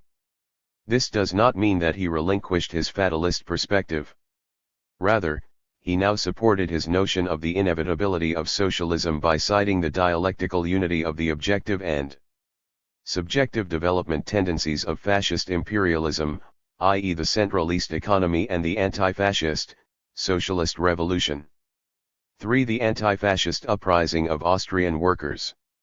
The primary objectives of fascism of the Austrian variety were to eliminate political parties including the Social Democratic Party from the political stage, abolish the Republic and establish the corporative estate. On its way to achieving these goals, Austro-fascism encountered an unexpected obstacle: a spontaneous and dramatic workers' uprising in defense of the beleaguered and suppressed democracy lasting from 12 to 18 February 1934. The outbreak of the February uprising poses a number of questions. We have already addressed in points 1 and 2.2 as to had her fascism Austria lived up to its own ambitions in the same way as German fascism did. Further questions still need to be addressed. Were fratricidal struggles inevitable in the democratic republic that Austria had become after the fall of the monarchy? Why could a political compromise agreed in parliament not resolve the escalating conflict? Finally, why was the social democratic leadership unable to stop the course of events and live up to the challenges posed by both Austro-fascism and the working class? All Austrian political forces, including the Social Democrats, were clear that the warning accommodated in the program of Linz, according to which force would be used if fascism seized power, was not a credible threat. When Parliament was dissolved, the Social Democratic Party was deprived of the democratic conditions for struggle that had been its strategic premise. It was synonymous with the party's exclusion from the political arena. The only trajectory still possible for the party was that of active resistance. Alas, Bauer lacked the self-assertion and decisiveness that so distinguished Dollfuss. In light of the constitutional crisis, the SDHUPP leadership failed to call for the strike that the working masses were expecting for fear of civil war. Instead, it announced that it was prepared to cooperate with the government on the imminent constitutional reform that aimed to strengthen the executive power. What is more, the SDHUPP offered the Dollfuss government the support of the Schutzbund and agreed with the decision to grant the government extraordinary powers. This, it hoped, would be the harbinger for cooperation in the struggle against Nazism. The tactical misjudgments committed by the party leadership resulted not only from its erratic assessment of the political situation, they were also the product of social democracy's ideological and programmatic assumptions, i.e., its belief in the inevitability of historical progress. It was precisely this belief that additionally reinforced the party's unrealistic evaluation of its own strength and of the situation. 67 Other political factors also played a significant part in its choice of tactics, that is, the party's long-standing and loyal adherence to democratic methods, its lack of faith in the workers' fighting spirit, and the notion that the country was isolated and under threat from the fascist powers that had grown abroad. These were accompanied by moral considerations, such as the aversion to fratricidal struggle, and individual temperaments, such as the fear of taking responsibility for radical political decisions and unwillingness to act consequently displayed by social democratic politicians. These various factors led to the SDHUPP leadership's passivity, which undermined the workers' militancy, which had still been alive and full of promise in 1933. Consequently, the winner in the struggle against fascism was predetermined, as it were, and the demise of democracy in Austria accelerated. 68 The fascist dictatorships of Italy and Germany were no less interested in the destruction of Austrian democracy than Dollfuss was. They differed only in their ultimate objectives. Dollfuss aspired, in the name of banishing the Red Peril, to abolish the democratic and social successes of the working masses, dissolve the Marxist parties and trade unions, and strengthen the position of the Church by exterminating the influence of anti-clerical social democracy. For Italy and Germany, in contrast, expansionist aims were paramount. 69 When Dollfuss's attempts to come to an understanding with Hitler failed, Italy offered to help him to introduce dictatorial powers in Austria, but made the offer dependent on Dollfuss's hastening of the process of combating social democracy. The Heimwehr, having won such a strong ally, decided to proceed in radical fashion. 71 These were truly decisive moments for the Republic, yet the SDHUPP leadership failed. It lacked gumption, and the fear of civil war and its aftermath left it paralyzed. Aware of the anti-fascist sentiments of the workers, it decided on February 8 to postpone the outbreak of civil war, and on February 12, 1934 it restricted the role of the Schutzbund to purely defensive measures.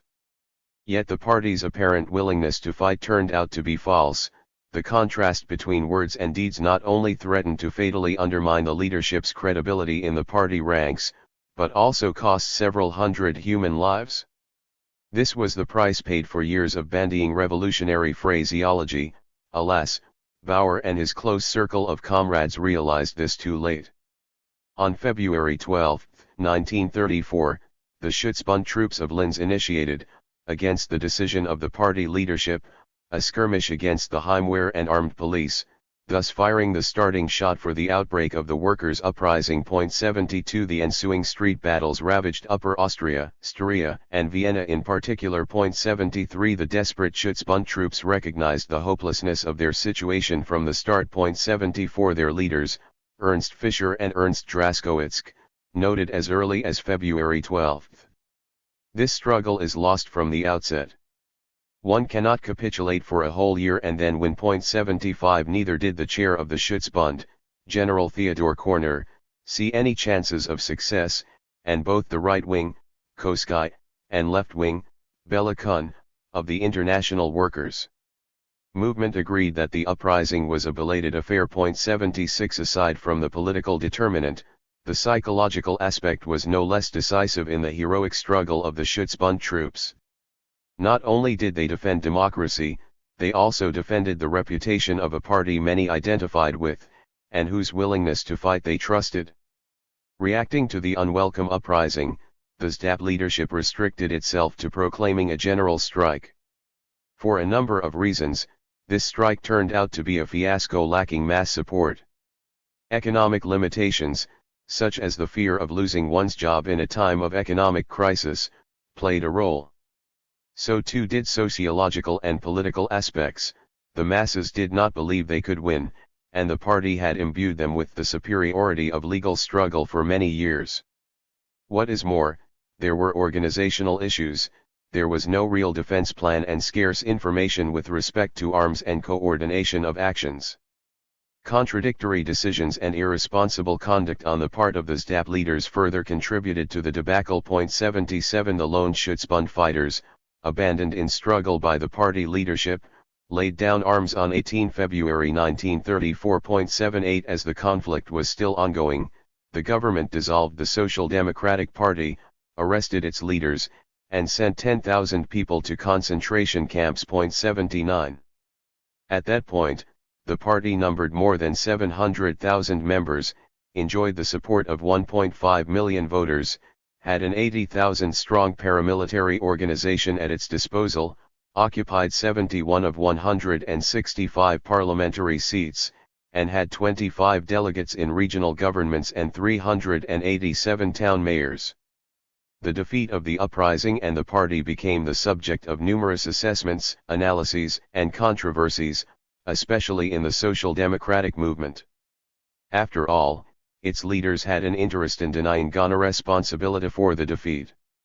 Even observers not directly involved in Austrian political life agreed that the February uprising amounted to a conscious act by a section of the working class not only against the government's actions, but also against the reformist line of the SDHUPP leadership. At the same time, it was synonymous with the defeat of Bauer's political line. It was Bauer who was chiefly responsible for reinforcing the masses' illusions in the party's willingness to fight. 80 Numerous 1934 articles and his pamphlet Der Aufstand der Österreichischen Arbeiter, The Austrian Workers' Uprising, testify to the fact that Bauer felt more responsible for the course of events than any of the other SDHUPP leaders. They also prove that he was unable to understand the essential elements which led to the party's downfall, that is, the contradiction between its revolutionary rhetoric and passive political practice. Its opponents recognized this contradiction and knew how to take advantage of it. Furthermore, Bauer's writings prove that his basic theoretical premises had been wrong, leading to erratic judgment and inaccurate decisions in response to given socio-political conditions. In the Austrian workers' uprising, Bauer did admit to tactical errors, yet he did not subject the actual political line of the party to any criticism. In his view, a range of factors that could be blamed on the SDHUPP leadership contributed to the defeat of the party. For instance, the inefficient organization of the struggle, the failed general strike, the Schutzbund troops being abandoned, and allowing the government to spread propaganda according to which the party leadership had fled. The latter, it must be added, was undeniable with respect to Bauer and Deutsch.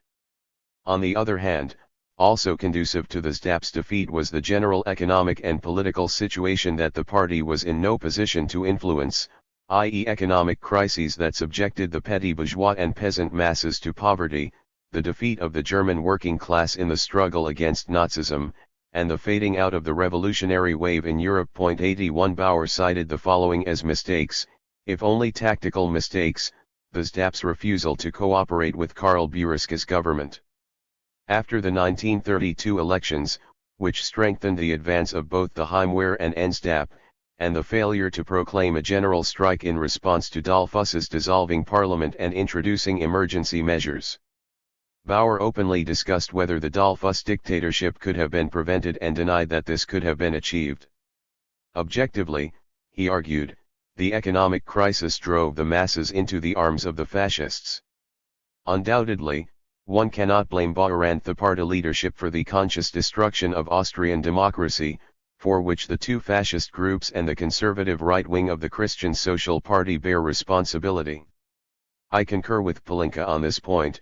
February 1934 was neither a tragedy that came over Austria solely through objective circumstances, nor the result of shared responsibility or a renunciation of democracy for which all parties were equally responsible. February 1934 saw the dramatic conclusion of a development-conscious Lippstadt forward for which Dollfuss, Starhemberg and Faywery openly prepared to take responsibility. Our translation. 82 However, one should add that Bauer's misguided policies, based on the Austro-Marxist doctrine, were a factor that fostered and accelerated this development. If one draws strategic and tactical premises for the working class struggle from a theory that had long been detached from reality, the inadequacy of these premises is transparent from the outset. For Austrian social democracy and the triumph of fascism. 4.1 Austrian social democracy's relationship to strategic and tactical concepts of the workers' movement during the period of fascist reaction. We shall not assess the statement Athindo for previous section, according to which a theory out of touch with reality led to inadequate strategic premises. It implies that the means and methods Bauer proposed for the anti-fascist struggles were unfit for purpose, even with respect to his own evaluation of fascism. It does not, however, fully explain the motives that determined Bauer and his party comrades' decisions during the February uprising. In truth, the strategy and tactics that the party had adopted for the working class struggle against fascism drove their decisions. These, in turn, were based not on a realistic assessment of the social and political situation, but rather on the values that the Social Democrats were willing to defend. Let us take a closer look at Bauer and the SDHUPP leadership's anti-fascist strategy and the goals to which it was subordinated. Between the Hamburg Congress of the LSI in 1923 and the last SDHUPP Party Congress in 1933, Bauer's accounts and the general strategic premises of the anti-fascist struggle of the proletariat were characterized primarily by their purely declarative revolutionary nature and his aversion to cooperating with the communists. These sentiments were typical for the parties that belonged to the LSI. Another prominent aspect was the fact that the individual parties championed their respective national interests over the interests of the international workers' movement as a whole. This made it impossible to arrive at a shared line of action against fascism and weakened the practical meaning of resolutions adopted at the LSI Congresses. 83 Since the beginning of the organization's existence, Bauer set the tone of official LSI documents, and it was largely his views that determined their form. At the founding Congress of the LSI, he warned of the international dimension of the fascist phenomenon. In authoron-sided fashion he blamed the Bolsheviks for its emergence. In his opinion, they had contributed to its rise by splitting the international workers' movement and trade unions, as well as introducing terror. For fear that Red Terror might spread, he argued, the bourgeoisie called the fascists to its aid. Bauer rightly criticized the communists' dogmatic thinking. For them, the working class struggle against fascism could be used to rapidly herald the world revolution. He conceded with the communists, however, that the available democratic institutions were not enough to stop the fascicization of the country. 84 He pleaded for coupling parliamentary action with street demonstrations. He issued the following tasks to the social democratic movement: maintaining the proletariat's readiness to fight, providing military training for the youth, and reinforcing democratic values in society, particularly in areas subordinated to the state apparatus. The resolution Bauer authored and put to the 5th LSI Congress in Paris in 1933 reflect the enormous importance he attributed to preserving democracy. This document was previously discussed in Chapter 7, which pointed out the two different strains of working-class anti-fascist struggle it advocated, which depended on the degree to which democracy was threatened. Bauer acknowledged the theory of organized capitalism in defense of democracy, demonstrating that due to the arms economy, monopoly capitalism had achieved a level of organization it had predicted. According to Bauer, this would lead to a transformation of the system into a socialist state in the near future, i.e. the fall of the fascist dictatorships. Bauer's resolution bore the demand for preserving the neutrality of the LSI if any constituent parties took up negotiations with the Comintern concerning the creation of a united front of the working class against fascism. However, the Paris Congress did not adopt this postulate. Not for nothing did Bauer insist, in both Congress speeches, that the main goal of the working class struggle against fascism was not a socialist revolution, but rather the defense of bourgeois democracy and its political and social gains. This hierarchy of priorities was also consistent with the speeches of other LSI party leaders. It found a passionate advocate in the secretary of the LSI, Friedrich Adler, who argued that surrendering the struggle for democracy would be tantamount to admitting that social democracy had chosen the wrong path. 85 The Social Democrats defended bourgeois democracy on two bases, as a value in itself, and as a necessary premise for the struggle for social change. One is inclined to agree with Ziemierzak's argument that the Social Democrats were so preoccupied with the necessity of defending democracy that they rarely ever contemplated a course of action for the case that the democratic system was under threat. 86 When fascism seized power in Germany and Italy, the lack of a clear program paralyzed the Social Democrats. Distinct examples for this were the passive attitude of the SPD in light of the dissolution of Prussian Parliament, 1932, and the appointment of Hitler's government in 1933, as well as the disengaged stance of the SDHUPP during the events of February 1934. The defeat of the Austrian workers' uprising led Bauer to reconsider his position on bourgeois democracy, even if he effectively only modified his earlier standpoint to the slightest degree. Fatalist optimism still prevailed. For Bauer, the February defeat was but a step towards the final victory of the proletariat. 87 Indeed, Bauer continued to advocate bourgeois democracy and resisted all criticism from within the socialist camp, which blamed parliamentary democracy for the defeat of the workers' movement. The true cause of defeat, according to Bauer, had been the susceptibility of the petty bourgeoisie, peasantry, and part of the working class to Dollfuss's fascist ideas. Like many other socialists of his time, Bauer failed to realize that fascism had exploited the disappointment of these layers, who had been let down by the Social Democratic Party's failure to put its proclaimed program of social transformation into practice. Władysław Bauer was deeply convinced that the working class had to defend bourgeois democracy even if this implied that the working class would be perceived as a conservative force. The first reason was that bourgeois democracy was the result of working class struggle, and its contemporary form was decisively shaped by the proletariat. Secondly, the bourgeois democratic state form guaranteed, unlike fascist dictatorship, legally enshrined liberty. Only towards the end of his life did Bauer admit that this legal freedom was a source of passive reformism. The victory of fascism was synonymous with the end of the legal social democratic movement. In light of the consolidation of the fascist regime, Bauer suggested during the second half of 1934 the abandonment of the reformist tactic, having concluded that the fascist dictatorship could only be abolished by revolutionary means. Bauer spoke from the perspective of a revolutionary fanatic rather than a politician soberly evaluating available options for the workers' movement. Proof of this can be found in his denial that it would be possible to return to bourgeois democracy once fascism was defeated. The new program combined the struggle against fascism with the struggle for socialism. On this, Bauer was clear. There is now only one task left, the overthrow of the fascist dictatorship. There is no other means to overthrow it than revolutionary force. However, the revolution against fascism cannot be a bourgeois revolution that the working class might attempt to drive forward and transform into a proletarian revolution at a later point. It can only be a proletarian revolution from the outset, for there are no more bourgeois revolutions in Europe. The task of overthrowing fascism thus coincides with the task of the working class to conquer state power. The struggle against fascism therefore becomes synonymous with the struggle for socialism. 88. In 1934, Bauer did not shy away from using the term dictatorship of the proletariat when defining the type of state and methods for the proletariat to seize power, even if he was motivated by tactical considerations rather than history beliefs. Nonetheless, he acknowledged the need for the working class to garner allies in the struggle against fascism, namely the petty bourgeoisie, peasantry, and intelligentsia.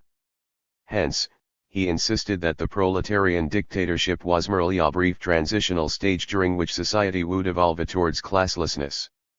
Bauer was convinced that a section of the middle classes would turn away from fascism and be so discouraged by its restriction of civil liberties and evident failure to realize its economic program that it would instead give the workers' movement its support. He ignored one important aspect: the middle classes sought protection under the wings of fascism because they feared being déclassed. The notion of a classless society filled them with more anxiety than the totalitarian goals of fascism. Bauer revised his aforementioned views on the correct anti-fascist strategy for the working class movement after the February events. Did he, however, also change his attitudes towards collaboration with the communists in this struggle? In the mid-1930s, his relationship to the Communist Party of Austria was no less ambivalent than his perspective on the Soviet Union. While he did stress the difference between fascist and Bolshevik dictatorships, he remained skeptical towards the communists. His incredulity was due to divergent views on the forms of power struggle, the character and shape of proletarian force, democracy and dictatorship. Furthermore, his failure to comprehend the position of the capo, which had gained in power after the defeat of social democracy, as well as its justified critique of the SDHUPP leadership, reinforced his aversion to the communists. When fending off their objections, Bauer accused the communists of having made it easier for the fascists to seize dominance. 89 He persevered in his opposition to the united front of the working class created by both wings of the labor movement. Bauer justified his reluctance by pointing to the legacy of the Russian Revolution, the weak position of communist parties in Western countries, and, ultimately, his fear that social democracy might lose its middle-class support. Towards the end of his life, Bauer drew closer to the communists on many issues. Some communists believed that the evolution of his views amounted to Bauer's recognition of the united front, yet this was an oversight. It is certainly the case that, in 1937, Bauer called on the working class of the West to support the Soviet Union in the struggle against fascism, and was buoyant towards the united front established in 1936. Yet he did not go so far as to consider it a true force in the struggle against fascism. It is also necessary to state that Bauer did not employ the term Popular Front in the hope for an alliance between communists and social democrats, but the united movement of the proletariat and middle classes against the common enemy. Bauer was aware that the conditions for such a movement did not exist in Western Europe at the time. Hence, he confined his advocacy of the communist appeal for a bilateral struggle against fascism to the theory of integral socialism, which did not exceed the expectations of either side. To reiterate, Austrian social democracy based its strategic premises for a working class-led anti-fascist struggle on an inaccurate assessment of the socio-political situation in the country. From the observations outlined above, it follows that this resulted in the resolution to defend democracy, and later, in the period after the defeat of the social democratic movement, the suggestion to start a revolution in isolation from the communists. In social democratic hands this maneuver could not provide an effective means to combat fascism. From 1926 onward, the party leadership did not engage in any radical activities to protect democracy. On the contrary, it often behaved in a way that was counterproductive to these ends. Bauer's attempts to broach an understanding with bourgeois parties in 1932 came too late. Pro-fascist tendencies had already aligned themselves with the bourgeois bloc. After the defeat of the February uprising, the rallying cries for revolution lacked any basis in actuality, as scarcely any forces on which one might base such an endeavor remained. No working-class strategy against fascism had any chance of success in the Austria of the late 1920s and early 1930s. After all, the working class under the leadership of the SDHUPP had been in retreat since 1927. Meanwhile, the sections of the working and middle classes that had found protection in the ranks of the Christian Social Party supported the Heimwehr, and déclassé members of all classes strengthened the ranks of the NSDAP. 4.2 Oppositional activity of the social democratic movement at home and in exile. After the SDHUPP banned the establishment of the corporative state on May 1, 1934, after Dollfuss had secured control of the government, amounted to the definite triumph of Austrofascism. What was the corporative state Austrian style? How did it establish its supremacy, and what did it mean for democracy and the social democratic movement? What role did the Heimwehr play? The vision of a harmonious social structure based on the principles of corporatism already existed as an ideology in Austria since 1918.90. However, it only found passionate advocates during the second half of the 1920s, initially in academic circles, e.g. the philosopher Othmar Spann, the legal historian Karl Hugelmann, the historians Hans Hirsch and Heinrich von Scherbeck, the geographer Hugo Hassinger, the Germanist Joseph Nadler, and the paleontologist Othenio Abel, 91, and later among politicians embittered by the crisis, e.g. Karl Lugmayer and Leopold Kunstschuk. Its supporters aspired to abolish the bourgeois democratic system and replace it with a corporative state equipped with a strong apparatus of power. Sectional interests of individuals and social groups were to be subordinated to the common interest of state and community. The intention was to establish an authoritarian state whose social structure would be based not on classes but on professional sectors, corporations, interest groups, functioning in a hierarchical order. Federal state, region, commune, borough, and village, all sectors were to be equal. This was based on the utopian premise that it was possible to achieve a unity of interests between producers and capitalists within every professional sector and use the goals of the respective sectors for the common good. This, it was hoped, would end class struggle. In consideration of the above, it is necessary to draw attention to 1930s Austria, the ideology of Austrofascism, and the corporative state led by Dollfuss and Schuschnigg. Anti-democratic tendencies were already on the rise from 1926 when Chancellor Ignaz Seipel ruled the country with an iron fist. Seipel believed that all political parties ought to be dissolved. He considered them obstacles impeding the smooth functioning of government. 92 Accomplishing this depended on two factors, the main factor being the existence of a political and military force interested in the destruction of democracy. The secondary factor was the need for an ideology that would justify such a venture. Indeed, the Heimwehr precisely constituted such a force from its conception. Major capitalists and large estate holders endorsed it. The Church also helped to suppress any symptoms of liberal tendencies in politics and the economy. To protect its own economic and political investments, the Heimwehr supported the idea of the corporative state as chartered by Dollfuss and became a pillar of his government as the fascist system was fortified.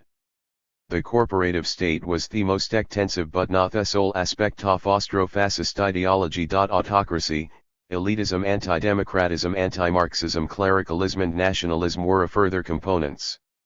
Zollner writes, "One has to hand it to Dollfuss that the professional sector orientation was consistent with his actual beliefs.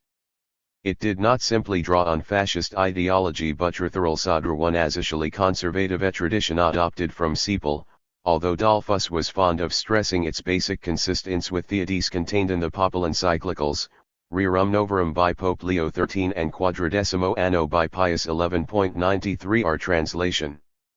What this ideology shared with classical fascism was the construction of the state's overriding role with respect to the nation, social groups, and individuals. It assumed that the state was omnipotent in economic and political life, if not in intellectual life.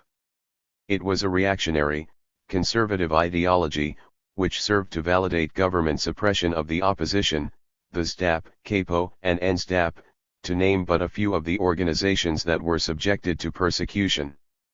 As Staudinger observes, its nationalism was its only positive component, considering the political balance of forces in Europe. It protected Austria's political sovereignty against Germany's annexation pledges. 94 Although this aspect of Austro-fascist ideology did not amount to any significant social transformations because the popular masses were excluded from public life when Parliament was dissolved. There was another reason as to why Austro-fascist nationalism could not fulfill its intended duties. As Staudinger writes, this German ideology of Austria was unsuitable for reinforcing existing Austrian patriotic trends in their own ranks. The complicated intellectual stylization of the corporative Austria ideology alone did not exactly further its broad reception. What is more, its insistence on Austria's belong to Germanation not only failed to encourage an emergent formulation of Austrian national consciousness, Ernst Karl Winter, it virtually suppressed it. 95 Our translation. On August 19, 1933 in Richen, Dollfuss, who was hoping for a future congruous with Italy, broached an agreement with Mussolini that committed him to a corporative constitution. 96 During the period in which the authoritarian constitution was finalized, a feat that lasted almost a year, only 4 important organizations prevailed on Austria's political stage: the Christian Social Party, the Fatherland Front set up by the government, which merged with associations which supported Austrian independence, the Greater German People's Party, and the Heimwehr.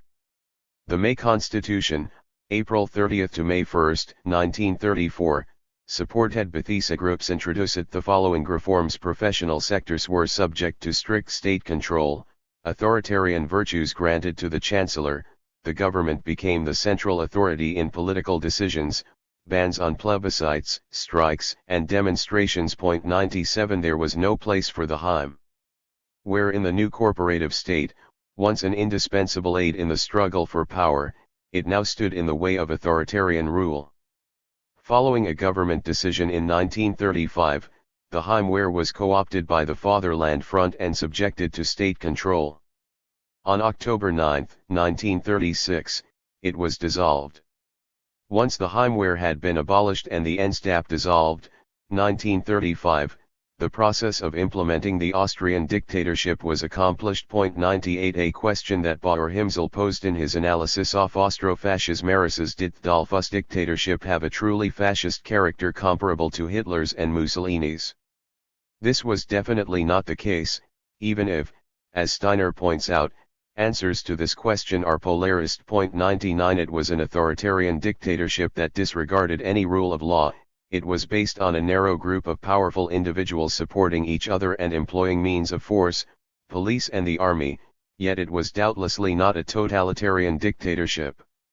It never degenerated into one ruler's power over the minds and souls of the population, nor was this its purpose. Rather, their regime was interested in keeping individuals and social groups in line for the price of restricting and infringing their political, social, and civil liberties. It is worth highlighting that the corporative state was unable to function in practice and did not abolish the existing social antagonisms. As Kluge also stated, the system saw the professional sector groups sharply collide with the government and Fatherland Front. 100 The Catholic Church sustained its position and organization, and the Catholic workers' movement enjoyed freedom in the corporative state. The Nazis too influenced the state's political and economic silhouette.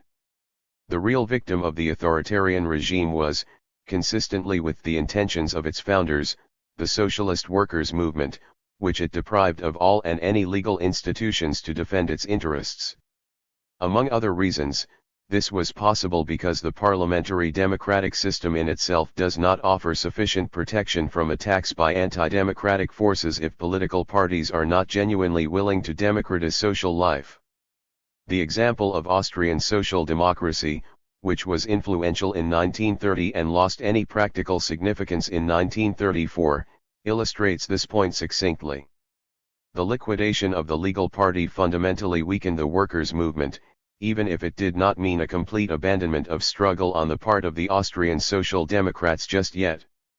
An illegal organization named Revolutionary Socialists, RS, was formed on the initiative of the former editors of the Arbeiterzeitung, Pollock and Leichter. 101 In spite of existing programmatic and generational differences, it considered itself the successor to the old party. 102 That being said, it was unable to win the support of the masses and become a significant political bulwark. 103 During the first phase of the organization's development, the time of revenge and romanticism, according to Gulick. 104 The revolutionary socialists were striking in their verbal radicalism and undue faith in the imminent outbreak of the anti-fascist revolution. 105 In reality, their activity was confined to three duties: helping the families of combatants who had fallen in the uprising, anti-fascist propaganda, and training new recruits, none of which weakened the Austro-fascist dictatorship. Lack of decisiveness with respect to programmatic lines and positions on the February 1934 uprising defined the leaders of the new party in the Bauer-led Foreign Office in Bern. 106 From the dawn of the party's existence,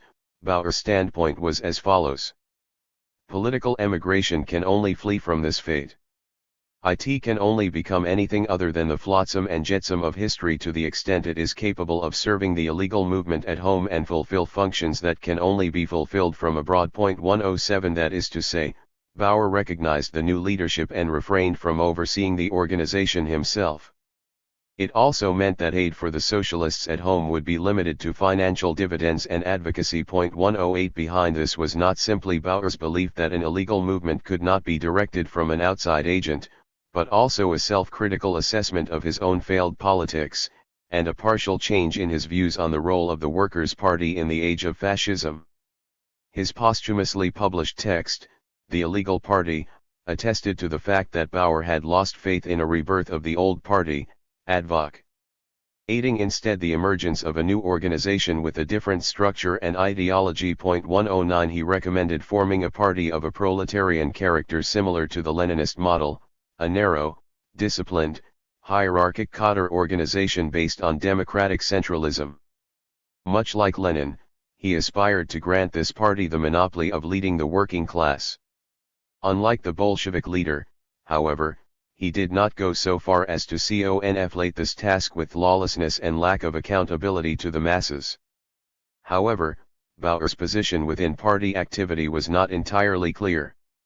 Aside from employing Leninist phraseology when, for instance, referring to the party as a combat organization, he also spoke of the momentous historical importance and continuity of the old ideas in the new movement. According to Maiman, Bauer's ambiguity followed a certain logic. He wanted to nurture the revolutionary character of the new party to prevent former SDHUPP members from drifting towards communism. At the same time, by acquainting the party with its tradition, he wanted to create a premise upon which the old and new wings could cooperate. 110 Bauer attempted to overcome the split in the Partita Conventionauf Konfidentisenblinsko in the autumn of 1934. 111 Although it succeeded in the short term, long-term cooperation between the two factions proved impossible because of divergent programmatic positions. In 1935, the leadership of the Rs relinquished the radicalism it had cultivated in its early stages, speaking critically of Leon Blum's Popular Front in France, which Tholdgaard supported. It also expressed its skepticism over the changes in the Soviet Union and the possibility of unifying the international workers' movement. Likewise, the party's initial confidence in the triumph of the anti-fascist struggle was soon dispelled. 112 The Revolutionary Socialists' trajectory inspired impassioned protest from Bauer, who accused their leaders of spreading pessimism and fatalism in the ranks of the working class. 113 Bauer felt personally hurt when the Revolutionary Socialists criticized him for his indecisive politics and contradiction between words and deeds. For him, the new party was a sect, and he demanded that the illegal movement refrain from critically examining the party's past. He could never bring himself to pass honest judgment of the SDHUPP leadership or acknowledge its fatalist nature. During his time of emigration, Bauer remained adamant about the concept of integral socialism, which intended to unite the social democratic and communist tendencies. Hence, he attentively followed the tense relationship between the Rs and the Communist Party of Austria, Capo. There were controversies primarily concerned with the creation of a popular front within both organizations. The Capo had approached the SDHUPP as early on as 1933 with this proposal, and it renewed its offer when approaching the Revolutionary Socialists following the February events. After its ban, the Capo vastly shifted its emphasis and modified its strategic and tactical paradigms. Party members forewent their accusations that social democracy had collaborated with the fascists. After the uprising was vanquished and a section of SDHUPP and Schutzbund members had joined the communists, the Capo commenced efforts to unite the workers' movement. 114 What Thickbundersadingkommen was their struggle against fascism and the illegal character of their activities, yet the suggestion to form a united front under communist leadership did not receive corroboration from the Revolutionary Socialists. 115 The Revolutionary Socialists rejected the principle of a unified organizational structure for all countries, vying instead for the unity of all classes and social groups within the respective nation. From 1934 to 6, Bauer agreed with this and accused the communists of spreading centralist tendencies. He was conscious that the majority of parties affiliated to the LSI did not desire any cooperation with the Comintern. 116 The second half of the 1930s did not see a formal alliance or even loose coordination of activities between the two groups. Bauer, who regarded this as positive, distanced himself from any efforts to create a united front. He did so not least under the impression of the Moscow show trials of 1936. Simultaneously, Schuschnigg's policies had weakened the Austrian middle classes. After the dissolution of the Heimwehr, a shift of power took place in the Christian Social Party benefiting the Fatherland Front and Greater German Party. Because of his aversion to democracy and social pluralism, Schuschnigg adhered to the German path, thus decisively, if unintentionally, paving the way for National Socialism. Schuschnigg's July 11, 1936 agreement with Hitler was an important milestone on this path. Ostensibly, the leaders signed to reinforce friendly relations between the two countries. 117 Yet in fact, Austria, which had not received any support from Italy since 1936, had to grant serious concessions to Nazi Germany. Essentially, the agreement handed the country over to Nazi jurisdiction. After the failed February 12 negotiations with Hitler, Schuschnigg made a final attempt to save Austria's independence by decreeing a referendum for a free, independent, German, and Christian Austria. 118 The two illegal parties, the Capo and Ars, announced their support for the referendum, even if they did not believe that the clerical fascist government's resistance against German Nazism would be successful, given that Schuschnigg eschewed the support of working class and State power rested solely on the polis. The anticipated plebiscite, to which Bauer attached great hope, never had a chance to take place. On 11 March 1938 German troops marched into Austria and forced Schuschnigg to surrender unconditionally. The National Socialist government formed on March 13 with German consent appealed to the extraordinary powers implemented in 1934 and introduced a new constitution, according to which Austria was incorporated into the German Reich. No lawful act legitimized Austria's occupation, it was a forceful annexation.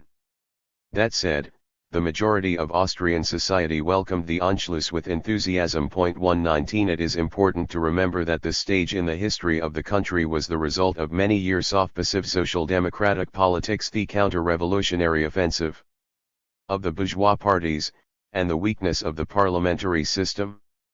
It was these factors which allowed the black fascists to seize power years before the annexation, thus creating a broad framework for the development of Nazism, which could then effortlessly erase the competition from the political arena.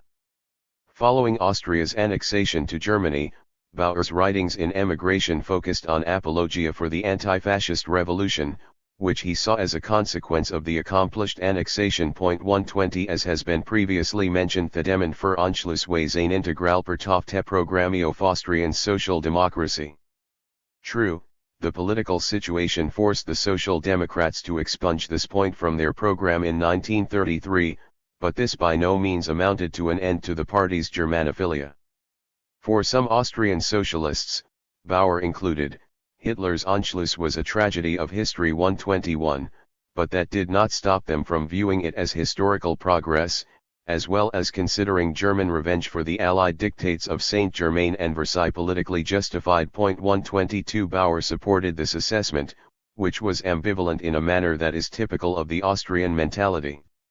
It is not unreasonable to state that Bauer's take on Hitler's Anschluss was ambiguous.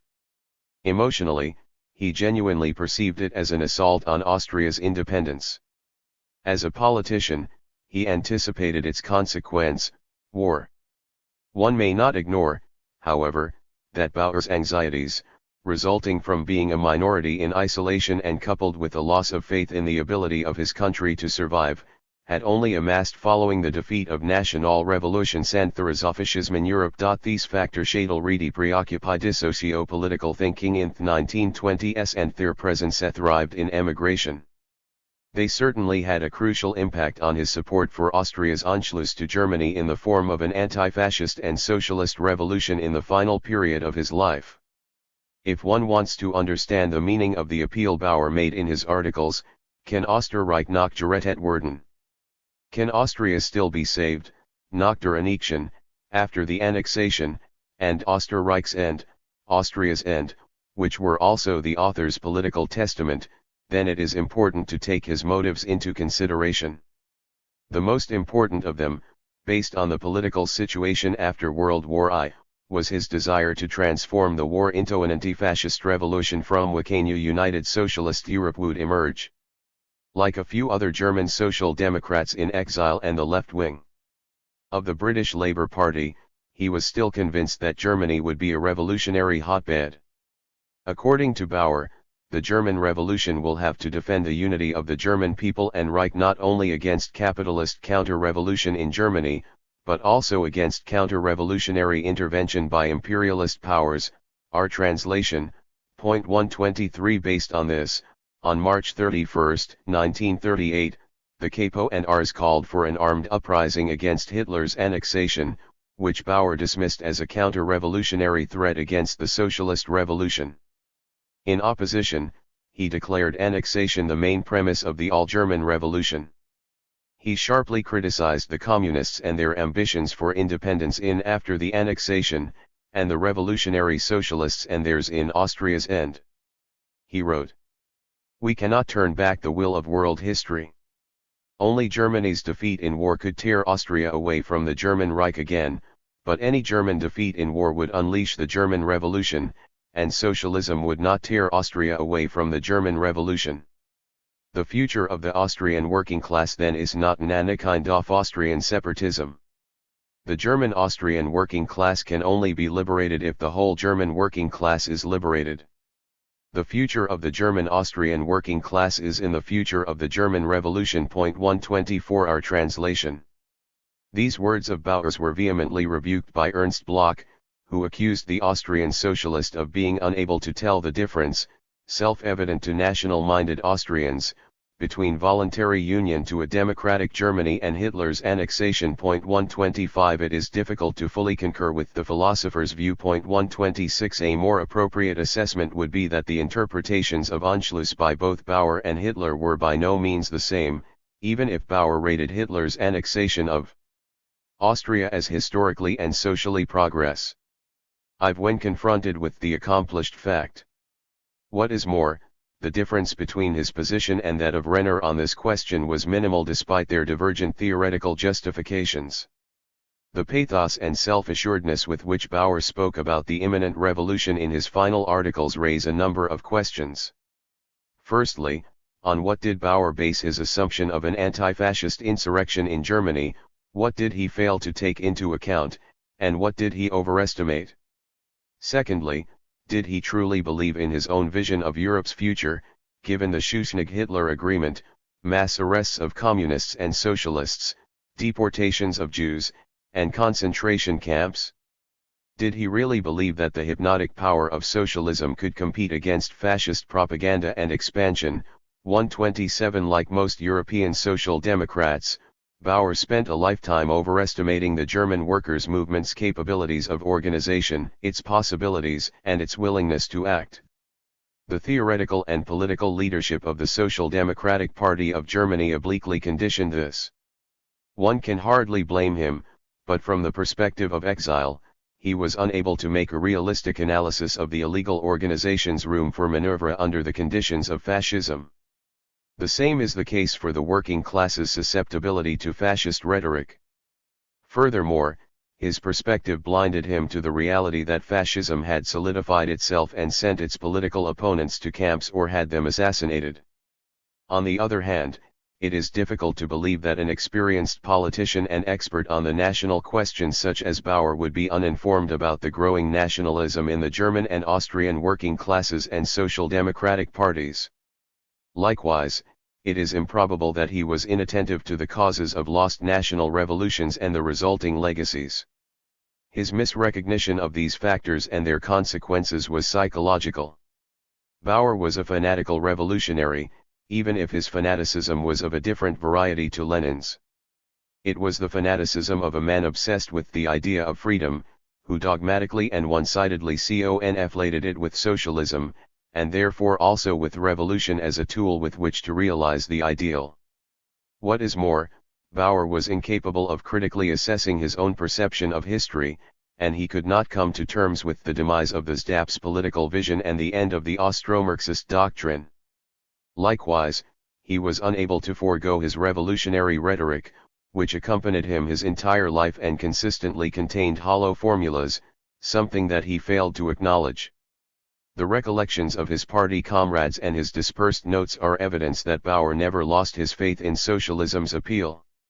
This was the case even though he lived to see the demise of his lifetime achievements, i.e. the defeat of the party, growing pessimism in the illegal movement, and Stalin and Hitler's intensifying terrorism. That he suddenly died after all his hopes had been squashed seems to confirm that he truly embodied his beliefs. It is difficult to tell whether he would have stuck to these had he lived to witness the Hitler-Stalin Pact, the annexation of Polish territories to the Soviet Union, and the forceful creation of the bloc of countries on which really existing socialism was imposed. It is not the task of historians to indulge in such speculations. Hence, it is fitting to conclude this analysis of Bauer's thought where death put an end to it. I do not intend to end this book with a synthesis of Austro-Marxist theory and practice as understood by Otto Bauer. The most important reasons are the following. Firstly, Bauer's theoretical legacy comprises a number of different scientific disciplines. In his work, they maintain a relatively autonomous character. Consequently, I treated them as self-contained areas of study in my reconstruction, while striving to flesh out the motifs they had in common, that is, the defense of individual freedom, and democracy as an autotelic value of paramount importance for the entire organization of social and political life. Secondly, it is impossible to reveal the epistemological value of individual theories by analyzing the theses they encompass. This can only be done by relating these ideas to the influential intellectual and political tendencies of the time. Wherever Bauer's ideas were linked to the political practice of the social democratic movement, I presented their connection to concrete socio-political issues and the relevant historical and social conditions. Thirdly, but no less importantly, I ended each chapter of this book with conclusions and appraisals. Instead of a summary, I will therefore offer a few general remarks on Bauer's contribution to socialist theory. That is to say, I will highlight where he contradicted Marxian ideas that could no longer be applied to the socio-political realities of Bauer's lifetime. I will also briefly comment on the political strategy and tactics he adopted for the SDHUPP. Otto Bauer, a legend when he was still alive, remains a controversial figure posthumously. His work is distinguished by his outstanding personality and intense, critical mind. Literature dedicated to Bauer tends to emphasize his great achievements as a historian, sociologist, and political scientist in four areas: the social and economic history of Austria, studies on the nation and nationalism, the analysis of the Russian Revolution and Bolshevism, and interpretations of fascism. 1 Although this appraisal is entirely justified, I would like to complement it further by drawing attention to a number of issues that were essential to Bauer's contribution. In light of the dominant positions in the Second International, his proposals for the national question and socialist revolution, the state, and especially democracy, were innovative. Bauer's emphasis on the axiological value of democracy and its role in civil society appears especially valuable to me. Bauer determinately settled scores with Lenin's interpretation of Marx's historical materialism and the Bolshevik method of building socialism. His vision of a future state, his program for cultural autonomy, his socialization and agrarian program, and his theory of integral socialism, which are associated with him today, were all original contributions to the evolution of Marxist and socialist theory. His proposals concerning the socio-political and democratic system were remarkable. There is yet another aspect to Bauer's theoretical input which usually escapes the attention of historians and political scientists. Although Hein variably asserted his loyalty to Marxism, Bauer remained an independent thinker who was far from blind to changing realities. Hence his texts contain ideas strongly rooted in Marxist dogma, but also attempt to break free from such strictures. This tension in Bauer's thinking was particularly manifested in his consistent attempts to incorporate the subjective and evaluative aspect into the determinist perspective. Bauer the latter outlook in the historiosophical, ethical, and political realms, and he employed it whenever he wanted to stress the autonomy of politics from economics. 2 The same tension was present in his now controversial attempts at solving the contradictions between individual freedom and freedom in a community, and the antinomy between power and voluntary compromise. Many writers are critical of Bauer's political activism. Ellenbogen, Wondruska, and Butterwegge explain the schisms of his politics by way of a conflicted personality, that is, the divergence between thought and action, apparent in his attitude toward revolution, coalition, democracy and dictatorship. Point 3. Lacer accuses Bauer of acting in a politically half-baked manner, which, according to him, became apparent during periods of increasing social pressures and conflicts, e.g. war, revolution and the fascist offensive. Moreover, he criticizes Bauer for consciously oscillating between programmatic minimalism and maximalism. Finally, he blames Bauer for the SDHUPP's erratic political line. Point 4. In my view, these charges do a disservice to Bauer. Ultimately, they subjectively presume an individual's freedom of political action, while leaving aside the complex socio-historical reality in which Bauer had to make decisions. Point 5. Itis notias ito pas judgment in Bauer's strategy and tactics. It seems more likely to me that the inadequacy of his theoretical and practical answers resulted from his excessive dependency in Marxian discourse and thought patterns, many of which did not correspond to social realities of Marx's time. A good example, and here I agree with Lacer, was Bauer's belief in the mechanisms of history and the automatism of capitalist development, from which he concluded that socialism was historically inevitable. Point 6. Hanish's appraisal of Bauer as a politician comes closest to mine when he writes in his Otto Bauer biography: "The central problem of Bauer's politics was not so much the contradiction between theory and practice, as a politics of on the one hand / on the other. In other words, the difference between the sharp analyst and the political practitioner who was frequently incapable of acting." Point 7. Our translation.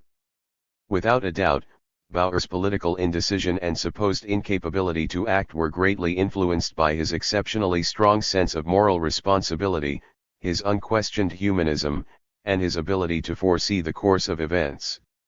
His truthful assessment of the workers' activism in 1927 serves as a case in point.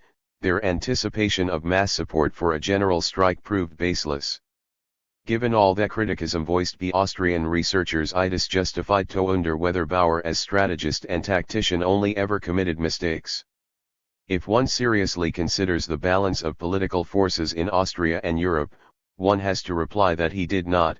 The hard political realities of 1918, 1931, and 1933-8 sufficiently prove this.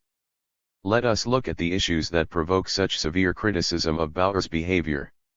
In the first instance, his refusal to instigate a revolution in 1918 was based on a realistic evaluation of the political climate across Europe. Short of a victorious revolution in the West, the fate of a proletarian dictatorship in Austria would have most likely resembled that of the Hungarian and Bavarian Soviet republics. In the second instance, a Christian social and social democratic coalition in 1931 might have been able to prevent the ascent of the Heimwehr. However, it is questionable whether it could have smashed Nazism and countered the rise of German nationalism and anti-Semitism. When assessing Bauer's political conduct, it is necessary to draw a line between what was advocated and what was day-to-day practice determined by socio-historical conditions and the political situation. Bauer's policies were designed to create mechanisms that would push the bourgeois state in a democratic liberal direction. Before the rise of fascism, he succeeded in this to a considerable extent. The overriding strategic goal, socialism, never made him blind to the short-term advantages that reformist policies could bring the working class in a bourgeois state. Success came in the form of social legislation and institutions that changed the living and working conditions of the masses for the better. The living standard of the lower social classes in today's Austria is a permanent achievement of the social democratic movement of the First Republic. None of this fully absolves Bauer from responsibility for the political defeat of Austro-Marxism. As the SDHUPP's key strategist, he is chiefly at fault for stoking the masses' illusions as to the power of the workers' movement. He can also be blamed for his excessive belief in democracy's defensive mechanisms and the stability of the democratic form of government. Moreover, his belief in the superiority and cultural and political mission of the German nation led him to overrate the revolutionary strength of the German workers' movement. Bauer's revolutionary pathos was also politically harmful. 8 Not the Titwazophony. Significance for the leaders of hostile political factions, who were well aware that there was no genuine will to act behind the revolutionary rhetoric. It did, however, mislead potential supporters of social democracy, a considerable part of society believed that Bauer's politics would herald civil war in Austria. This fear resulted in widespread hostility towards the SDHUPP and allowed the bourgeois parties to consolidate their power. Bauer placed great importance on the moral value of his politics, and his fate incontestably demonstrates the extent to which this both drove and incapacitated his politics.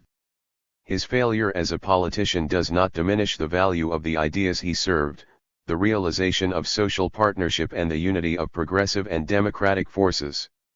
To accomplish these ideas, one needs to extend democracy and civil liberties and abide by ideological pluralism, principles that were close to Bauer's heart. Austro-Marxism, including Bauer's theory and practice, is a fragment of the history of Marxism, a part of the history of the international workers' movement and an essential piece of the political history of Europe. The value of Austro-Marxist philosophical, sociological, economic, political, and cultural ideas remains the subject of research and debate. Even if history thwarted the vision of Austro-Marxism, this does not diminish its real gains as a political movement. 9 Bauer's contribution to these gains cannot possibly be overestimated.